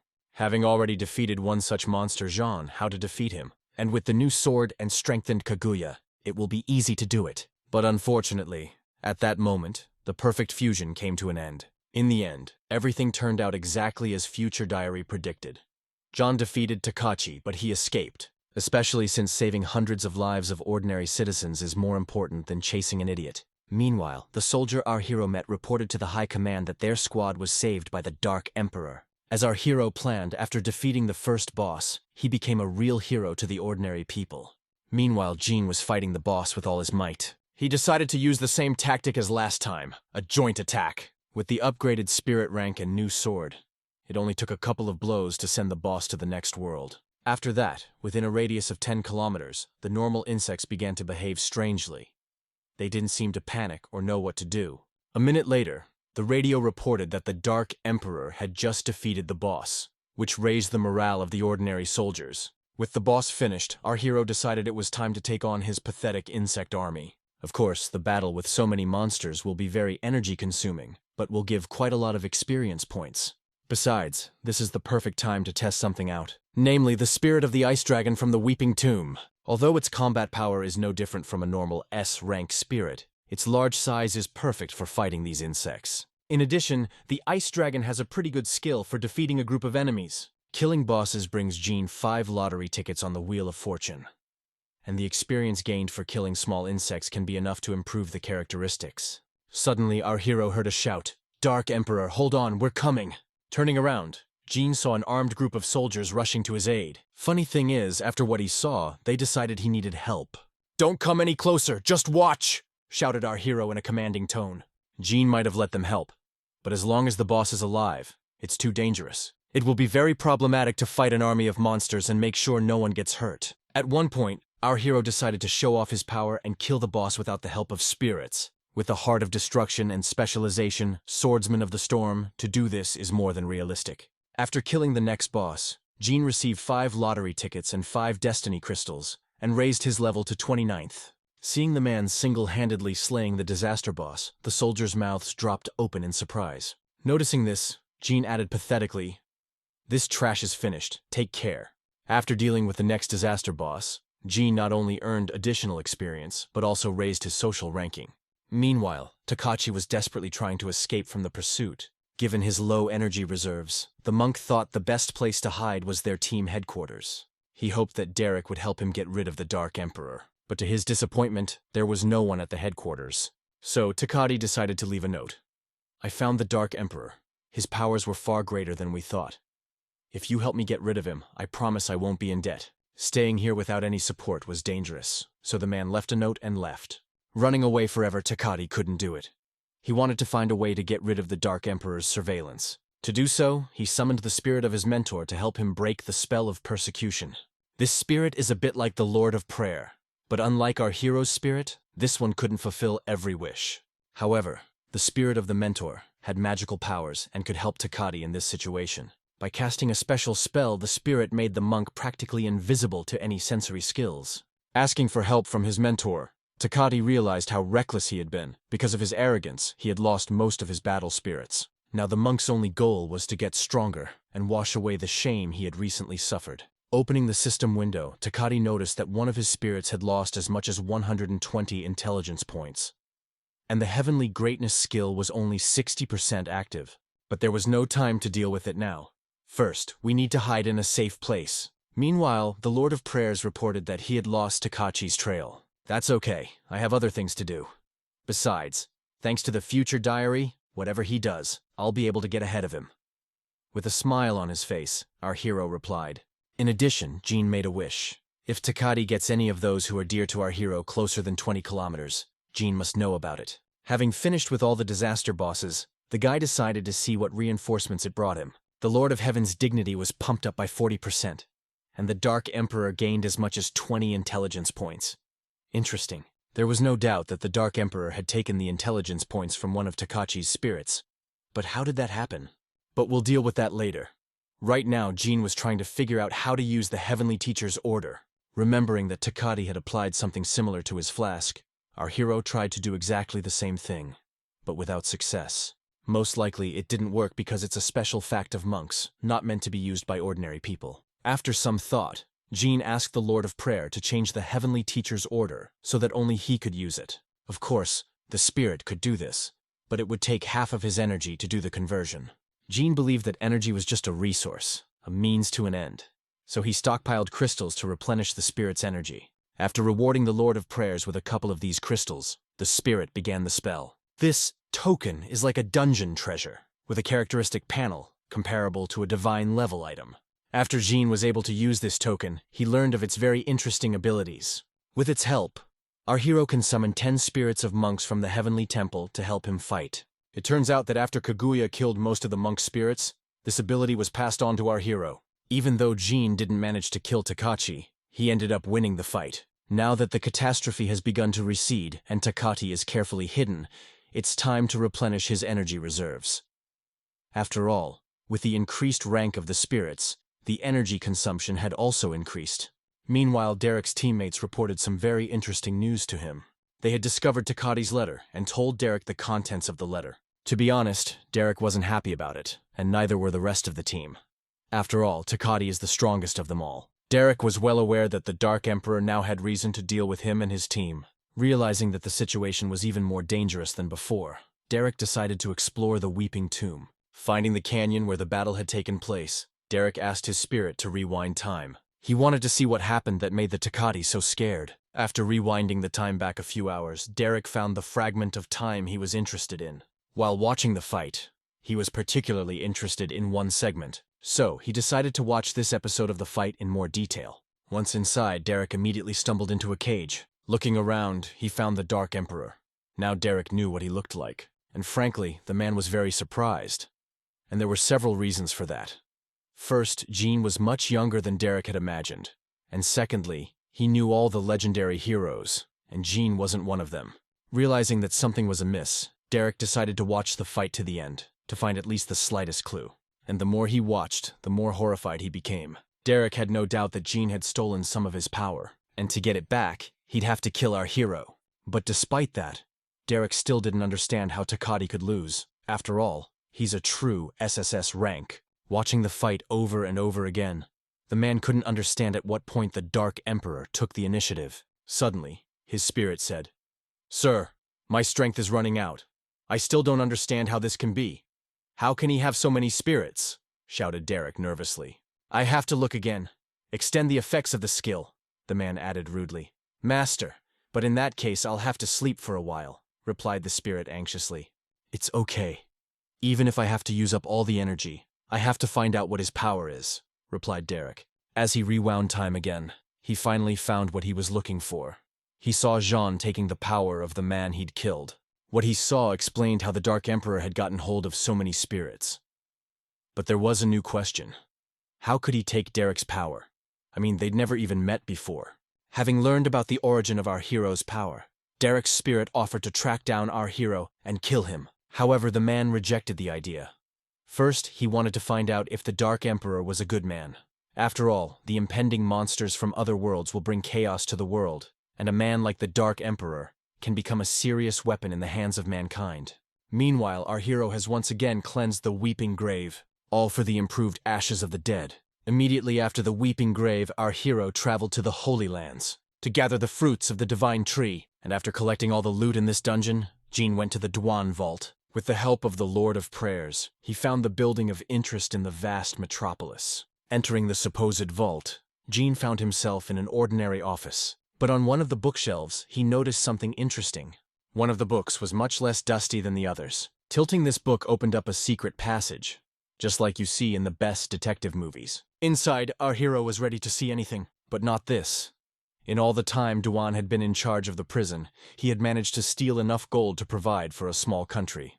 It's true what they say, in bad times the poor get poorer and the rich get richer, the kind of money that can solve any problem. So our hero took it for himself. After that, Jean ordered the Lord of Prayers to find a guy named Vance, who works in the Van Group. It's time to avenge the bastard for what he did to Eric. If it weren't for the sudden appearance of Takati, John would have dealt with him long ago. As the second young master of a huge corporation, Vance lived in the most expensive neighborhood in the city. Besides, while Eric was rotting in jail, the asshole was spending his illicitly earned money on all sorts of nonsense. Vance had a lot of other crimes on his record besides his illicit wealth. But because of his money and power, the police turned a blind eye. And after the disaster in the city, Vance lost all humanity. He would kidnap women from their homes and do whatever he wanted to them, then just kill them. Then one day, on one of Vance's usual days, the lights came on in his office. Jean suddenly appeared and said, "Vance, I think you're getting a little carried away. I suggest you play one last game with me. Who are you, and how did you get here?" Vance whispered fearfully. After which, Jean activated the skill Dignity of the Lord of Heaven, plunging the guy into illusions. And so, when you don't ask any more stupid questions, I'll tell you the rules of the game. The only question is whether or not you survive tonight. Listen carefully. There are 100 monsters waiting for you. If they catch you, you're finished. Well, it's a game, and you have a chance to win if you can get out the back door. I'll let you go. Well, I think I've explained it all quite cleverly. So good luck with that. As he left, our hero said, after which Vance woke up and whispered, "I have to finish with this chemistry. I'm already starting to hallucinate. Just then, on the roof, there was a loud stomping of paws and a shrill screech of wings. A moment later, a group of insects snuck right into his office through the vent. Running away from the insects, Vance screamed hysterically, asking for help. Remembering our hero's words about the game, the guy ran toward the back door. And so he did. As soon as he stepped through the door, the insects got away from him. Congratulations! You have successfully passed the first level! John shouted out of the thick fog, holding back laughter. Let's keep up the pace and start the second level right away. Meet the White Fog Killer, added our hero. Who are you and what do you want? You do realize that as soon as I get out of here, you're dead! Vance shouted back angrily. And you're funny. Try to get out of here first. From the fog, our hero replied. On the second level, our hero prepared for the guy a huge bug called Cleaver. The condition for completing this level was to get back to the room. All these trials with monsters, Jean prepared for one purpose, to make fun of this bastard. Running away from Tisak, the guy firmly decided that any price must and find out the name of our hero and kill him. At one point, Vance was so intent on the manner that he failed to notice the threshold and stumbled. And that mistake almost cost him his life. But Jean couldn't let the guy get killed by some monster. Our hero had organized this game just so that Vance could experience a real horror in his last moments. After Tisak grabbed the guy, he started begging for mercy, trying to bribe our hero with money. I'll be honest, I don't like you. However, if you answer my questions, I might let you live. With a smile on his face, said our hero. I am interested in who besides you. Who else was involved in the theft of relics from the Hangzhou Museum? Jean added. Vance was surprised to hear this, because he was sure that he had solved this question even then. Boy, I don't know what kind of body you had before, but I was acting on the orders of Bharat Wang, Vance replied in a trembling voice. Are you saying that Wang Chunji, your big brother? Questioned our hero in surprise. Yes, he is the most important in our family. Everything we do, it's on his orders, excitedly shouted Vance. After that, the guy activated his talent Charm, thanks to which he lured girls to him. Vance hoped that his skill would work, and he would be able to convince our hero that it was all his brother's fault. After listening to the guy, Jean sighed heavily and said, Strange you are a man, and after all, I gave you a chance. Then he attacked the boy. You promised to let me go if I told you everything. Vance shouted through the pain. Tell me, are you really such an idiot or just pretending? Did you really think that your low-ranked skill would work on me? Asked our hero with a haughty face. With Vance, it's clear he's a scumbag to the core. But his older brother Vance was different. He valued and respected all people regardless of their condition, and taught his son the same. But to no avail, the boy thought all poor people were stupid sheep who served the rich. Suddenly, Van felt that someone was following him, so he summoned his spirit Como. In addition to the spirit, the guy also decided to reinsure himself, so he prepared a gun.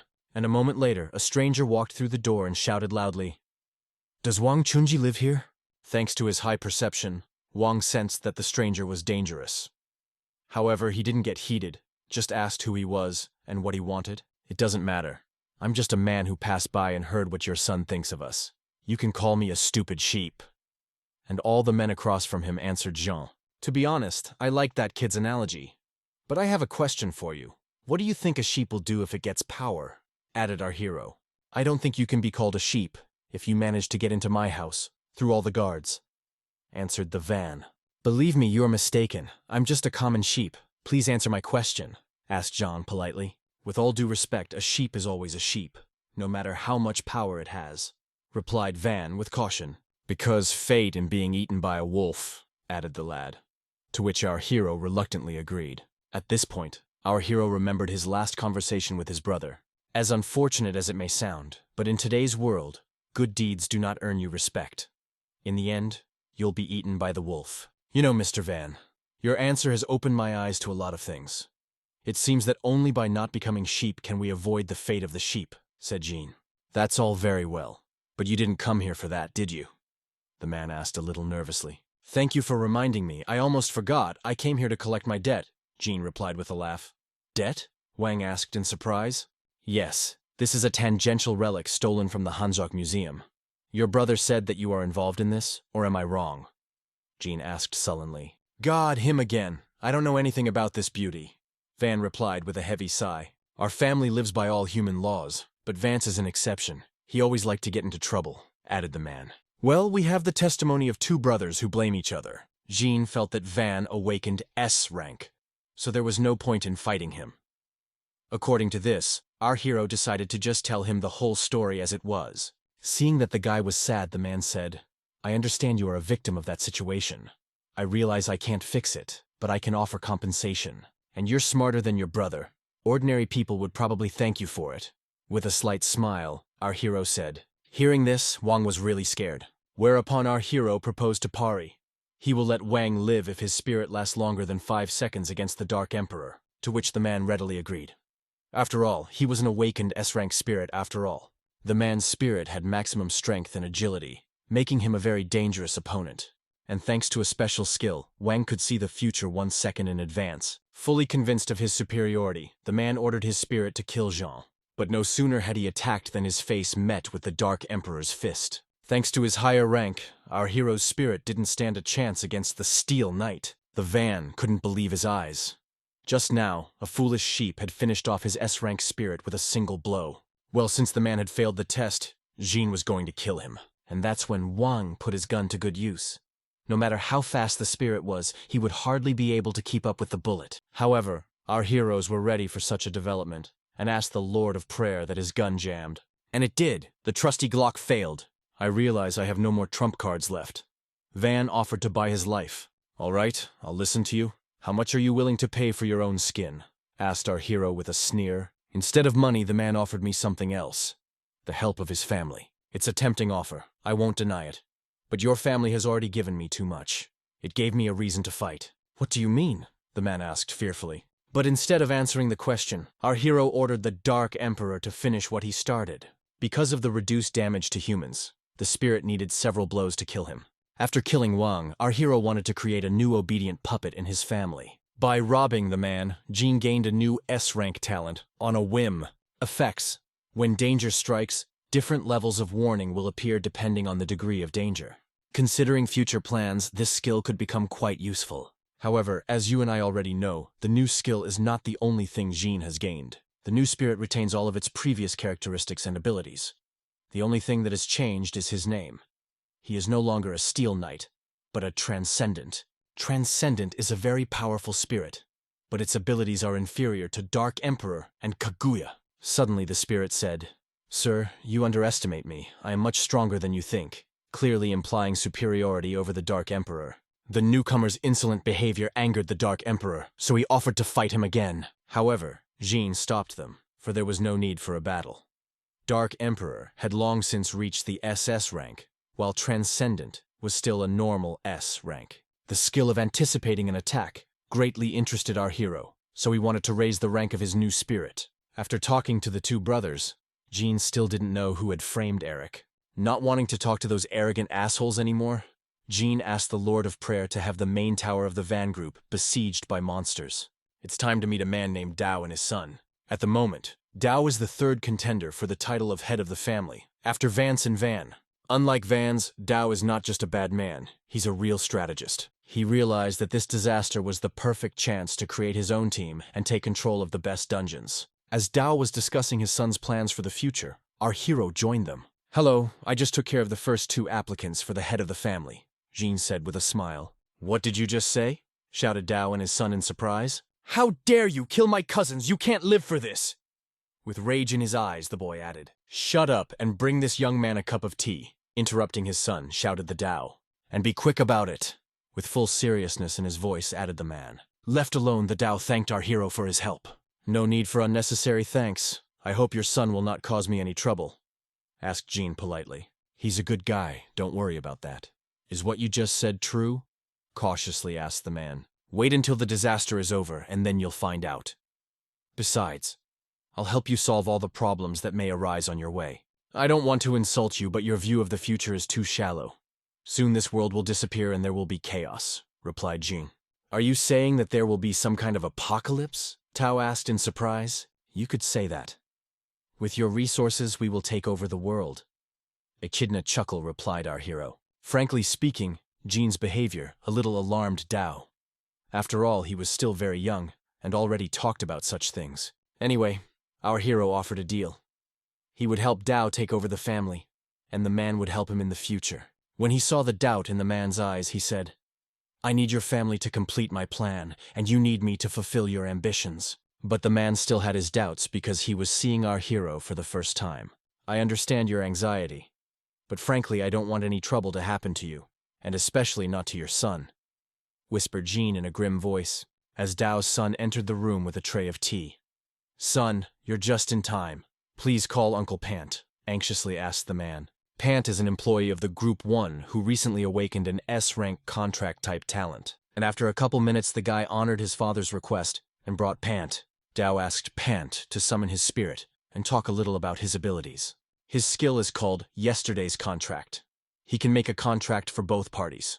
If one party fails to fulfill what the contract stipulates, it will be enforced when time runs out. A rather curious skill. Dao was willing to make a contract with our hero, provided it was formalized by a punt with his skill. Under the terms of the contract, Dao becomes the head of the family, and Jean receives 30% of all earnings of the Group 1, and 40% of their connections. Well, the terms of the contract were more than acceptable. After Dao put his seal on the contract, John did the same. Our hero agreed to this contract for one simple reason.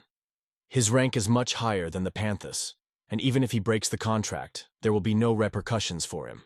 After the successful conclusion of the contract, our hero decided to leave. Left alone, the son of Dao said, "Dad, do you really want to make an alliance with him? He single-handedly killed Vans and Van, so yes.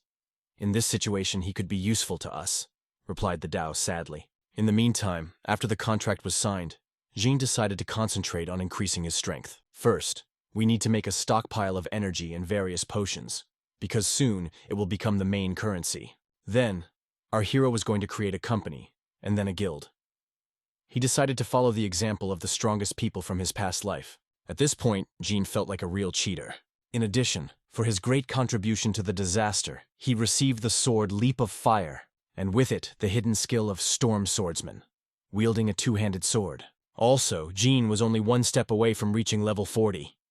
Although the catastrophe happened beforehand, it only ended with the appearance of the next catastrophe. That means that very soon the world's first dungeons of level 40 and above will open up. But before going there, our hero wanted to improve his swords to the limit. And to do so, Jean came to the Minamoku Bears. In a past life, many awakened men had tried to learn their secrets, but had always failed, no matter their rank. Our hero witnessed a very interesting situation. An awakened man wanted the Minamoku to repair his sword for free, while threatening them with death. These bears may look cute, but they actually have a nasty temper. As expected, the Minamoku didn't tolerate the insults, and threw the guy out of their workshop, and banned him from entering their realm. Otherwise, they would kill him. Next in line was our hero. He wanted to improve the order he'd gotten after his fight with the Takati. After examining this metal token, one of the bears sullenly said, "Quite interesting, but you still need the essence of the king."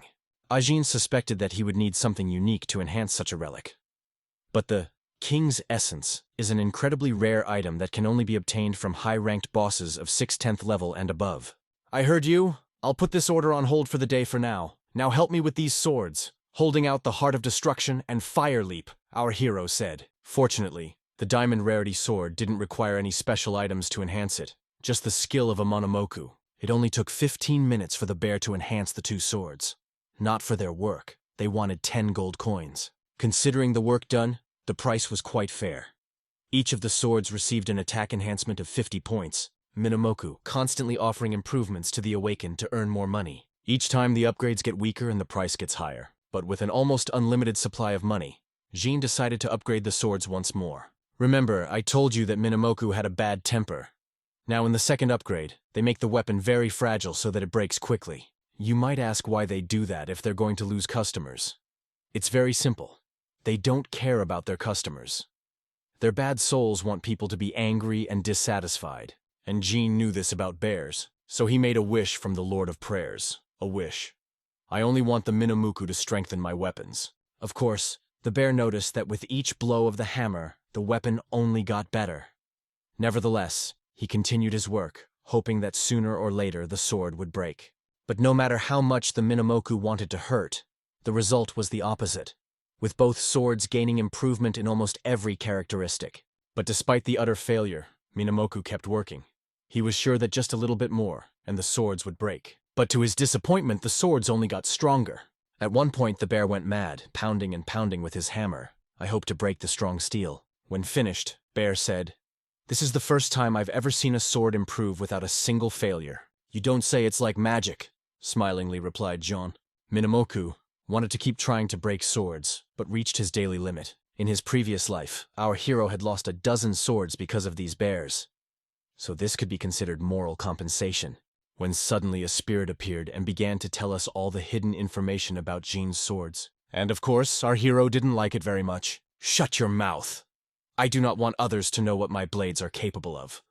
Or you will get to know them better," shouted Jean in a rage, and then the spirit fell silent. Our hero was afraid that the other awakened would want his swords. "I'm sorry, it's just that your weapon is so amazing that I couldn't resist," replied the jeweler sadly, then added, "Sorry again, my name is Eagle, and this is my spirit. I can see all the hidden information about anything. I noticed how you smiled when Monomoku tried to break your weapon. I take it your spirit brings good luck," replied the stranger. "You hear that, boy? Come out and we'll have a proper talk," shouted Jean angrily. "You misunderstood me.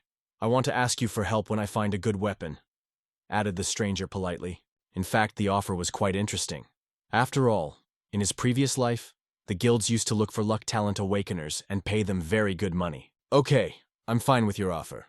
Let's exchange contacts," added our hero. Meanwhile, in the security bureau, there was a meeting regarding the disaster. Fearing that the situation might get out of control, the head of the bureau was going to create a special team to handle the situation. And as captain of the new team, the council wanted the Dark Emperor. But what confused them was that his brother was convicted of a serious crime. But the head of the security bureau reviewed the case files and realized that they were victims of corruption. So he ordered Eric's release as soon as the disaster was over. In addition, the bureau was willing to give the Dark Emperor any means to join the ranks. Though the council had differing opinions on the Dark Emperor and Eric, the decision has been made. The Dark Emperor should be the captain of the new team. After Minamoku, our hero went to his brother's prison to tell him what to do during the next disaster. He also handed him some crystals and a feather of hope. The crystals can be used to upgrade, and the feather if you get into trouble. After thanking his brother for his concern, Eric said, "I'm being treated well. I'll probably be out of here soon." When suddenly, our hero heard the guards whispering that he was the real Dark Emperor that everyone's been talking about lately. Now China is still in the age of peace. It would be impossible to establish your power here. However, there is a small country in the north that has been swallowed up by chaos, where you can seize power. Calling on the Lord of Prayer, Jean asked him to find the man who could take him to North Maymar. And moments later, Jean received a message from the Lord of Prayer about the diamond media. Sometimes skillful hunters can become someone's prey in a matter of seconds. Meanwhile, in the main office of Diamond Media, the editor-in-chief and his secretary were discussing a story for tomorrow's newscast. Or should I say planned. According to the information I received from Lord Prayer, Diamond Media was in this building.